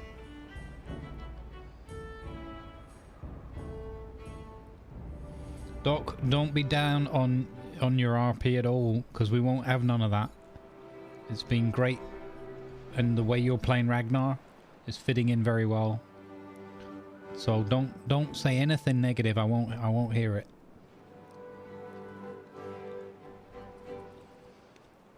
You bring the water, I'll bring the berries. That is a weird pickup line.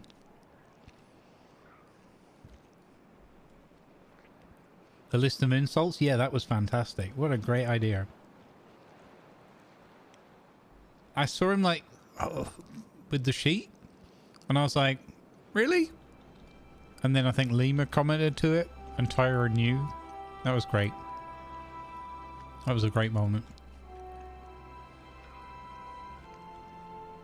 Yeah. It wasn't just having the paper, but the fact that he actually was like, right, let's get this list ready.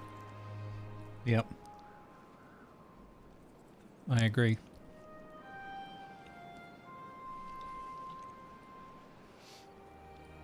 Okay, so drought's about to kick in. Hopefully it's like 2 or 3 days. This is the beginning of the... We're in normal, like intermediate level of the 3 skill or difficulty settings, rather. I'm trying to wolf this sandwich down so I can be done with that.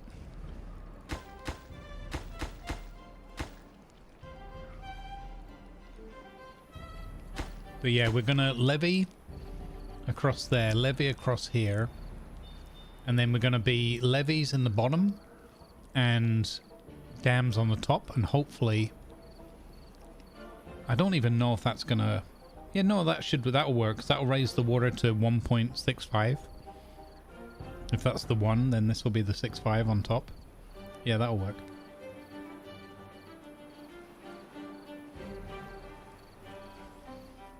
I know I was getting annoyed with myself today because I kept forgetting to go and get my pencil. I put it a couple of days ago. I was doing the paperwork stuff in another room and I keep forgetting to bring it back to my desk so I've got it to hand. I've got my pad here but not my pencil to make notes.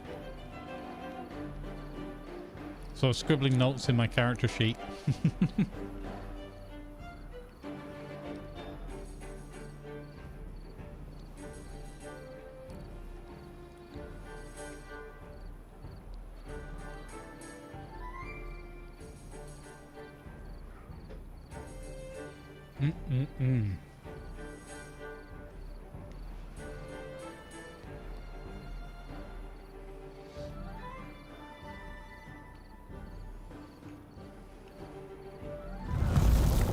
Cheers, everyone. Here's to the drought.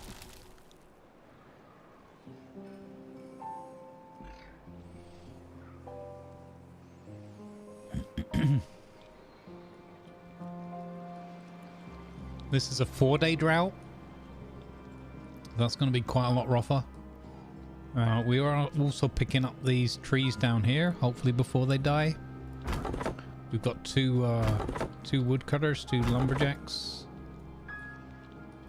And in the meantime, hopefully these will be sufficiently grown. Looks like they are. So we can start cutting those down too. Do we have any workers not working? No. Okay. And these guys can't reach up here, so that kind of sucks. That's actually, it's not that bad, because we might as well use what the map's giving us first. We'll use this wood first and come back up here afterwards.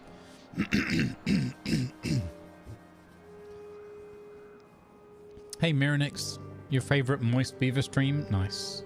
That was one of my goals on the internet, is to have a, you know, popular moist beaver stream. How was the D&D session? It was very good fun. Very, very good fun. It was just a really good D&D session. Just good fun. Had a bit of everything you'd want in it.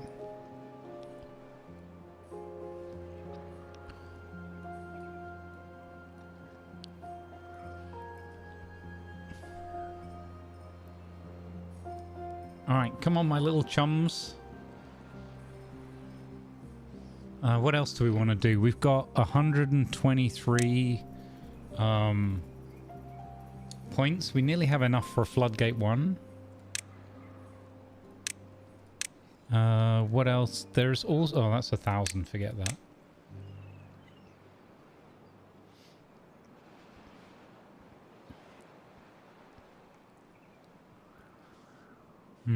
There's the bad water pump. I'm wondering if we want to... I think we have to pay more attention to their well-being for this group, because we have so few of them. We need them to live long enough to grow the colony. So we unlocked the double showers. So we have 2 of these showers in play. I think that's a... Look at that. There they are.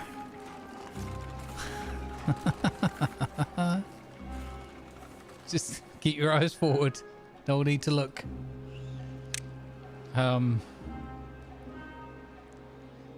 There's a bigger water wheel with a lot more power. So that's a clue that we need to get into more power. But again, I'm just learning it, so I don't know all the things yet. What's the other things we could unlock? We could unlock the platforms. That could be a great help, because then we could build up. And I was thinking about maybe we unlock the platforms and build everything up and up and up.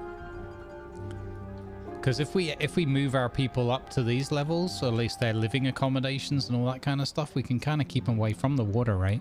Because the other option we've got is to make this whole thing into a massive reservoir. But let's see, by raising the water up 1 level, let's see what that gives us in terms of where it goes green. I'm hoping this will go green, but I'm not 100% sure it will. The other thing with the platforms is you need planks, right? You need quite a lot of planks. So it might not be the best thing.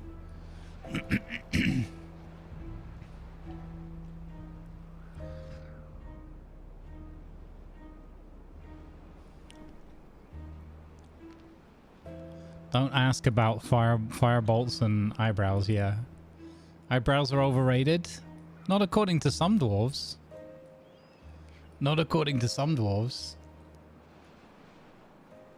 It brought memories back of the Sunday D&D sessions I used to play many, many years ago. That's cool, Captain Chaos.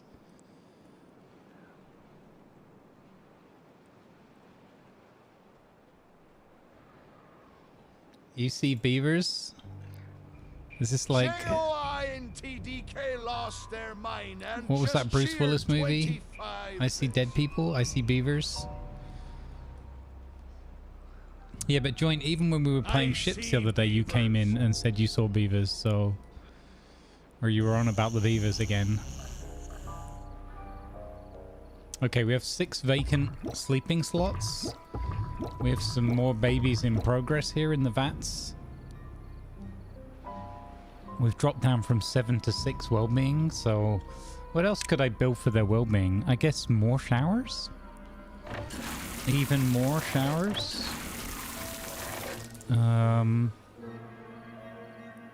We do have, yeah, we'd have to unlock the platform number 1 in order to be able to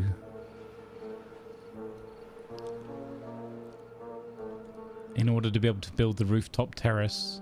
But we did get quite a buff when we put in a campfire. I'm not sure, maybe we should build a second one. It's quite a lot of logs, but at the same time, I think that keeping the longevity up, as I said, I think that's going to be quite crucial for this this play, so maybe we should just do it. I'm not sure where variety here plays more benefit than... We also have this decontamination pod, which is... but that needs some extract or something, and we're nowhere near having that, so... Oh, there's a scratcher. Oh, that's really easy to build. Well, it needs branches, planks. A swimming pool, but that could be a great idea if we can make a reservoir that's going to be safe from the bad water. This is going to be tricky. This is tricky. So, catchment area.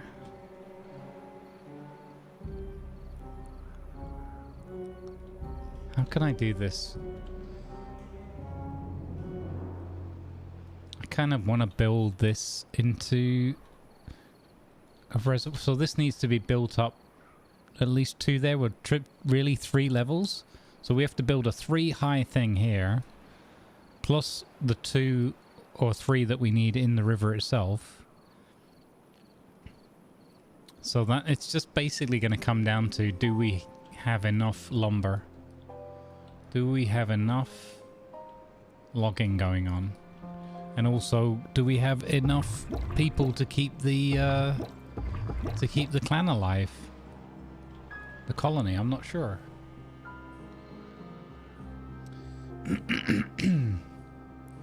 Yeah, so if I click on here, they're benefiting from kohlrabis. They've got, all of them have got wet fur. Okay, so I now, from that, I know that I have enough. Oh, and we have enough people going to a campfire. Okay, I see. Oh, okay. So we also have the fermenter.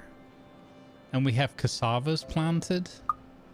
So what we could do is we could... Damn, we're down to 9 adults again, though.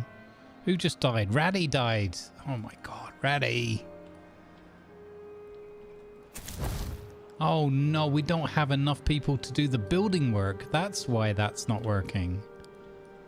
Oh, this is rough. This is really rough. How about our youngsters? How are we looking in terms of 58% grown, 60s, 81. Okay. So these are nearly grown up.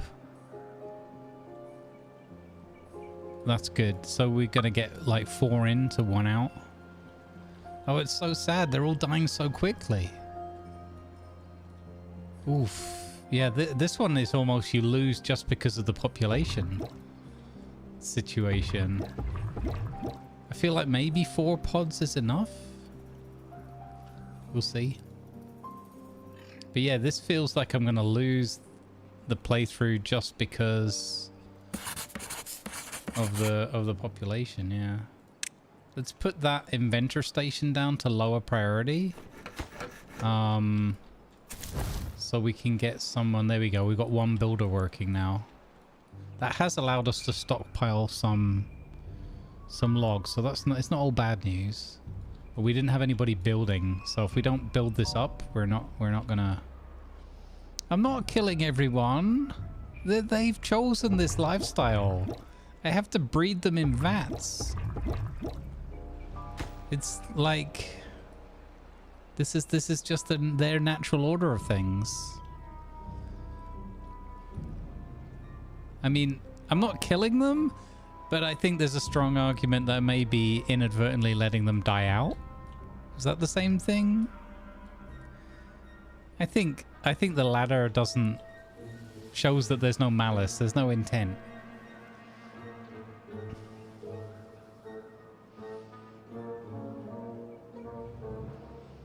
Yeah, this makes me want to go. Like I've been thinking about this a little bit. I need to like find a good YouTube documentary on beavers or something.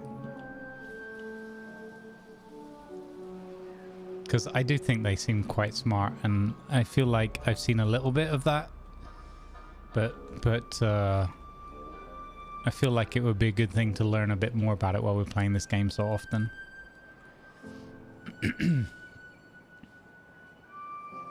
Okay, 2.6 days of drought left. Death through neglect. Says comfy marmot. That's kind of alarming. Last time you go here. Is this a new map? Yeah, from the first playthrough, yeah. Hey, you Dutch. It's the same thing? That's harsh. I don't want you to be the judge at my trial, Dutch. That's harsh. I'm not necessarily disagreeing with you, but I need a more sympathetic judge.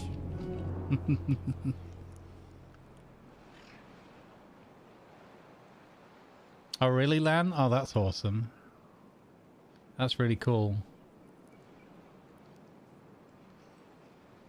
The vat breeding is just the logical consequence of their Beaverovian ancestors worshipping the giant water vat. There you go. That's perfect, Peace Monkey. What a great connection between the playthroughs. It's like seeing through the beaver matrix. Here they aren't born, they're just grown as a resource. Wow. Okay, is that how we're treating our iron teeths? Just a resource. I mean, looking at the evidence in front of our eyes, it's not wrong. I need some of these kids to grow up.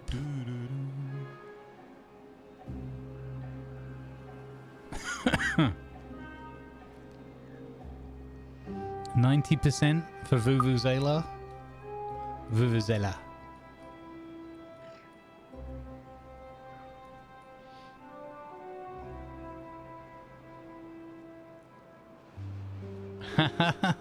I hear you, Dutch.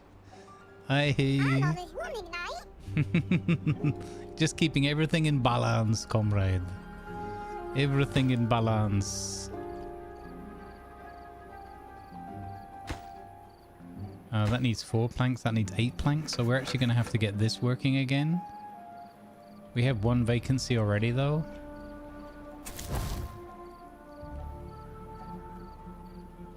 I think that's the science station. Yeah, we need more. We need more beaver.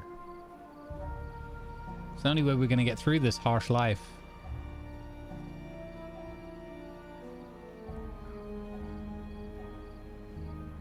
That little copse of trees down there is still going well for us. It was a good shout going down there yesterday. Come on, little babies. I'm gonna go speed 2 through the night time. Sometimes when I feel like it. But this is good to know, though, that we can check this. That makes things a lot easier. Not everybody got a kohlrabi today. Come on, guys, get these kohlrabis shared out.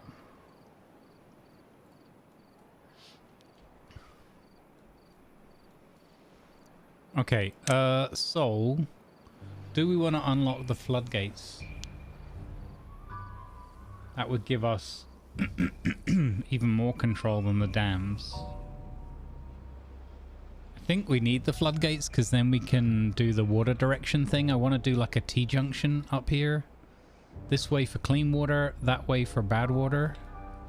So I think the only way we're going to achieve that short term is going to be with the floodgates. So I'm going to unlock that. Alright. Maybe there was something else we could unlock in Oh, also, I could have unlocked schnossages. We could have unlocked a decoration, like put some shrubs up or something, and that's a good way to give them a nice buff. Good shrubbery. An easy way to cheer up your beavers.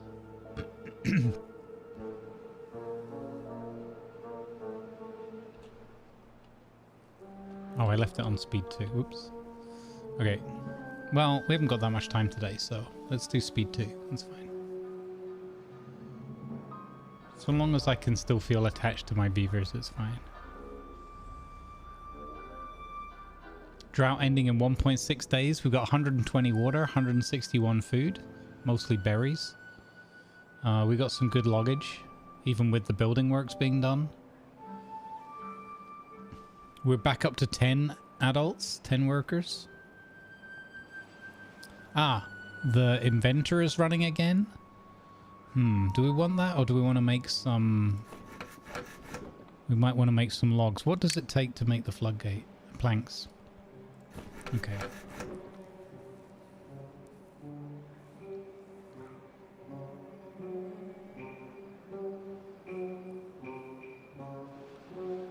I would say, yeah, let's put that back in play for now. Get some logs, some planks, same logs, some planks stored up.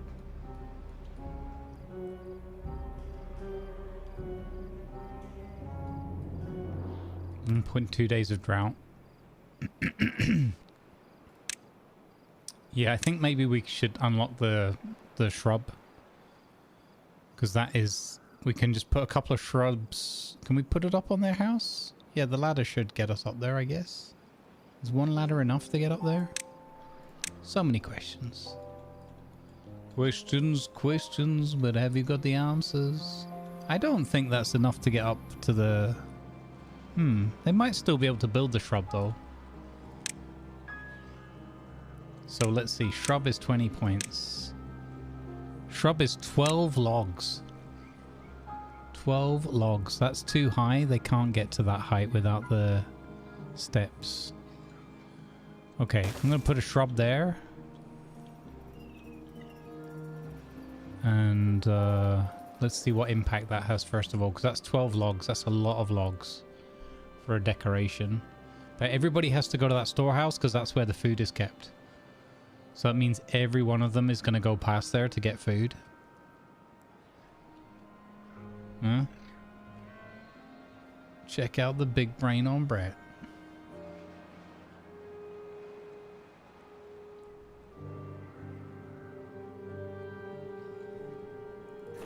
Oh wait, this has no power right now. It's pointless having that open. Oh my god. Silly, silly. I got one unemployed, so I'm going to put them on logging. Or we could put them in the farm. Let's just get the logs for now. Yeah. Hey, Trash Hunter. How you doing? Welcome in. We're not going to go super late today, as I said, but we'll throw on another... Maybe, like, just under 2 hours. After D&D, I need some decompression.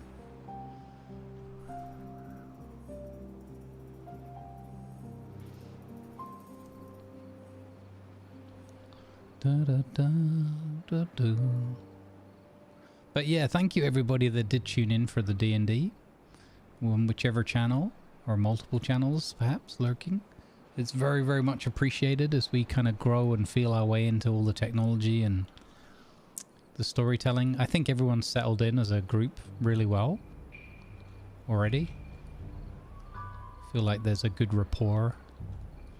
And I very much appreciate everybody's kind of interplay and their kind of discipline in letting each other kind of do our story moments. Even today where we had like a bit of a everyone's super excited for a minute moment. I think even that was just fun and very natural.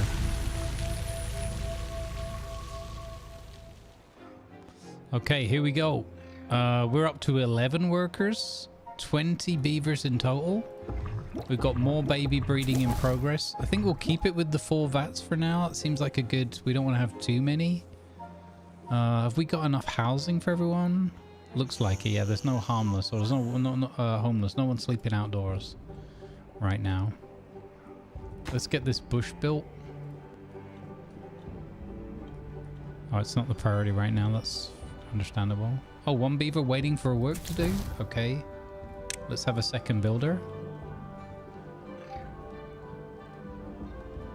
Keep an eye on the food as well, especially since we're running at 2 speed, which is not my most comfortable setting.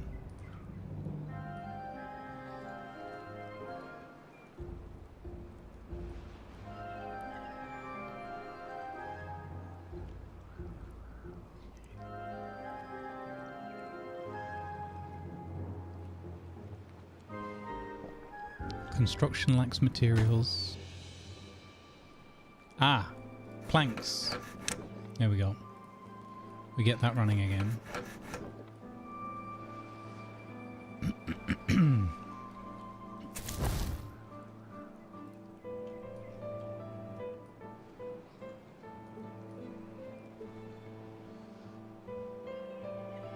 Hey, the shrub is in place.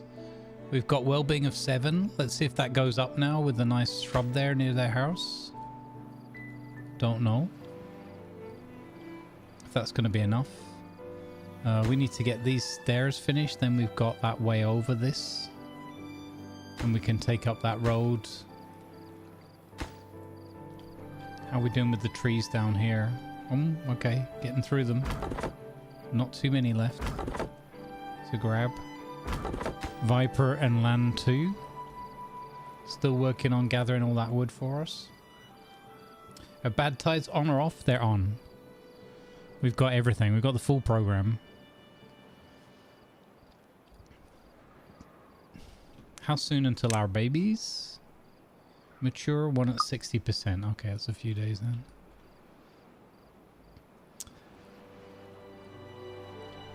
Yeah, let's just say we were burning through beavers early on in this, so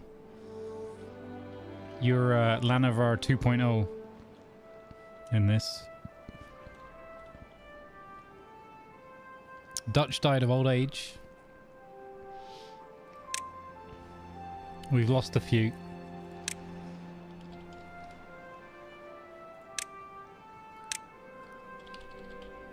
Let's get Ratty back in the game. I think we lost Disco as well, didn't we? We still got Blutenum. Still going. Comfy Marmot's in there now. Captain Chaos.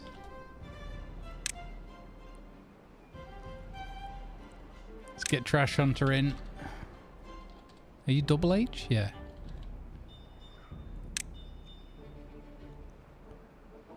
Alright, that's pretty good. Is Otto still in here? No, Otto's gone.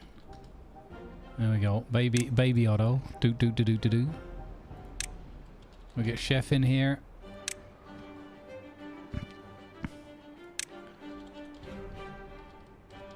Peace Monkey. And of course, we've got to have Joint. There we go. Since Joint's such a big fan of the beavers. Alright, we have enough food, we have enough water. We don't have enough of the good food, maybe. We're going to have to do some more farming. We have 1 vacancy. We're growing some more babbies. The bad tide, when the bad tide comes to this, it's going to be a bad time. It is going to be rough. Okay, so we have this path we can get rid of now. Then we need another levee there. And then we're going to start levying this up.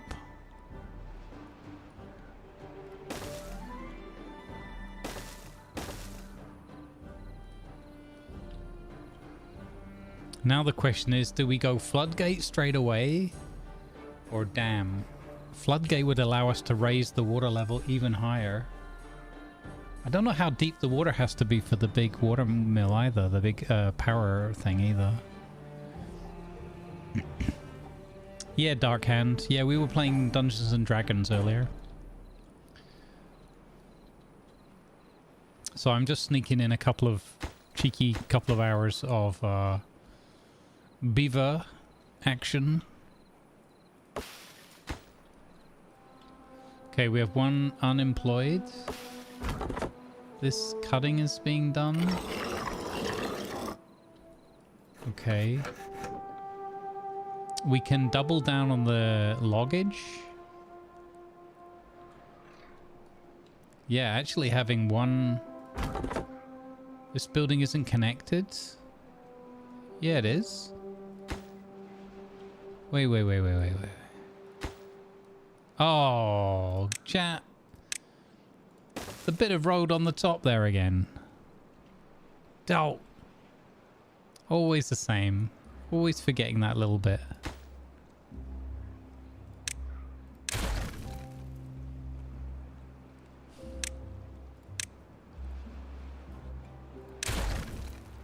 There we go.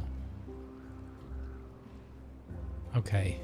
So we've got planks being made. We've got plenty of logging going on. We don't have enough food production. We have one vacancy listed.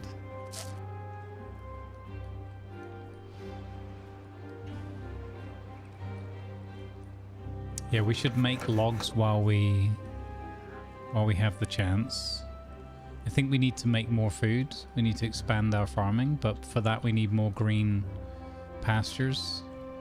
Also, where can you plant? You can only plant on this side. Oh, and a little bit here. Let's plant some more berry bushes.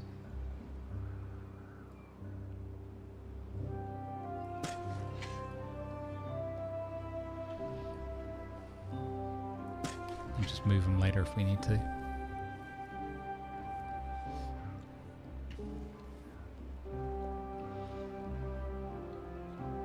Oh wait, that was a dumb idea.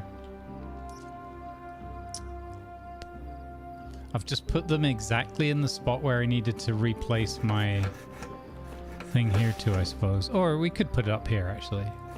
Yeah, we'll put it up there. That'll be fine. That'll be fine.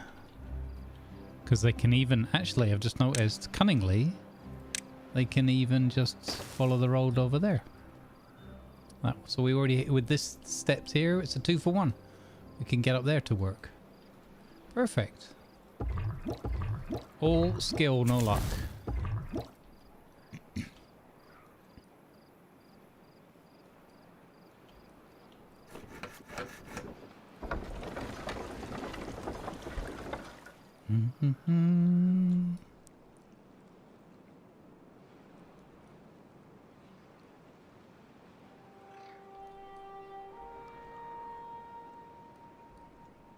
Okay, let's have a look at this again. The shrub is giving a 0.7 effect for 12 out of 17 people. Okay, interesting.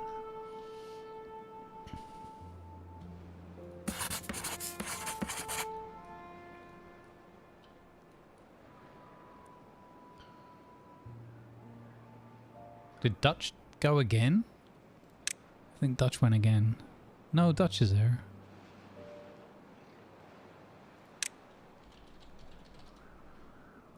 Okay. We can do it.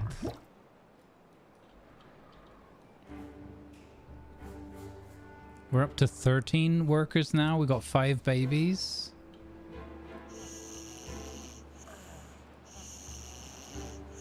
We're going to need some more housing soon, which is a good thing. A good sign. We're doing fine on water. We're actually doing fine on food as well. I was worried it was actually going down a bit quicker than... Oh, they won't work there? Oh, okay. We need an extra set of stairs.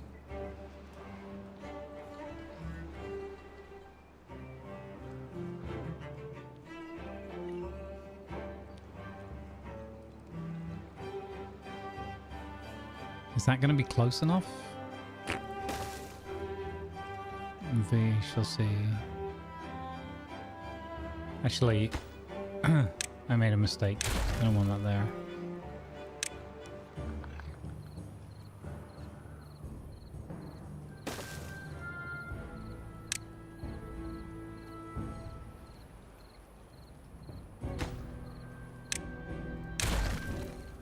Make up your mind. There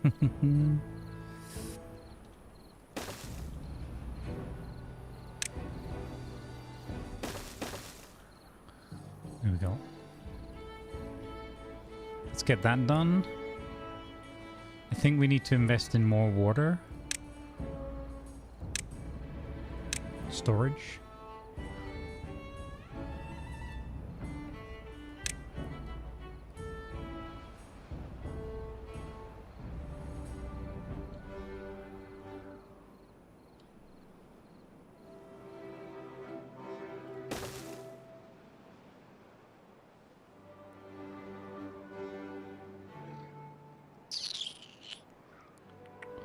One or two. We'll add one. We've almost gotten all of the wood from down here that we can reach. Very close. But we're also working on this stuff up here now as well, which is fantastic. So we just have to move one of those, well, eventually both of those cutters up here. In fact, we might only put one more back.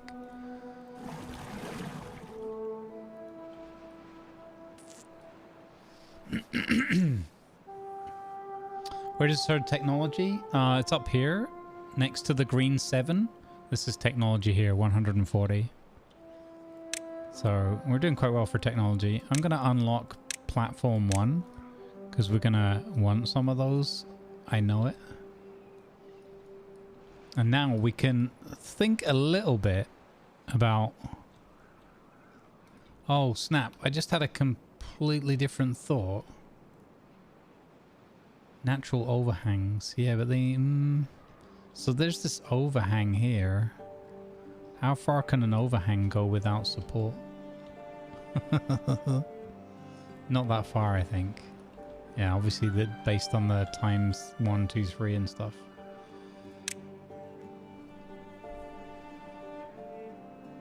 Oh, they need metal anyway. We wouldn't be able to build those. So we could build bridges, but we couldn't build overhangs. I was just thinking we could use those to run the water, but no, it's going to be levees. Okay, so I'm going to go floodgate.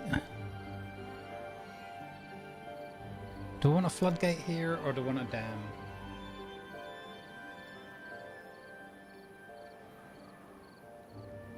Floodgate's going to allow me more flexibility. It's a lot more expensive though. Maybe we go... no, there's no point in that really. It's one or the other, dwarf. It's one or the other. Make your decision. Make your play. I'm going to save the floodgates.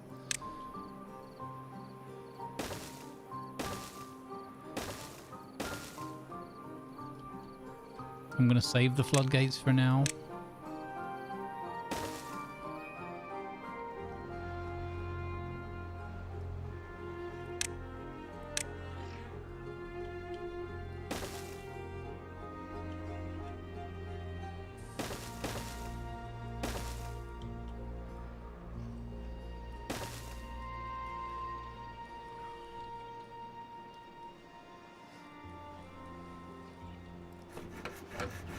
Alright, how's the population looking? 13 workers, 4 babies, 20 in total.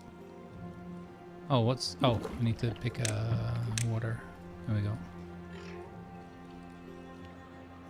Oh, we have 3 people available to work.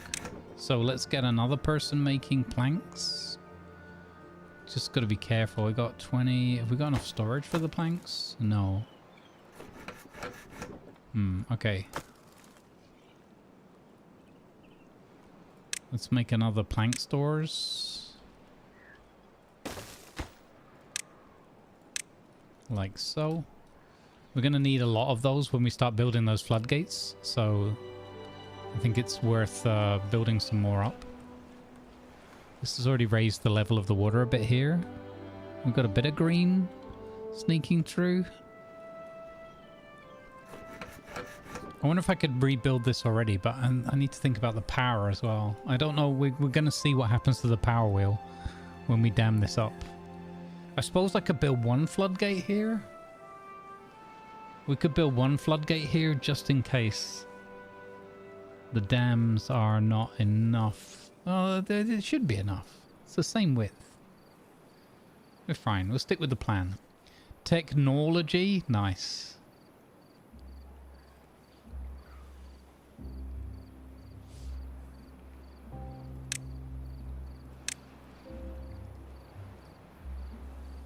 We'd have to have the dirt unlocked to do growing on the platforms, I think. Oh, the platforms, I don't know. But I would assume the same thing. Oh no, somebody got injured. We don't have the bed. Okay, that's our next unlock then. We've got to build a bed. Your attention, please. Advertisements are now running to support Couple of beds. causes. Thank you, please. There we go. Sorry about the ads if you get them. That's how it is.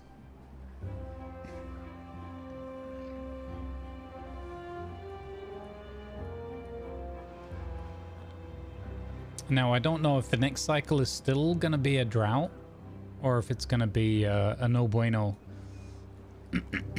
Hopefully, it's just going to be a drought.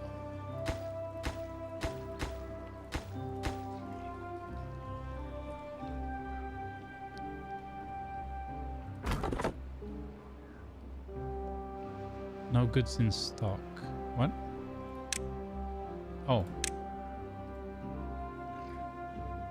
Got him. There we go. Oh, nearly out of logs again, gang. Nearly out of logs.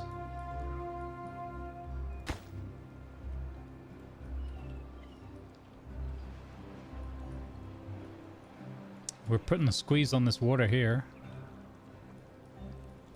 I think this could be a good plan. So we're going to move this up here, and then we're going to see what we do with the water wheel. Again, if it keeps working, we maybe leave it there.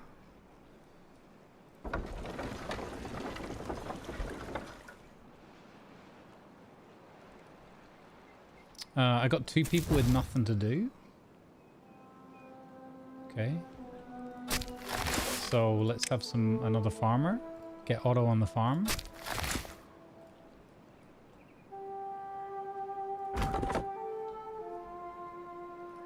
Okay, they're almost finished there, so we'll bring them up here to work on the wood.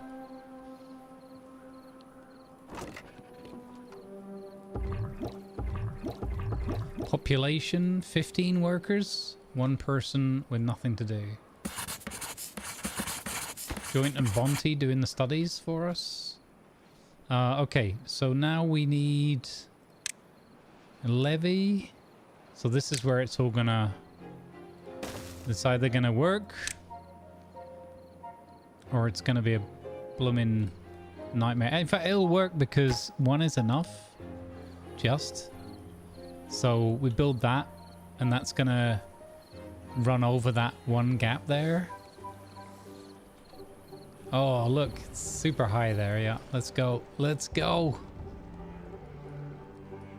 I think we should maybe move this already.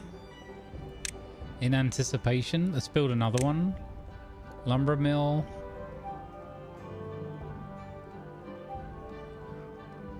I think we're going to put it here. Is this where we want to put it? We could put a platform and put it there.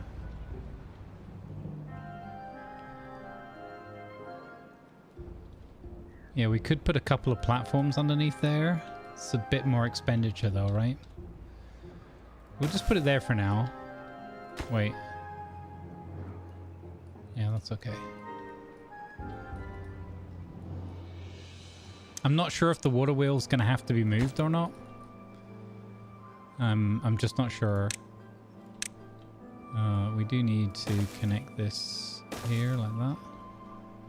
Should have just put it the other way around, right? That's okay. No, we'll do it properly.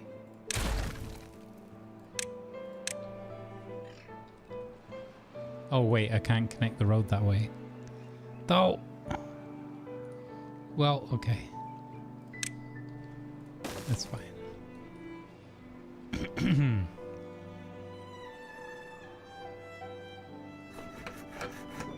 Okay, I'm gonna pause the plank production for a bit. We'll increase the number of builders. We can't increase the number of farmers. Maybe we can add a farm. These guys have almost got nothing left to cut down there. They went through these pine trees quickly. They didn't yet go through the birch. Where does this guy work? Yeah, he works there as well. Curiouser and curiouser. So I think what we'll do is we're going to already move one of those lumberjacks away. We'll put another one up here.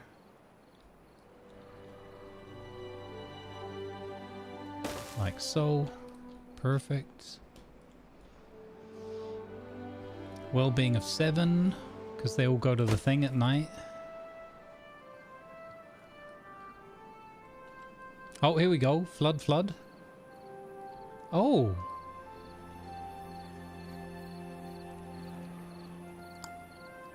Oh. I did that wrong. That one shouldn't be a dam. Oh. Oh, look how much green it's given us.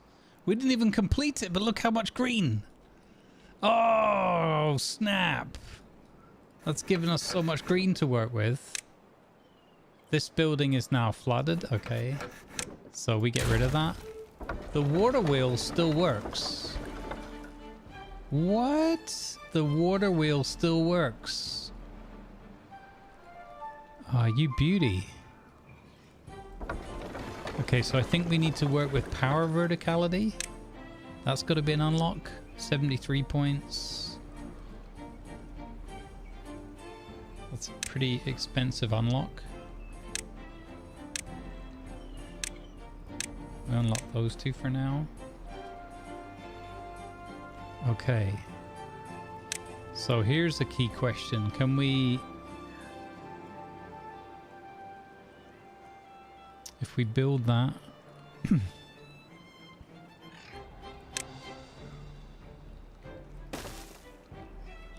I guess this works in the water. Why not? That should work, right? Okay.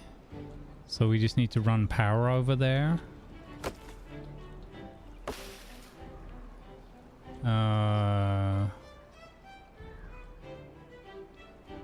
Okay, this is going pretty well. There's a bit of spillage there I wasn't anticipating. Let's see if we now dam that up. What happens to that water? Yeah, I made a mistake. That one wasn't supposed to... This one wasn't supposed to be a dam. That was supposed to be a levee.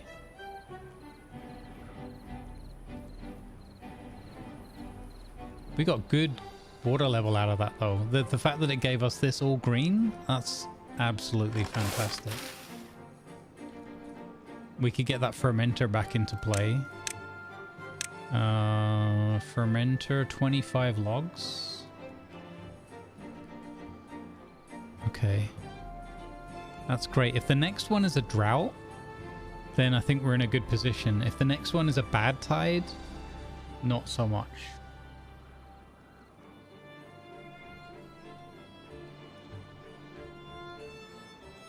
It's maybe running inefficiently now. Yeah, maybe the little wheel needs to be moved. I did wonder that as well. Maybe it's not giving as much power as before.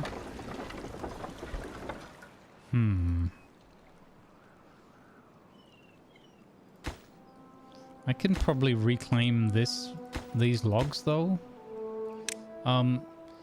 It's difficult to answer, Dark Hand. Generally, I like making my own mistakes, especially as I'm still new to the game and this is my first playthrough for the Iron Tooth.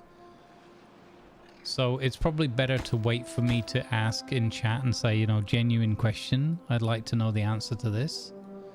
Because otherwise, well-meaning ideas, it's really hard to know where the line is between an idea being shared and something that's kind of a spoiler or backseating, you know? I know this is another one of those games that it's hard to sit on your hands and not be like, oh, you're getting that wrong. But, you know, that's the challenge of watching someone else play it. I certainly enjoy having other people here watching and enjoying the proceedings together. Okay, so here's what we can do then. Let's build a new wheel. 100 logs for a large power wheel. Flip it, Nora.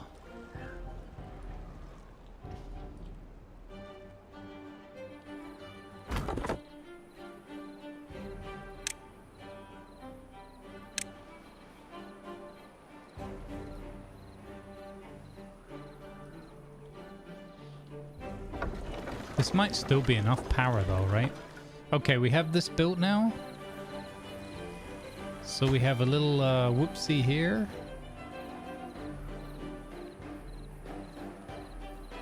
I think maybe we can clean this little mistake up. Don't worry about it. It's fine. Don't worry about it. I put the same thing back again. Don't worry about it.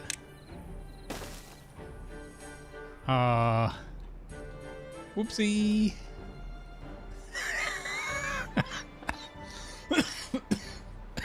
Don't.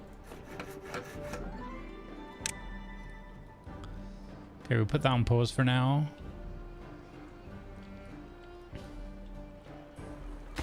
Come on, guys, get this built. Whoopsie.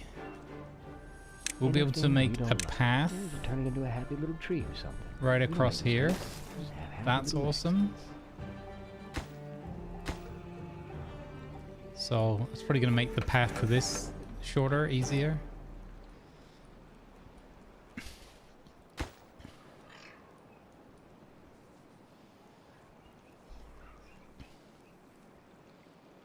Okay, water-wise, we're doing fine. Oh, food. We're doing terrible on food. We're doing absolutely awful on food. But we've got way more. So where's this fermentation thing?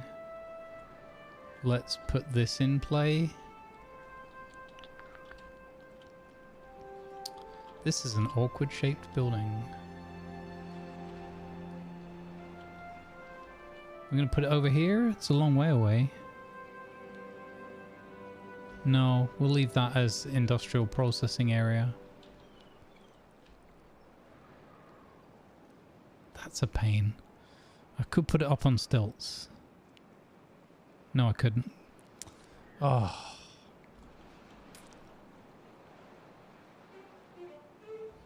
Okay, I'll chuck it in there for now. That's fine.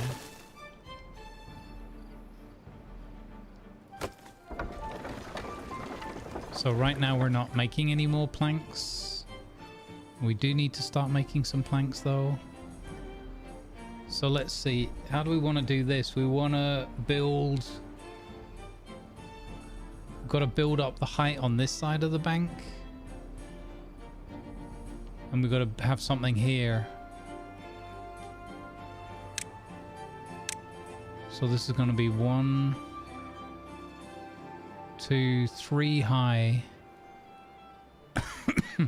So almost here, but then when we go to flood that, we're going to lose all of our berries. So we have to make sure to think ahead. We've got homeless people now as well.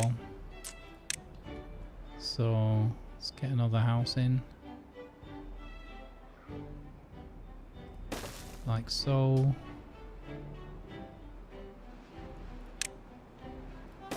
I'm going to put another vat in. And we need to get them eating these kohlrabis and stuff.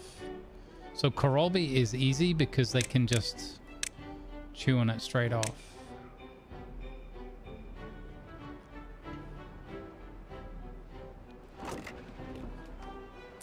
Sugar. Sugar, sugar, sugar. No bueno.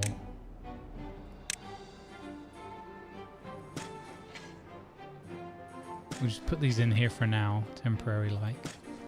That's a really bad idea. Why did I do that?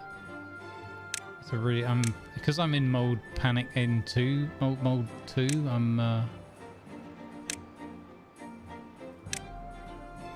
It's panic mode.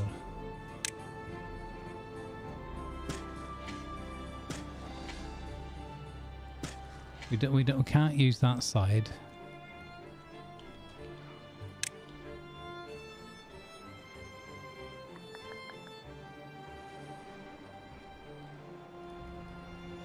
Flipsicles. Ah, okay. Fermented cassavas. There we go. Fermented cassavas, because that's what we've got in stores. No, that stupid thing needs power. That's why I had it next to the power place. Oh, you gotta pay attention to the details, dwarf. That needed power. That's why we had it next to this. Oh, what a bumpkin. What an absolute dingus. Yeah. You couldn't Billy Bobby marry me. Food fermenter. Connector. Rodor. Hodor. Okay, so that's going to go over there, and then we need to... 125.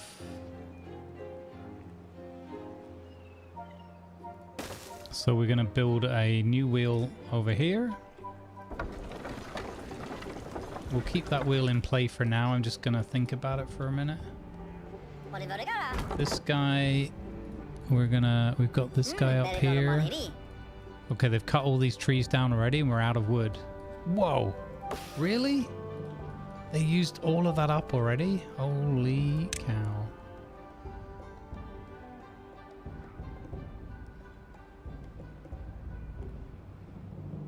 Let's get some more pines going here.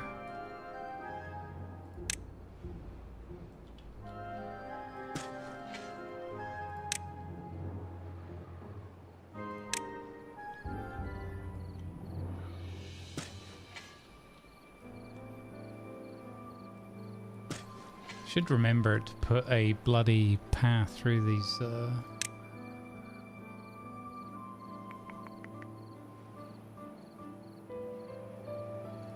yeah.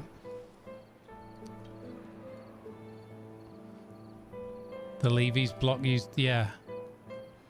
Yeah, I mean we needed to get this done for sure to have enough to grow the wood back into, but man, this is such a juggling situation. So much juggling. Plus, we did build we're building like extra housing and extra vats and stuff like that, so.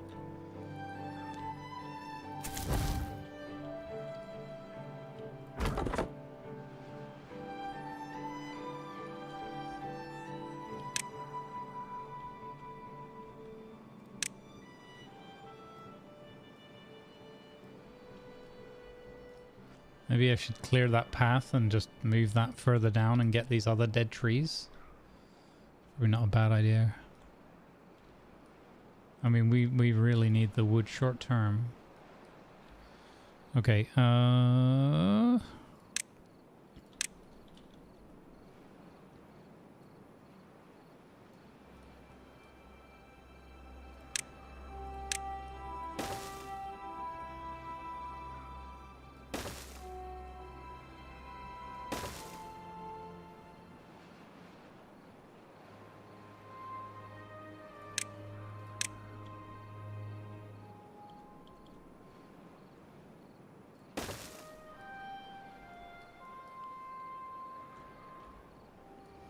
we'll get it done. We could destroy that wheel, I guess, to pay for the other one. We need to Prioritize that building work. So I want to get that fermenter up and running. Where our quality of life has gone down to 4 because they're all hungry. Booger. Damn it. Dang it. Put another farm in. Then I need a route to the farm. Okay, so let's test this theory here. Can I do that? Ah, you can do that. Oh, that's much easier than waiting for them to destroy it. Oh, that's so much easier. Oh no, I've still got to destroy the plants as well. Ah, I thought I'd found a way to cheese it there. I thought I'd found a way.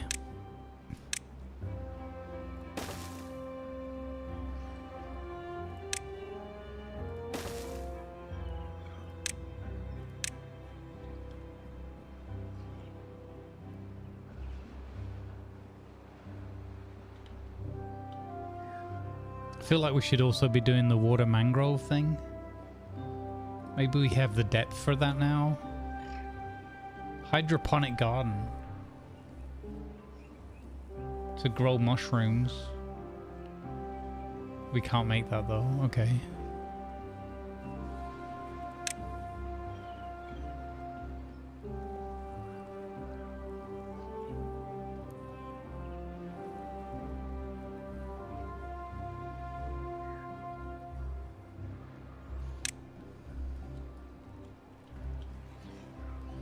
Can I do that at that depth?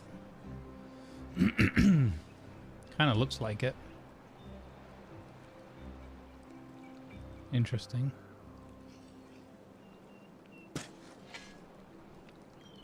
Is that gonna work? It says only partially submerged. I don't necessarily feel like...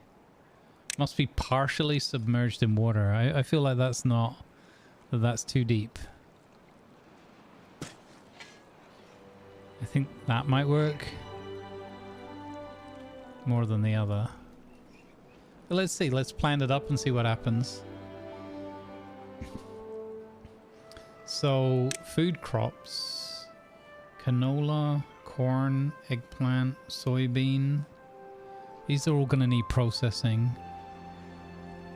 So let's just plant a load more kohlrabi. See if we can't get ourselves out of a bit of a schlamazel here.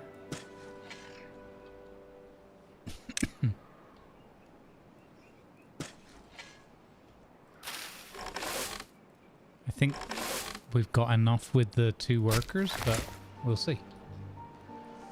How's our situation? We've got 20 and 1 sleeping outdoors. Okay.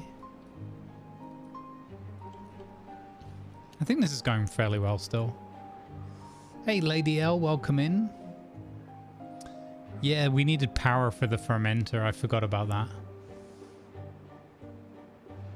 Hey, Dominica. I hope the IRL has chilled out for you in the meantime. D&D was fantastic fun. Enjoy the VOD, hopefully, at some point.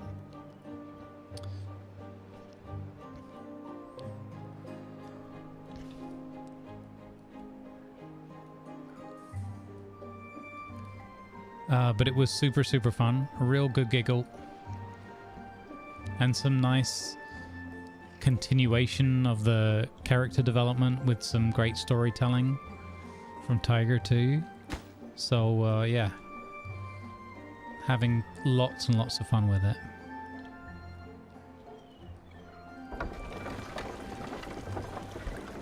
So, yeah, I guess this is just kind of rubbish. Comparatively. I mean, it's in a way it was good that we learned that it still works.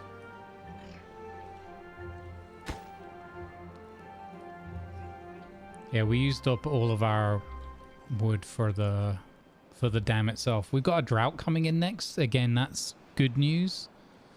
Because I think we'll be able to keep, well, depending how many days it is, we should be able to keep a lot of that water.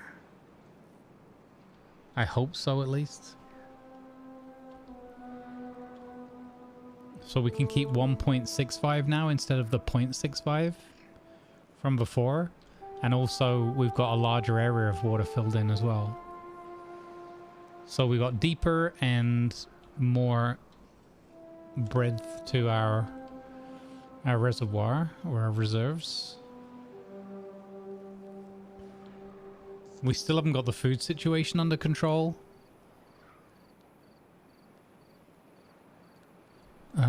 I think we do add in an extra farm. Just for now. I think it's going to be the only way we can... Too far for the builders? Oh. Not anymore.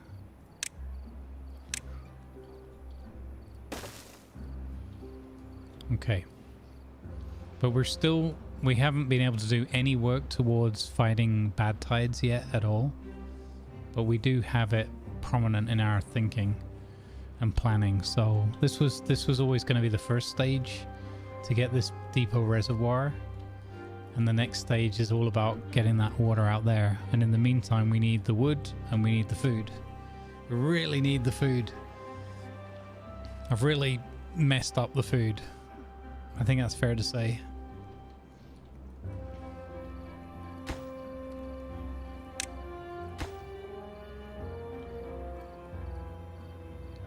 I think I'm going to break that wheel. It's not doing anything, and that'll give us back 19 logs. 20 with that power arm there. So yeah, definitely. We could also take that dam out. It's not really serving any purpose. And actually that would give us even more depth. I don't see a benefit to having that there.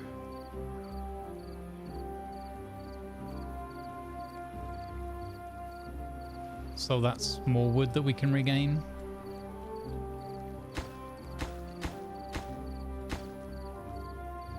Yeah, let's do it. Demolish arenas. Thank you, First Dam. You served us well. You served us incredibly well.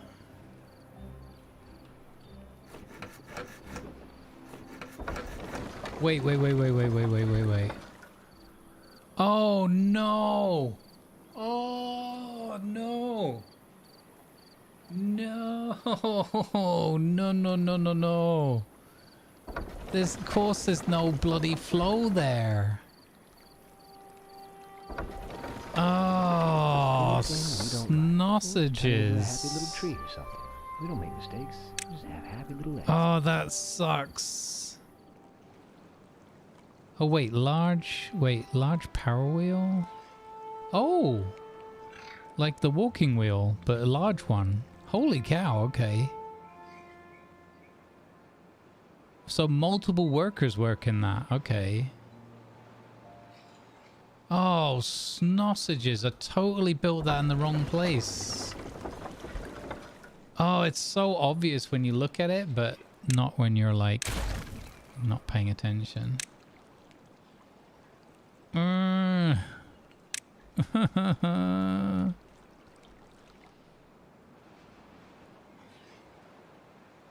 It's got to be where the water's flowing through.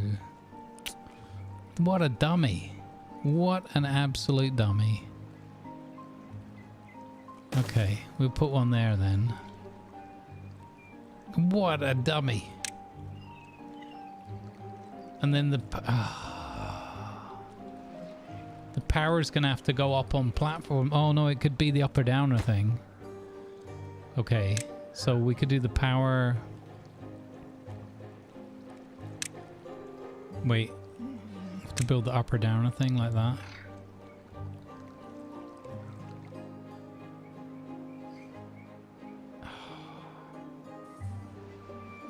Oh no, it's gonna take so many logs to get that sorted out. What a mess.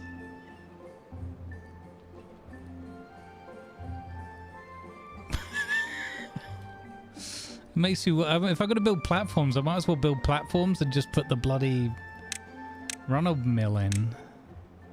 Oh, it's like that. What? What on earth? That's completely different.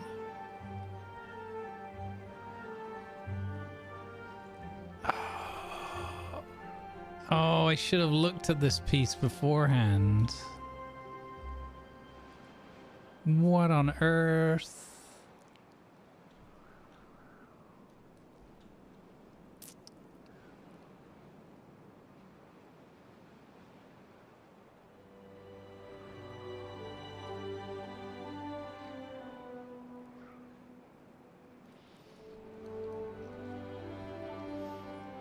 Am I gonna have enough workers?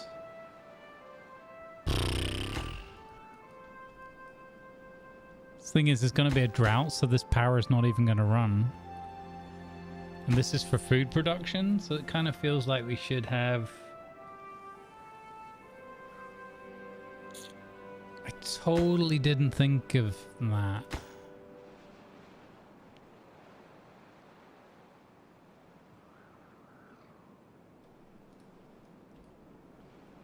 Gah. I'm thinking now of putting the power thing in the fermenter and just connecting them up over here. That way we save on platforms. We have no food. I know, we have 0 food. It's awful. But we also have no logs. So this is, yeah, kind of, oh. It's a little bit devastating.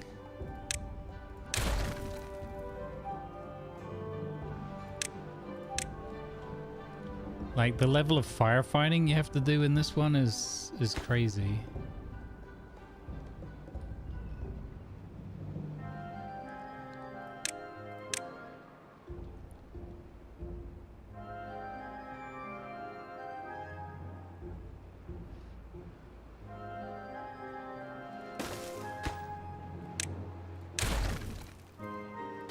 Build that. Yeah. There we go.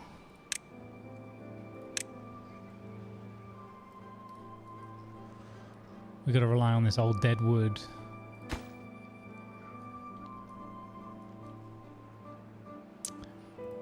Balls.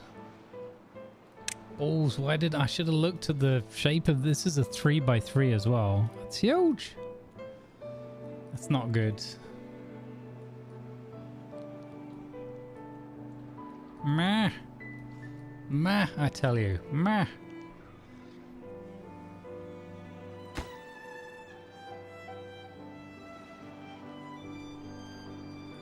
Let's get some more farm hands on the go. They've got -1 health expectancy.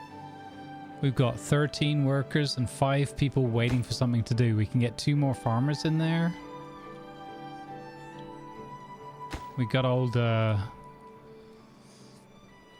wood chopper down there. That don't sound right.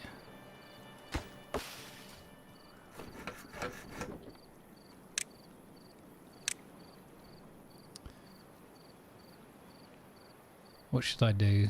Let's have a look. Let's count the platforms we'd need. So we'd need 9 platforms, or 1, 2, 3, 4, 5, 6, 7.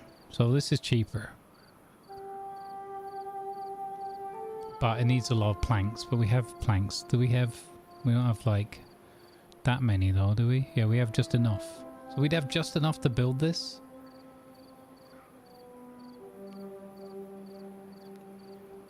Blooming nightmare.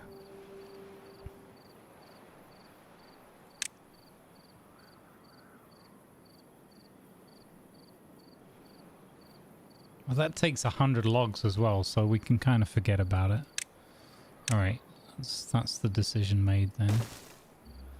One of those. And then we'll just run the power like that.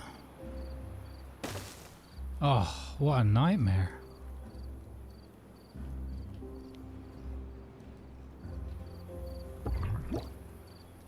Eee, they're eating the berries, so we can't grow any more babies. Oh no, we might be facing the end already. You know what? Screw that earlier. Let's go all in on the berries. And then when it comes time to build over there, we'll just deal with it.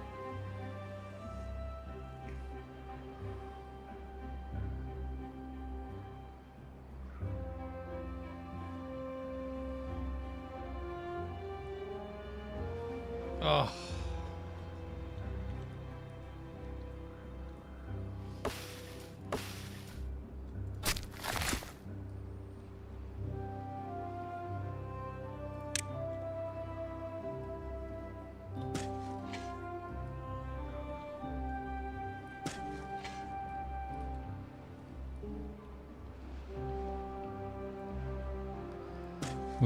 We're just gonna throw in like these quick growing birch. We're just throwing as many as we can, because it's just a nightmare. Right now we'll take any food. We'll literally just take any food. If we get that done, that's gonna help. That's gonna, hopefully that might be the difference maker. But again, not enough logs, right? Not enough logs.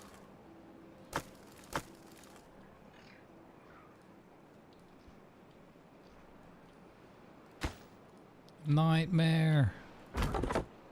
Come on, Dark Hand, you're on the log duty. We got flood coming in, 0.9.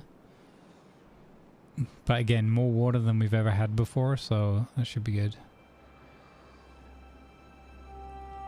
I could destroy the decorative shrub. That might give us back some logs. That was an expensive luxury I put in for them, in more ways than one.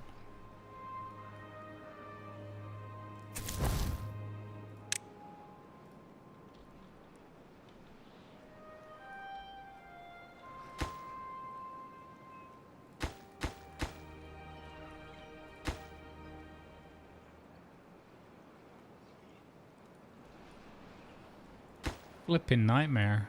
Absolute nightmare. And they're working on this, but they're just putting the planks in, I think. Yeah. It's funny because it's the opposite of the other playthrough, right? The other playthrough is like we never had the planks. And in this playthrough, we just don't have the logs. There's just not enough wood.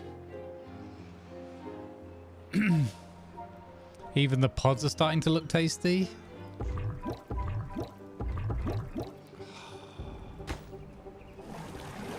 This could be the end.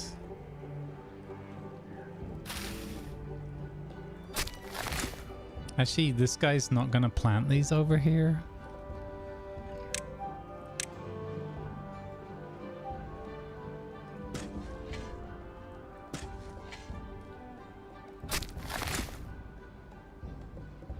Flippin' heck.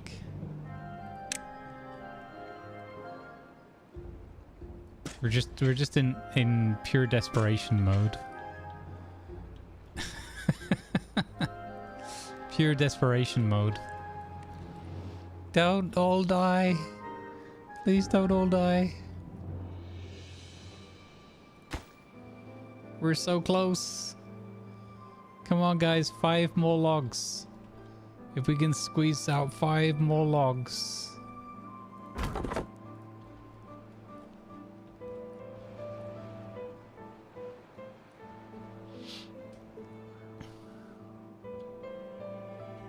Not like these.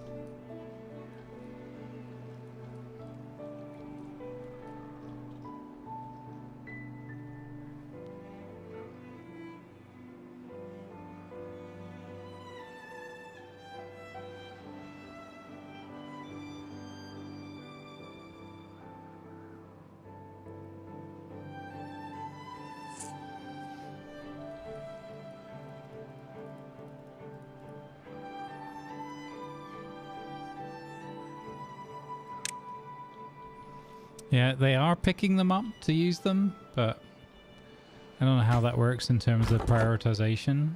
So I've just bumped that up a priority. Hey, we got another farm in. We got another farm in. We got 2 more farm workers. This is where we're going to turn it back, back around. We've got 17 workers in play, 2 people doing nothing. This is where we turn it all back around, guys. All of these berry bushes get planted up.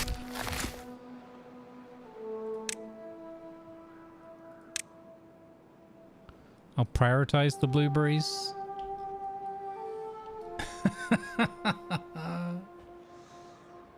We now have 2 farms. Look, food's going up.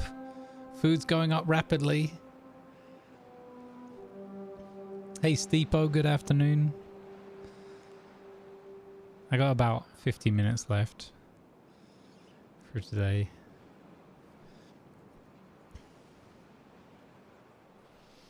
Come on, let's go. We got a drought coming in.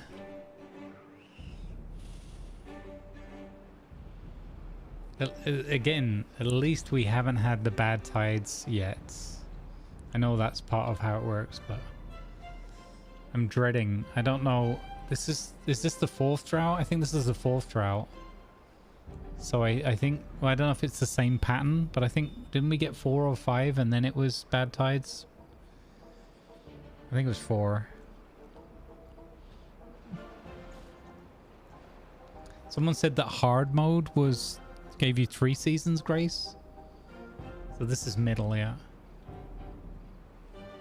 We're just gonna push through. We'll do a little bit. Like, we're just in overtime ready.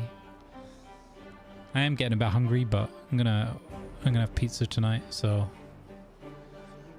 I'll do about 40 minutes, 40 minutes or so.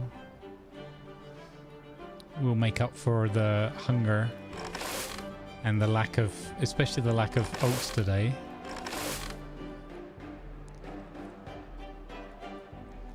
By stuffing our bellies this evening. You turn up just in time for a drought? You have. But we should, again, depending on how long, maybe they'll give us a nasty, like, 9-day drought or something.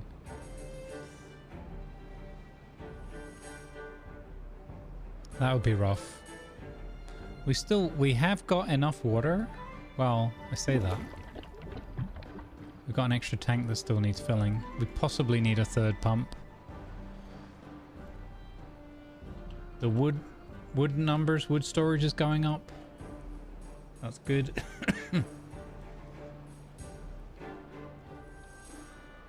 God, what a balancing act with this one. This is way harder when you're, well, I suppose while you're not used to it, right?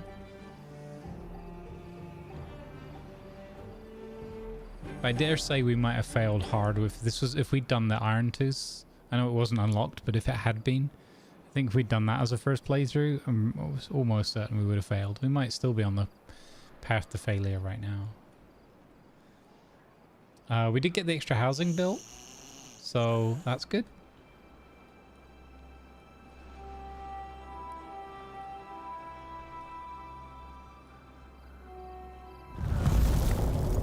Here comes the drought again.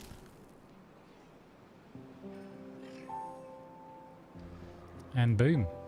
But look at this. Look at that glorious level of water. And they're all able to get in the water so often, which they enjoy. So they're building the fermenter. They kind of need to do the fermenter after the other thing, but it's okay.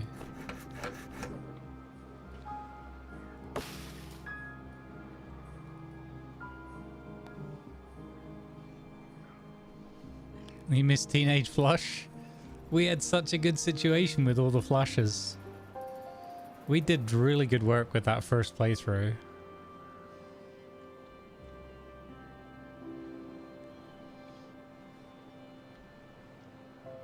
Like all the good times and the hard times, and we got through it all, and in the end I feel like we got that map well under control.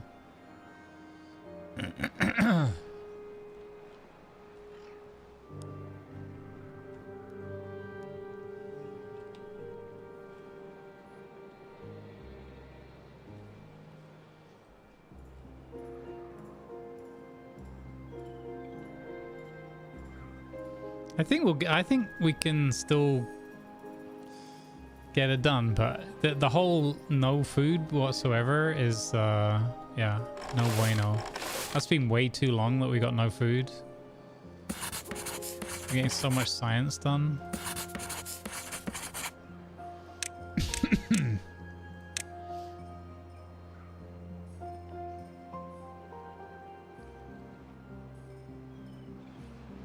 We could put roofs and things up and just cheer them up. Look, you're all hungry, but at least you got a nice roof.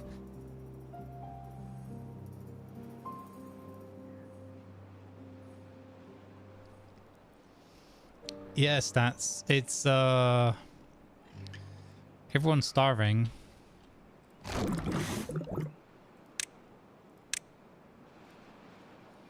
And we ran into a spot of bother with our power solution. And then I just basically made a number of minor errors that all sort of compounded upon each other. Also, gathering wood has become a bit of a trek. We have to go down here to get these dead oaks. On the plus side, we have a really good reservoir, so we should be able to get through these droughts fairly easy. It's only another 4-day drought.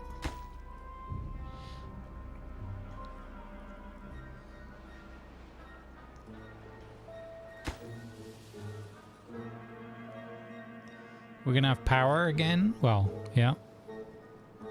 Wait, no.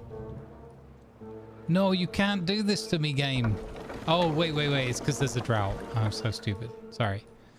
I panicked. I was like, wait, is that not enough in the flow? But it's because there is no flow right now. Whew.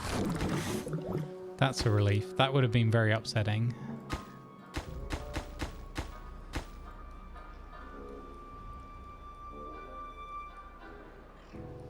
Grow, my trees. Grow my kohlrabi. Grow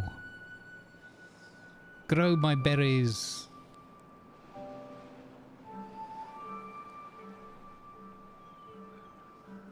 So I think we're on our 5th drought now? 4th? 5th? I don't know if there's a log of them. Actually, that would be interesting if there was like in Frostpunk. You know the first Frostpunk? You have that awesome rundown at the end of all the major events and the history of your colony. That would be amazing. 3rd cycle. Okay, so in each cycle there's good times and bad times. Is that how that... This is only the 3rd drought? It feels like we've had more droughts than that.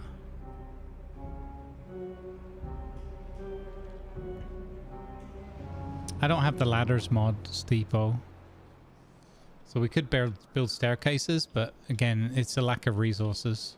But my next thing that I want to do is I want to work on a system here to get rid of the water.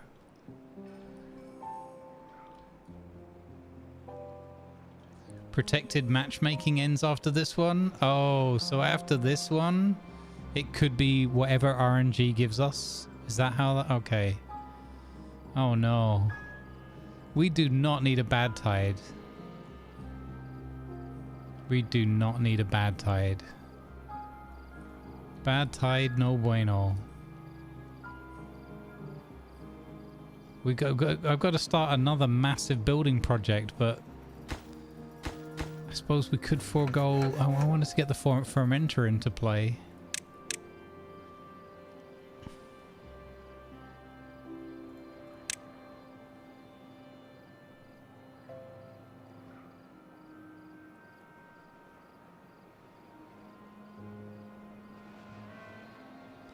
Coffee brewery just locked away.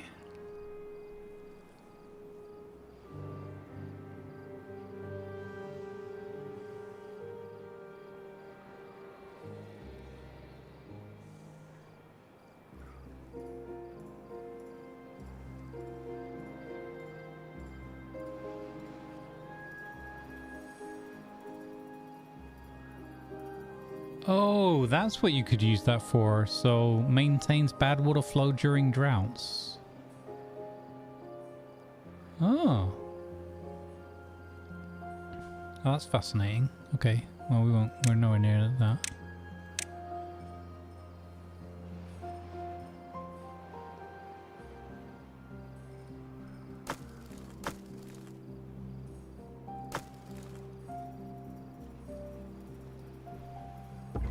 So 2 of my vats are now breeding.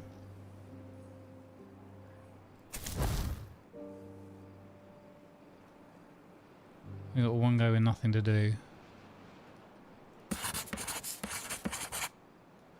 Okay, so the next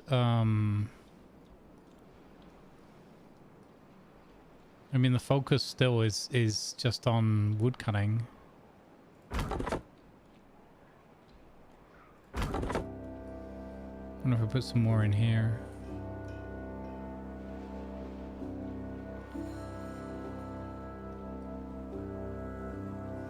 Well, wood cutting and food production.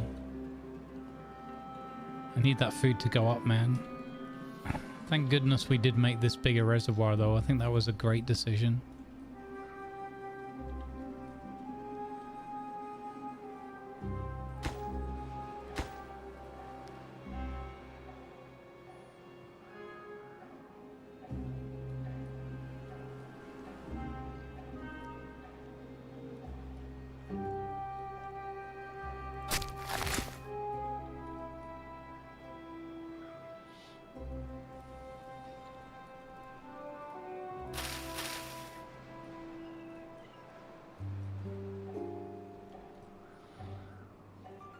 Oh, they're finally collecting all those logs? Good. Okay, the power situation is resolved next time the flow comes back. Hopefully there's enough power for that fermenter as well. Well-being is back up to +5.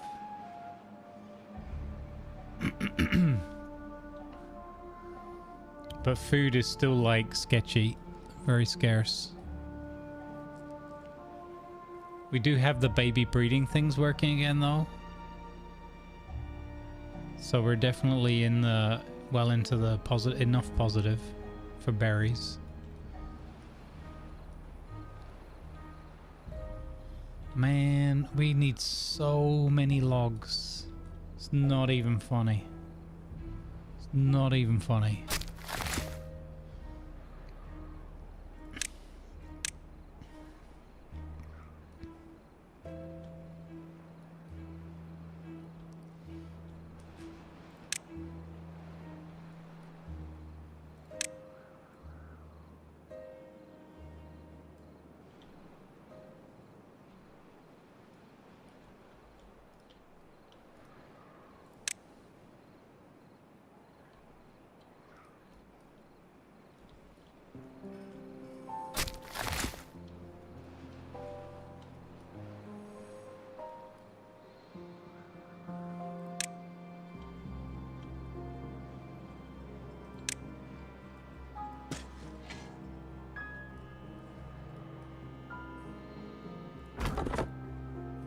Grumbles.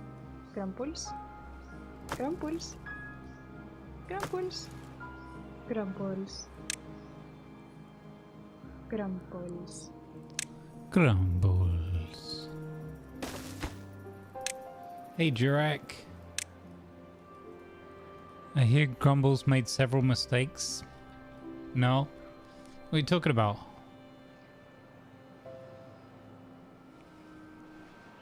How you doing, Jurak? It wasn't you? For once, it wasn't me. Anything we don't like, we'll just turn it into a happy little tree or something. We don't make mistakes. We just have happy little accidents. Now, I will say this. We've got loads of logs building up now. This is great. This is a big turnaround now.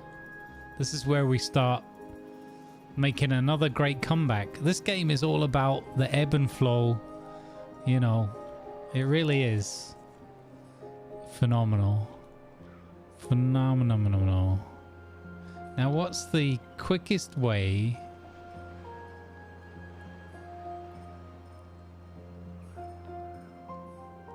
This is gonna be so fiddly. Hey, Twiz Amber, how you doing? I got no mods in the game running.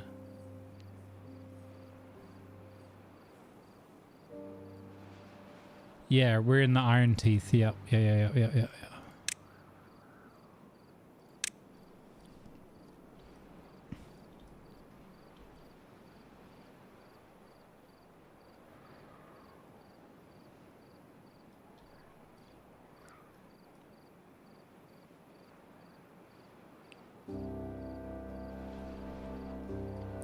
This is kind of got to go up 2 levels there, right? Three levels is what we said. 3 levels. Ay, ay, ay, ay, ay, ay, ay. 3 levels.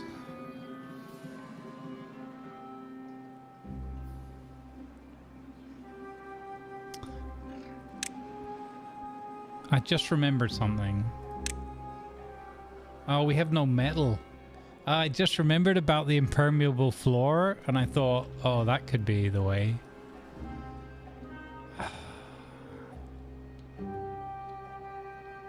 So the easiest iron to get to would be that.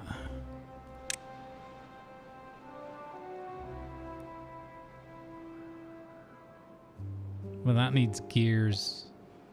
So we've got to get the gear workshop for that. I'm really keen to see if there is just a cheapest chips way of doing this. We're gonna try it. This is what we're gonna do. We're gonna try.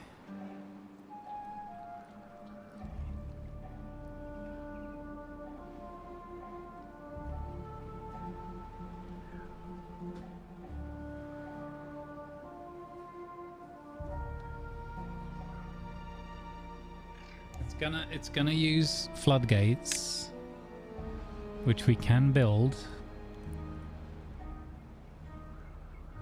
So we're gonna raise the level there.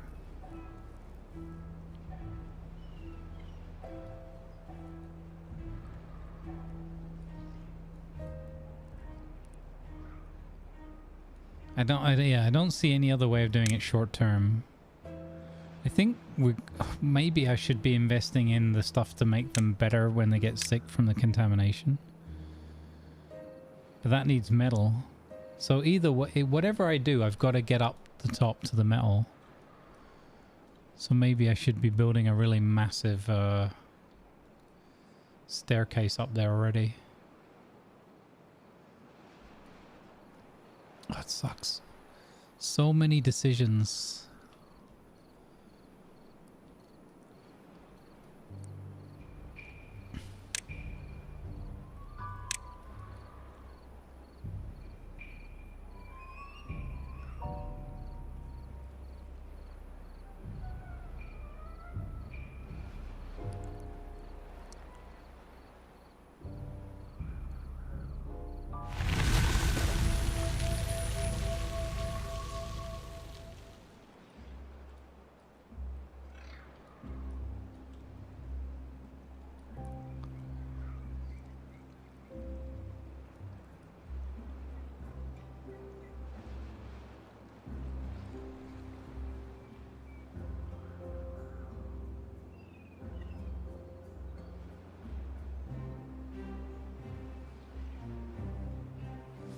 Let's just go for it. Let's just go for it. What is the worst that can happen?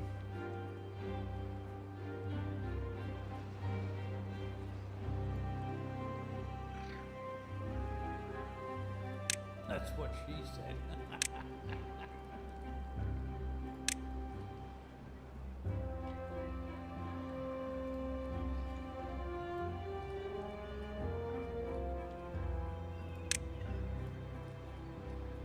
What is the absolute worst that can happen? If we don't make it in time, we don't make it in time. This is what it is.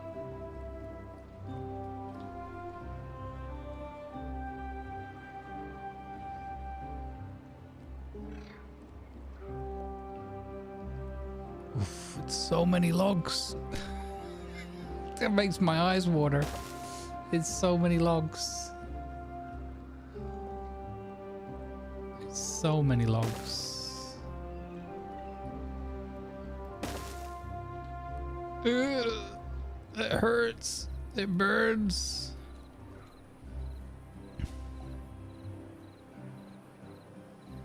It burns to use all of those logs up.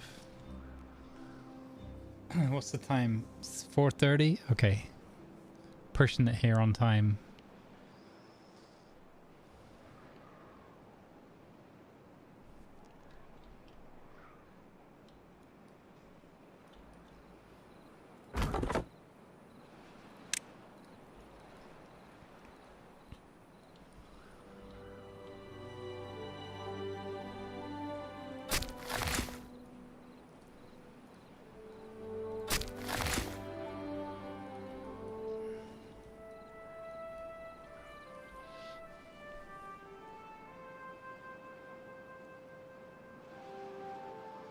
In your own words, how did the aqueduct go on the last save? Biggest Duckus? I think it was fantastic.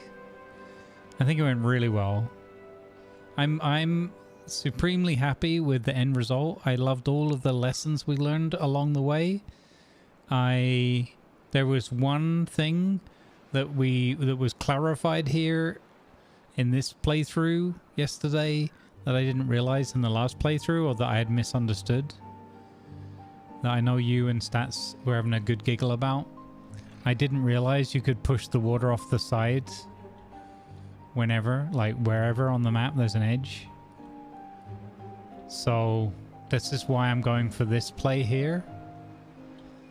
I'm going for this play. Advertisements are now running to support good causes. Thank you, please.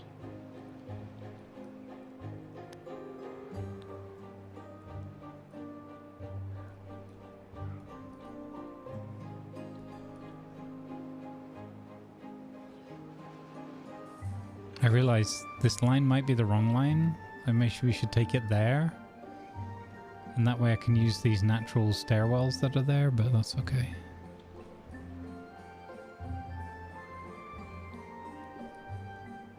So what we have to do is build...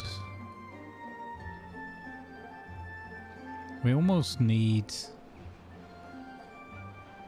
If we build this up like that, then that's easy to go that way. Yeah, in fact, that's the way to do it, isn't it?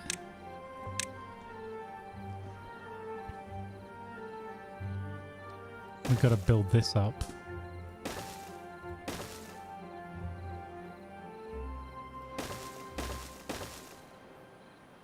Uh-huh, yeah. Then it's going to go that way. Okay, I like that.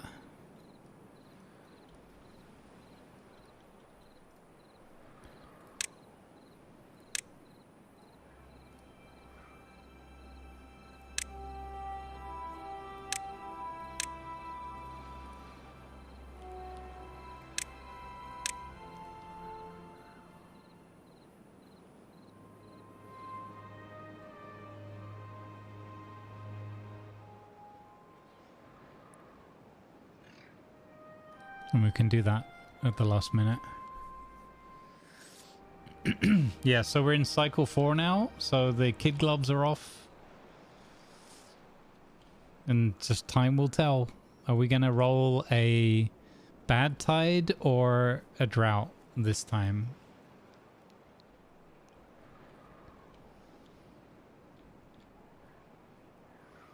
I'm also kind of time boxing this based on... like, well, anyway, this is the route I've picked. The other route would have been to go for the metal, which might have made more sense, but this is the route I've picked. Huzzah! We have the fermenter in play. We have 8. We have a well-being of 8. We might be able to carry on growing our colony. All right. We have a well-being of 8. We also have a lot of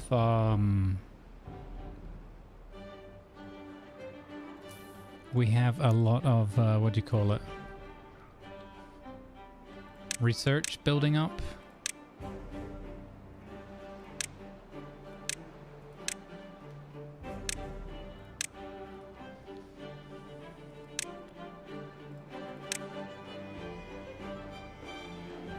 Yeah, I didn't realize they needed that decontamination, although the decontamination pod was going to need metal.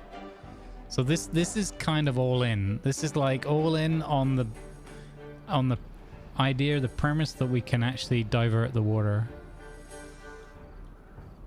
And that might be the mistake. That probably very well is the mistake.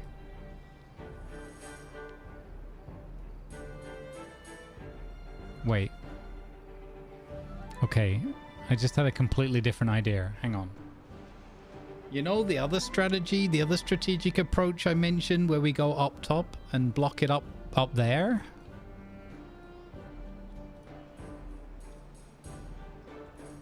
It's the same height.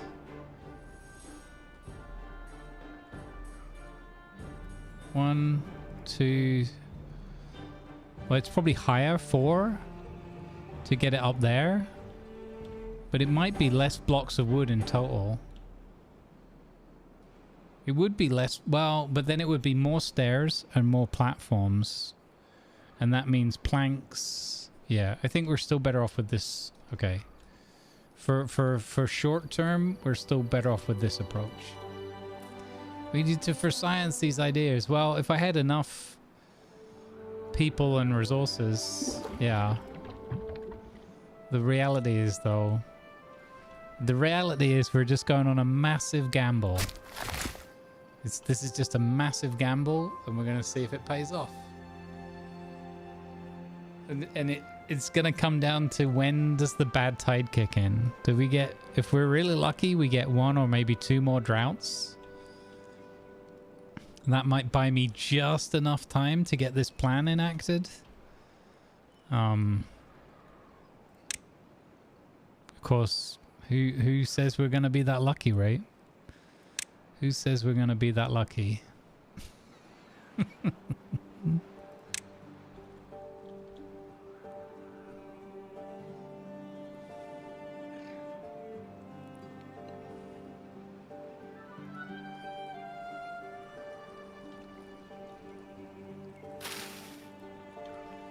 That's too... I just realized that's too far away.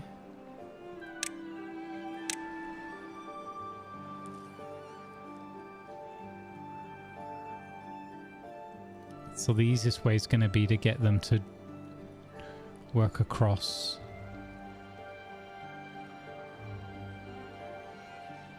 If I put levees in there... If I put levees in there, is that going to upset the flow?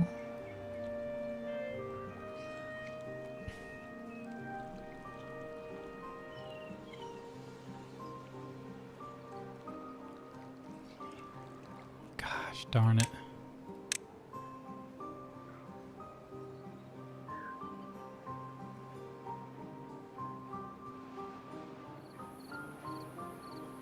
Okay, I'm gonna unlock my first ever bridge. I really want to go, if we go for the 2, that's not going to get us close enough. It's kind of got to be the 4. God, it's a nightmare. It's a nightmare. Nightmare. I don't know whether to just kill some trees and make a path that way, or that would probably be quicker than whatever I can do the other way. How can they build this piece here green and not that piece there? Or is it... Okay, what about if we do this?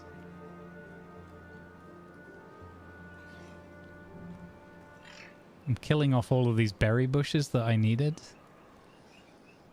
Oh, it's...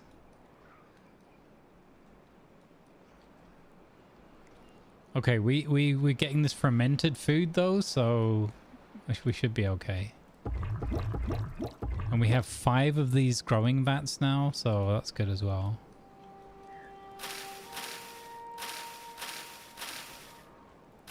Yeah, okay, so we need to bring the road more. I think it's just literally the distance. Come on, dudes, do this.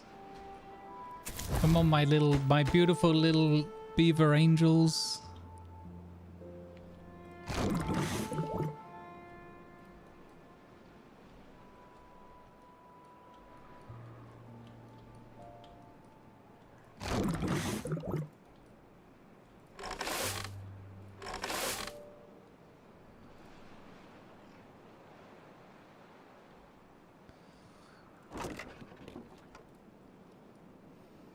I want to build another storage house, but even building another storage house is just stressful because we don't have enough bits and bobs.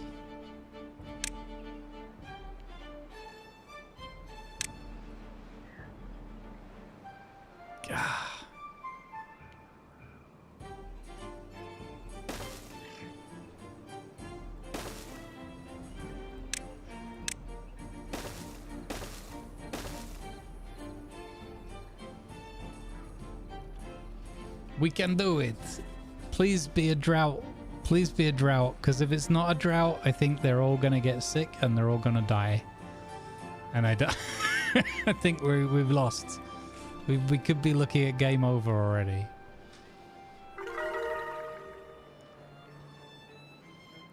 Yeah, they have no road access over there. We've hit level 9 though.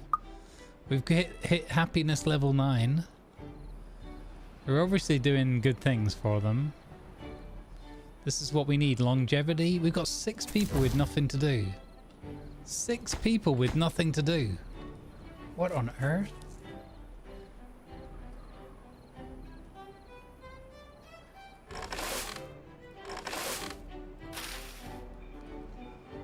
Maybe I don't know if I should sneak another farm in there.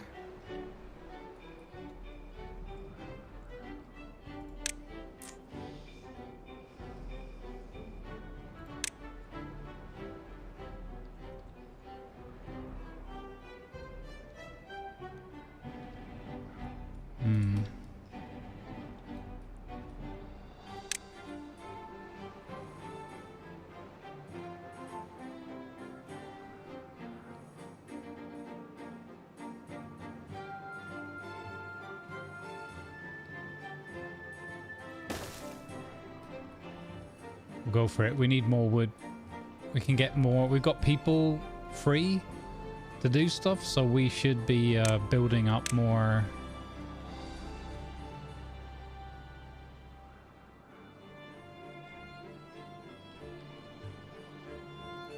So if I put another one of these in here, we can plant that all up with a load more trees.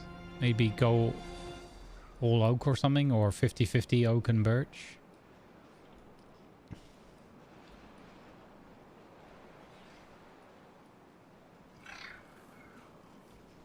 Beavering away. Beavering away.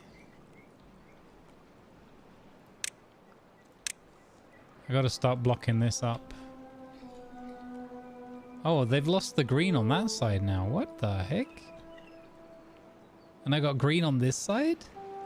How does that work? Maybe they'll build across that way then.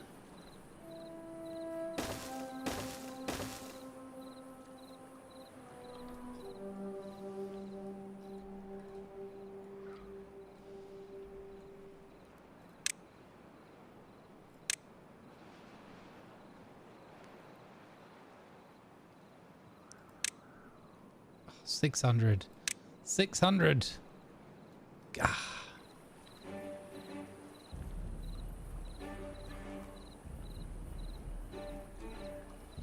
Keep going. Keep going. Keep learning.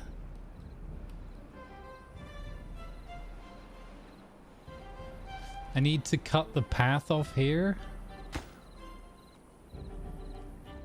They're gonna have to stop going to work that way. I need them not going in the water anymore. In case it is a bad flood. Bad tide. So we're going to destroy those stairs.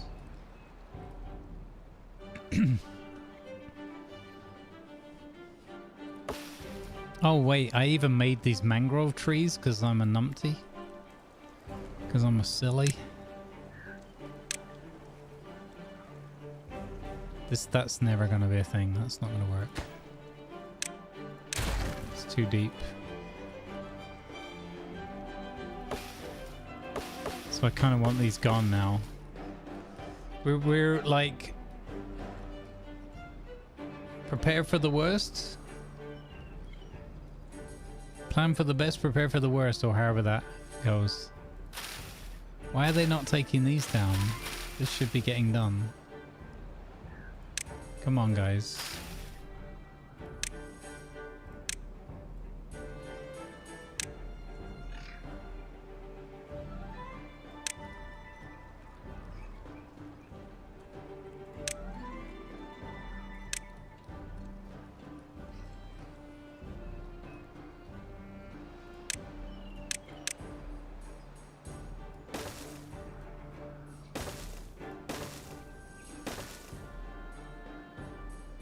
Let's go. Busy little beavers. Fantastic. All right. Yes, this can now be built from either side. Yes. Yes, that's good. Once we can get a road across there.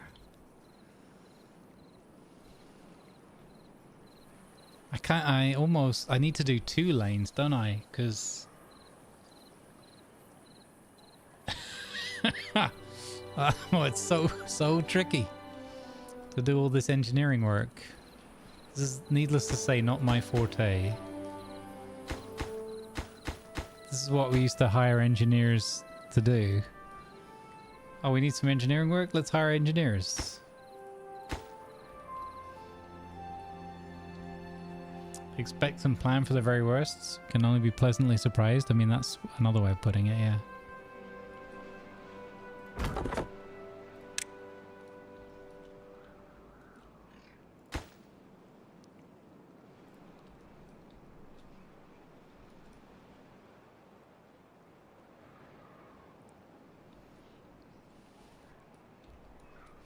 This is going to be fun to pick up in a couple of days' time and see what the heck I was on about.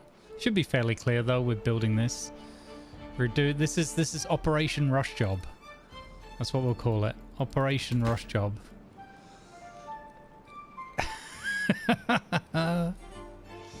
Operation 2-speed.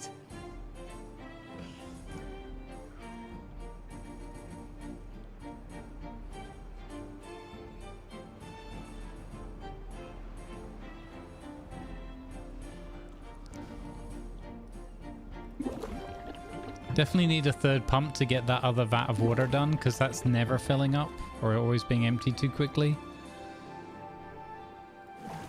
I could... Oh yeah, I just thought I could actually be increasing their work hours, right? I'm going to add 2 more hours to their working day. I didn't even think of that until now. Lazy beavers. You beavers are the worst.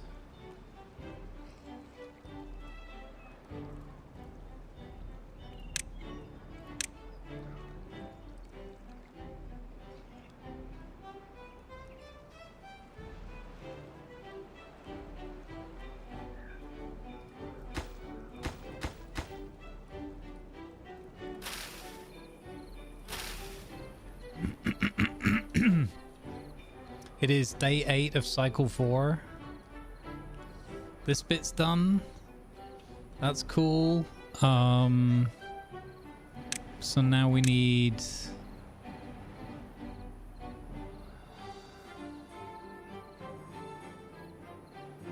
Now we build this bit up.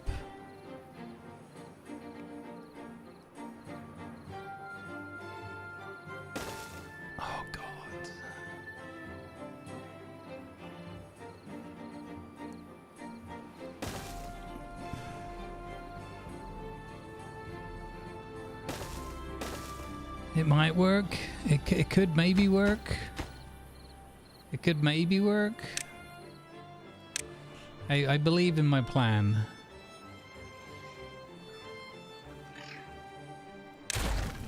I believe in my plan.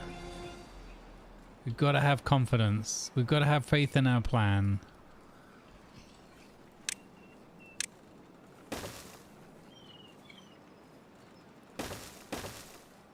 We have to have this is it.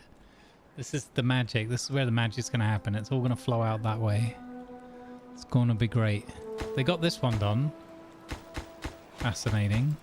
Okay, cheeky beggars. Here we go. He's working on that one now. Can they get to the other ones? I don't know if they can get to the other ones. We'll do that. And one of those.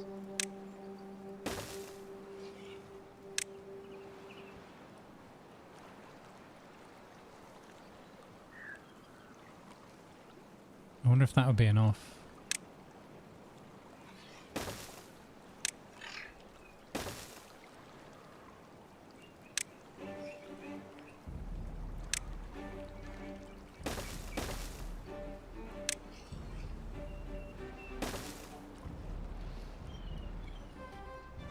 Come on, guys. We can get this done. We can do it. You can do it. Are we going to get that done before the burst? I really want to know, but I've run out of time. Oh, it's killing me, Smalls. It's killing me, Smalls. I feel like we could almost get this done.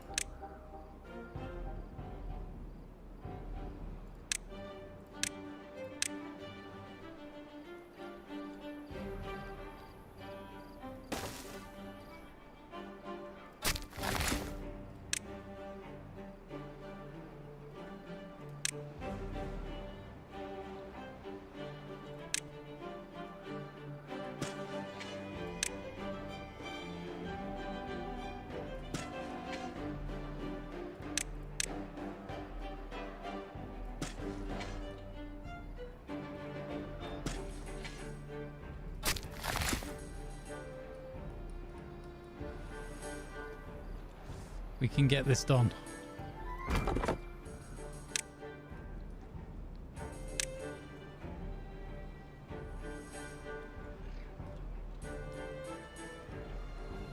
I believe. I believe.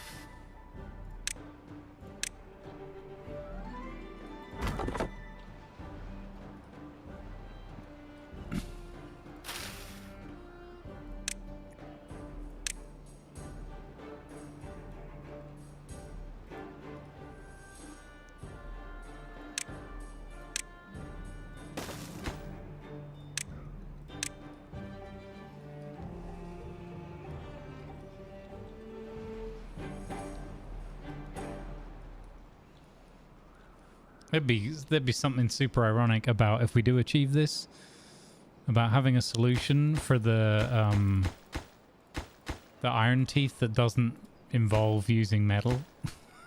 That'd be like, Crumbles, that's not how you're supposed to play the game. Okay, we need to turn this on.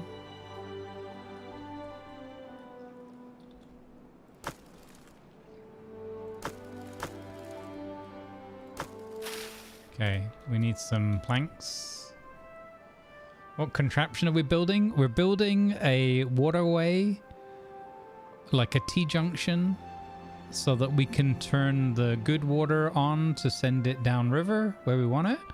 And if it's bad water, we can send it off map up here. That's... So, in order to do that, we need lots of this. And over here some, and over here.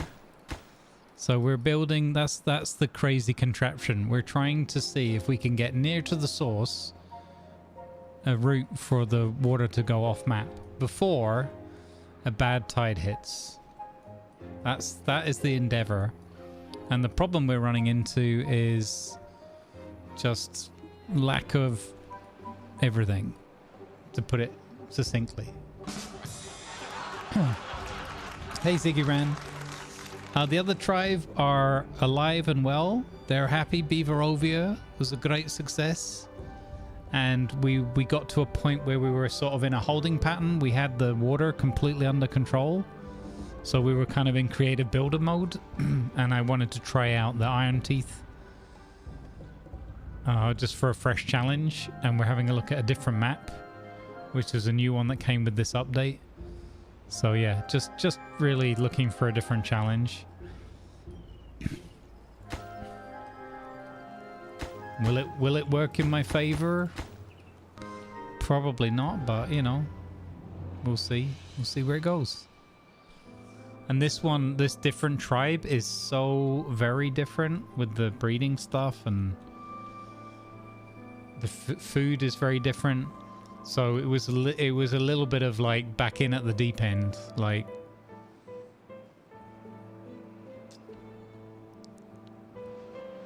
No, I would say that we kind of, you know, in air quotes, had a victory with the other one, and then it's just a question of how long do we want to build for, and I haven't got to things like the wonders and all that stuff, so there's still loads more of the late game stuff to to get into. There's so much more.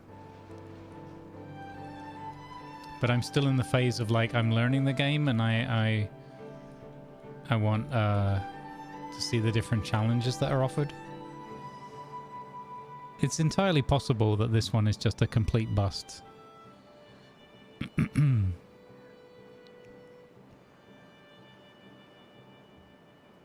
Oh yeah, we've run out of housing.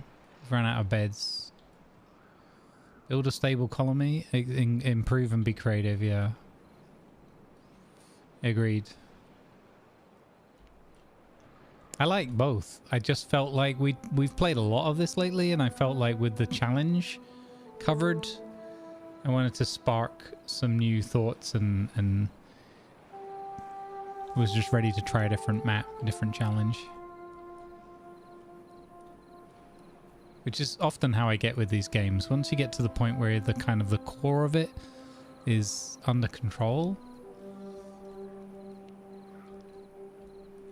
I still enjoy it and I can still play it and it's kind of calming and everything, but it's, yeah, I feel like the pace feels like it slows down a little bit. There's not as many oh no kind of moments and those little panics and stuff. Oh, we got a drought! We got a drought! Yes! That is fantastic news. We got a drought. We have possibly some bad news in that we need a way of building up at that height. But we got a drought, gang. Why is this not getting built?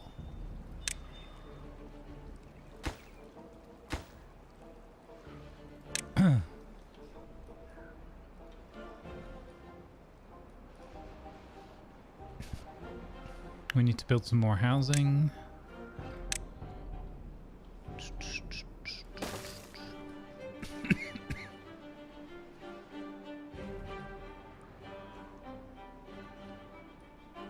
I guess I could put the housing on top, right? We've got the platforms now, so we could build up to it.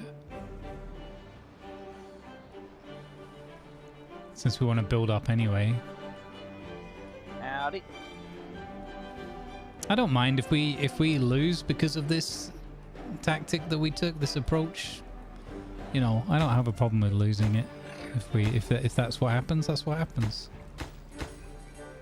No problem. Hey Rayvarn, howdy bud. How's Sunday treating you?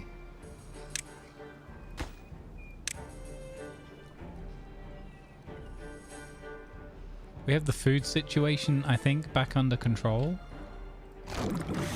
We definitely need more plankage. They're fairly positive, like we've got pretty good vibes, beavers. Oh, I can't believe we got a drought, chat. That we lucked out with that. I would happily take, like, say this drought and then 2 more after that, and we might that might bring us to the point where we did it.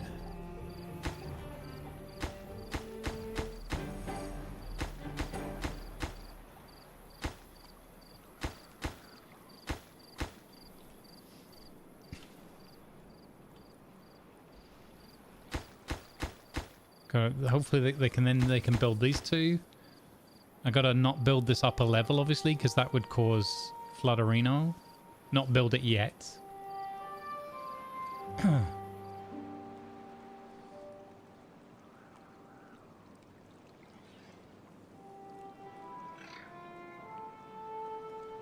Yeah, and then if we can get the this line of levees built here, I think this needs to be, it's got to be the same height as this, right? So this has to be 3 high.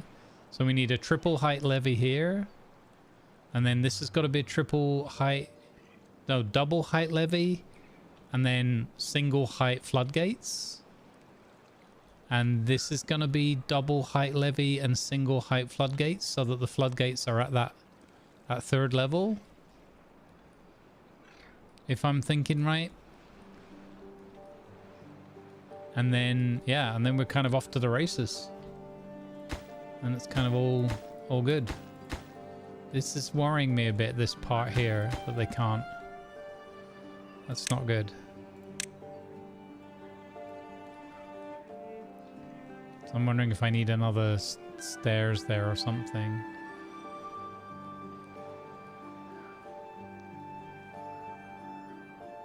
Should have moved this further back. Should have put the stairs there. To allow me the room to maneuver.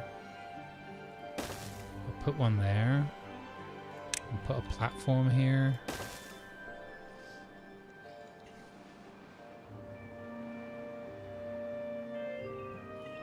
We're only using this for the berries right now and for the construction work, so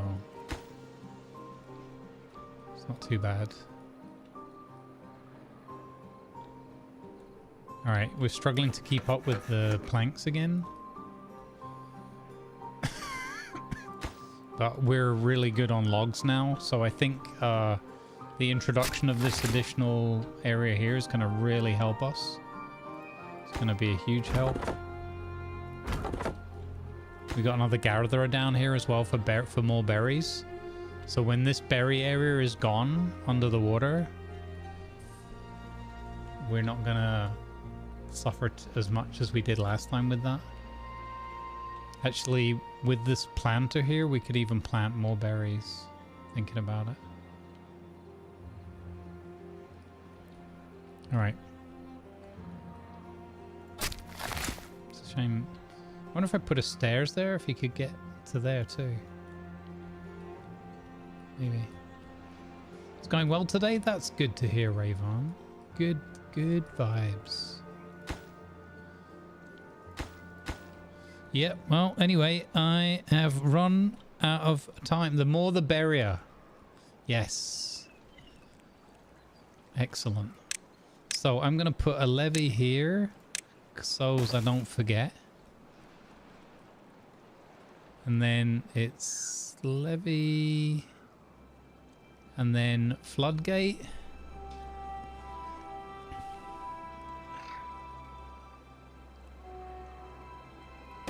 So I think, is that the right height?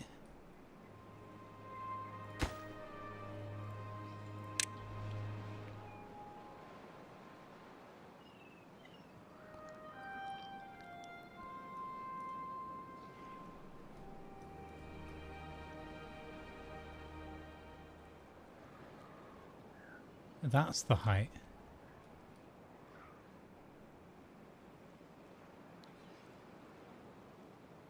What did I say? 2 levies? Oh, God. This is the tiredness now. So, 1 levee.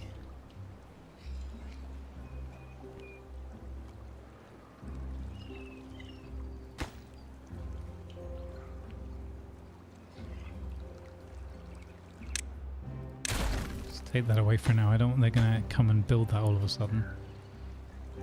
So I need them to get rid of these plants here. How can that be too far from the districts? There's oh, okay, the road isn't finished yet. Okay, that will get done. So 2 levies. Okay, so this is 3 levies and this is double levy. Okay, I remember again now. So this is double levy, floodgate.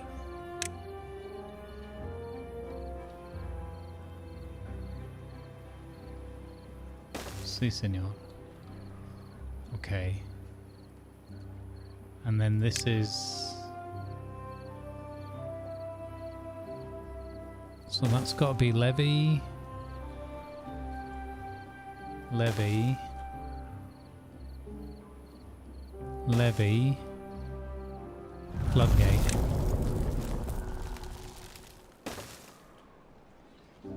That look about right? So I can turn... Oh my god, that's so high up though.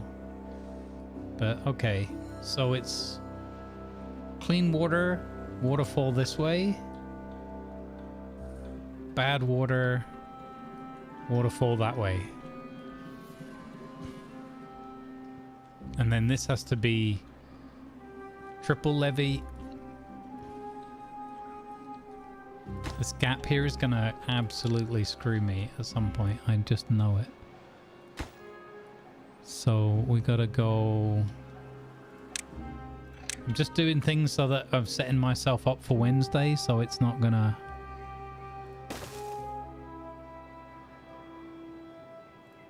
That might be enough.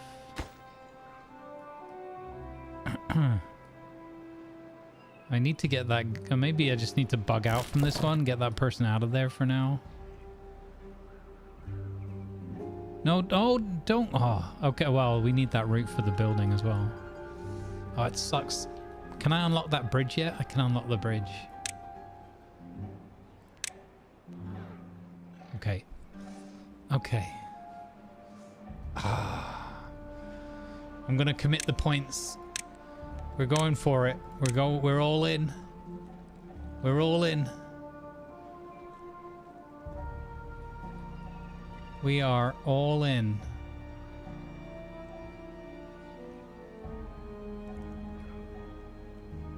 God, that's...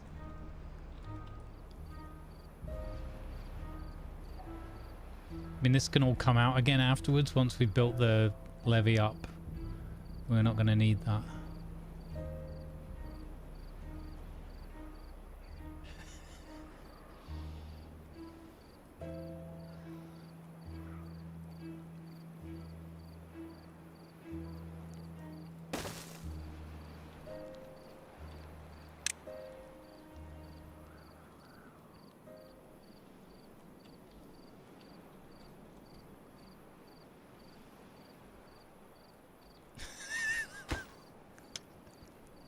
I just unlocked that thing and I don't know how to get them up on there to actually use it without ruining this path.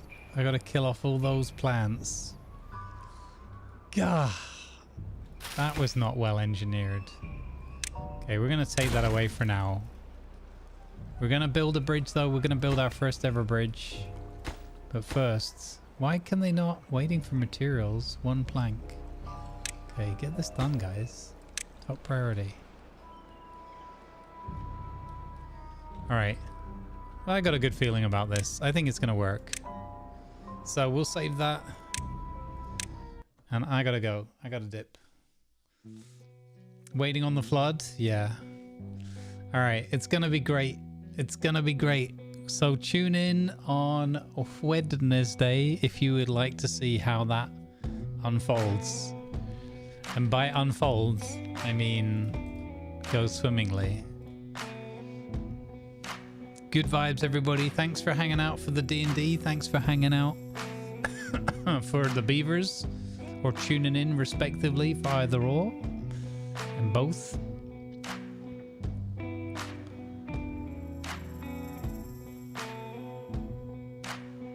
What would you guys like? Let's have a look. Got a DM.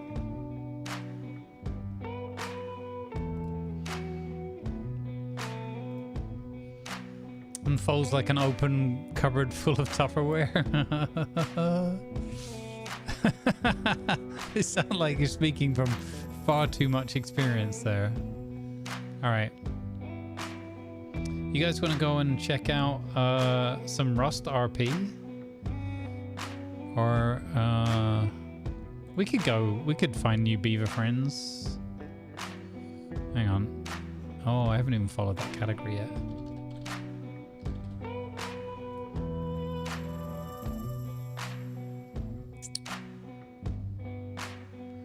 There's 3 people in this category. Call Me Vid, family friendly.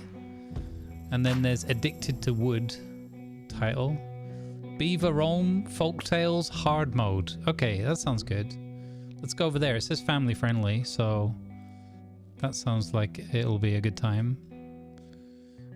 Call Me Vid. Good morning, afternoon, or evening. I am Vid, and I have been in customer service and IT help desk for over 20 years. My goodness. Then they deserve our support. All right, let's go.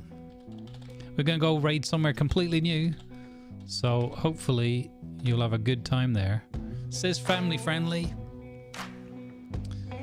I may have just organized my It's oddly specific stats. Oddly specific. Thanks everybody on YouTube as well for hanging out. I'm sorry I can't take you on the raid with us. That's, just not how it works over there. Good vibes go with you. Thank you again for all the support. Family friendly and I'm sending you in? Yes, because I believe we are pretty close to family friendly. You've watched this guy before? Nice. There you go. So let's go. Positive energy. 485 followers. He's got 3 viewers. He's playing hard mode on a map that I've not really seen before. So go have fun, folks. And remember, follows are free. So, you know, we can get this guy maybe past 500. Ain't all that hard mathematically. Thank you, everybody, for the good time. Mods, thank you for being awesome as always. Durak, thanks for arriving so late. Good vibes, everybody. Take care of yourselves. I'll see you on Wednesday. I'm going to do some more. I've got a really busy day tomorrow. IRL, paperwork stuff again. So I'll do my best. I'm going to try on Tuesday to put a continuation of my Conan beginner-friendly guide through, because that one seems to be getting some good traction. Anyway, peace and love be in your hearts, folks. Peace and love. I'll see you on Wednesday.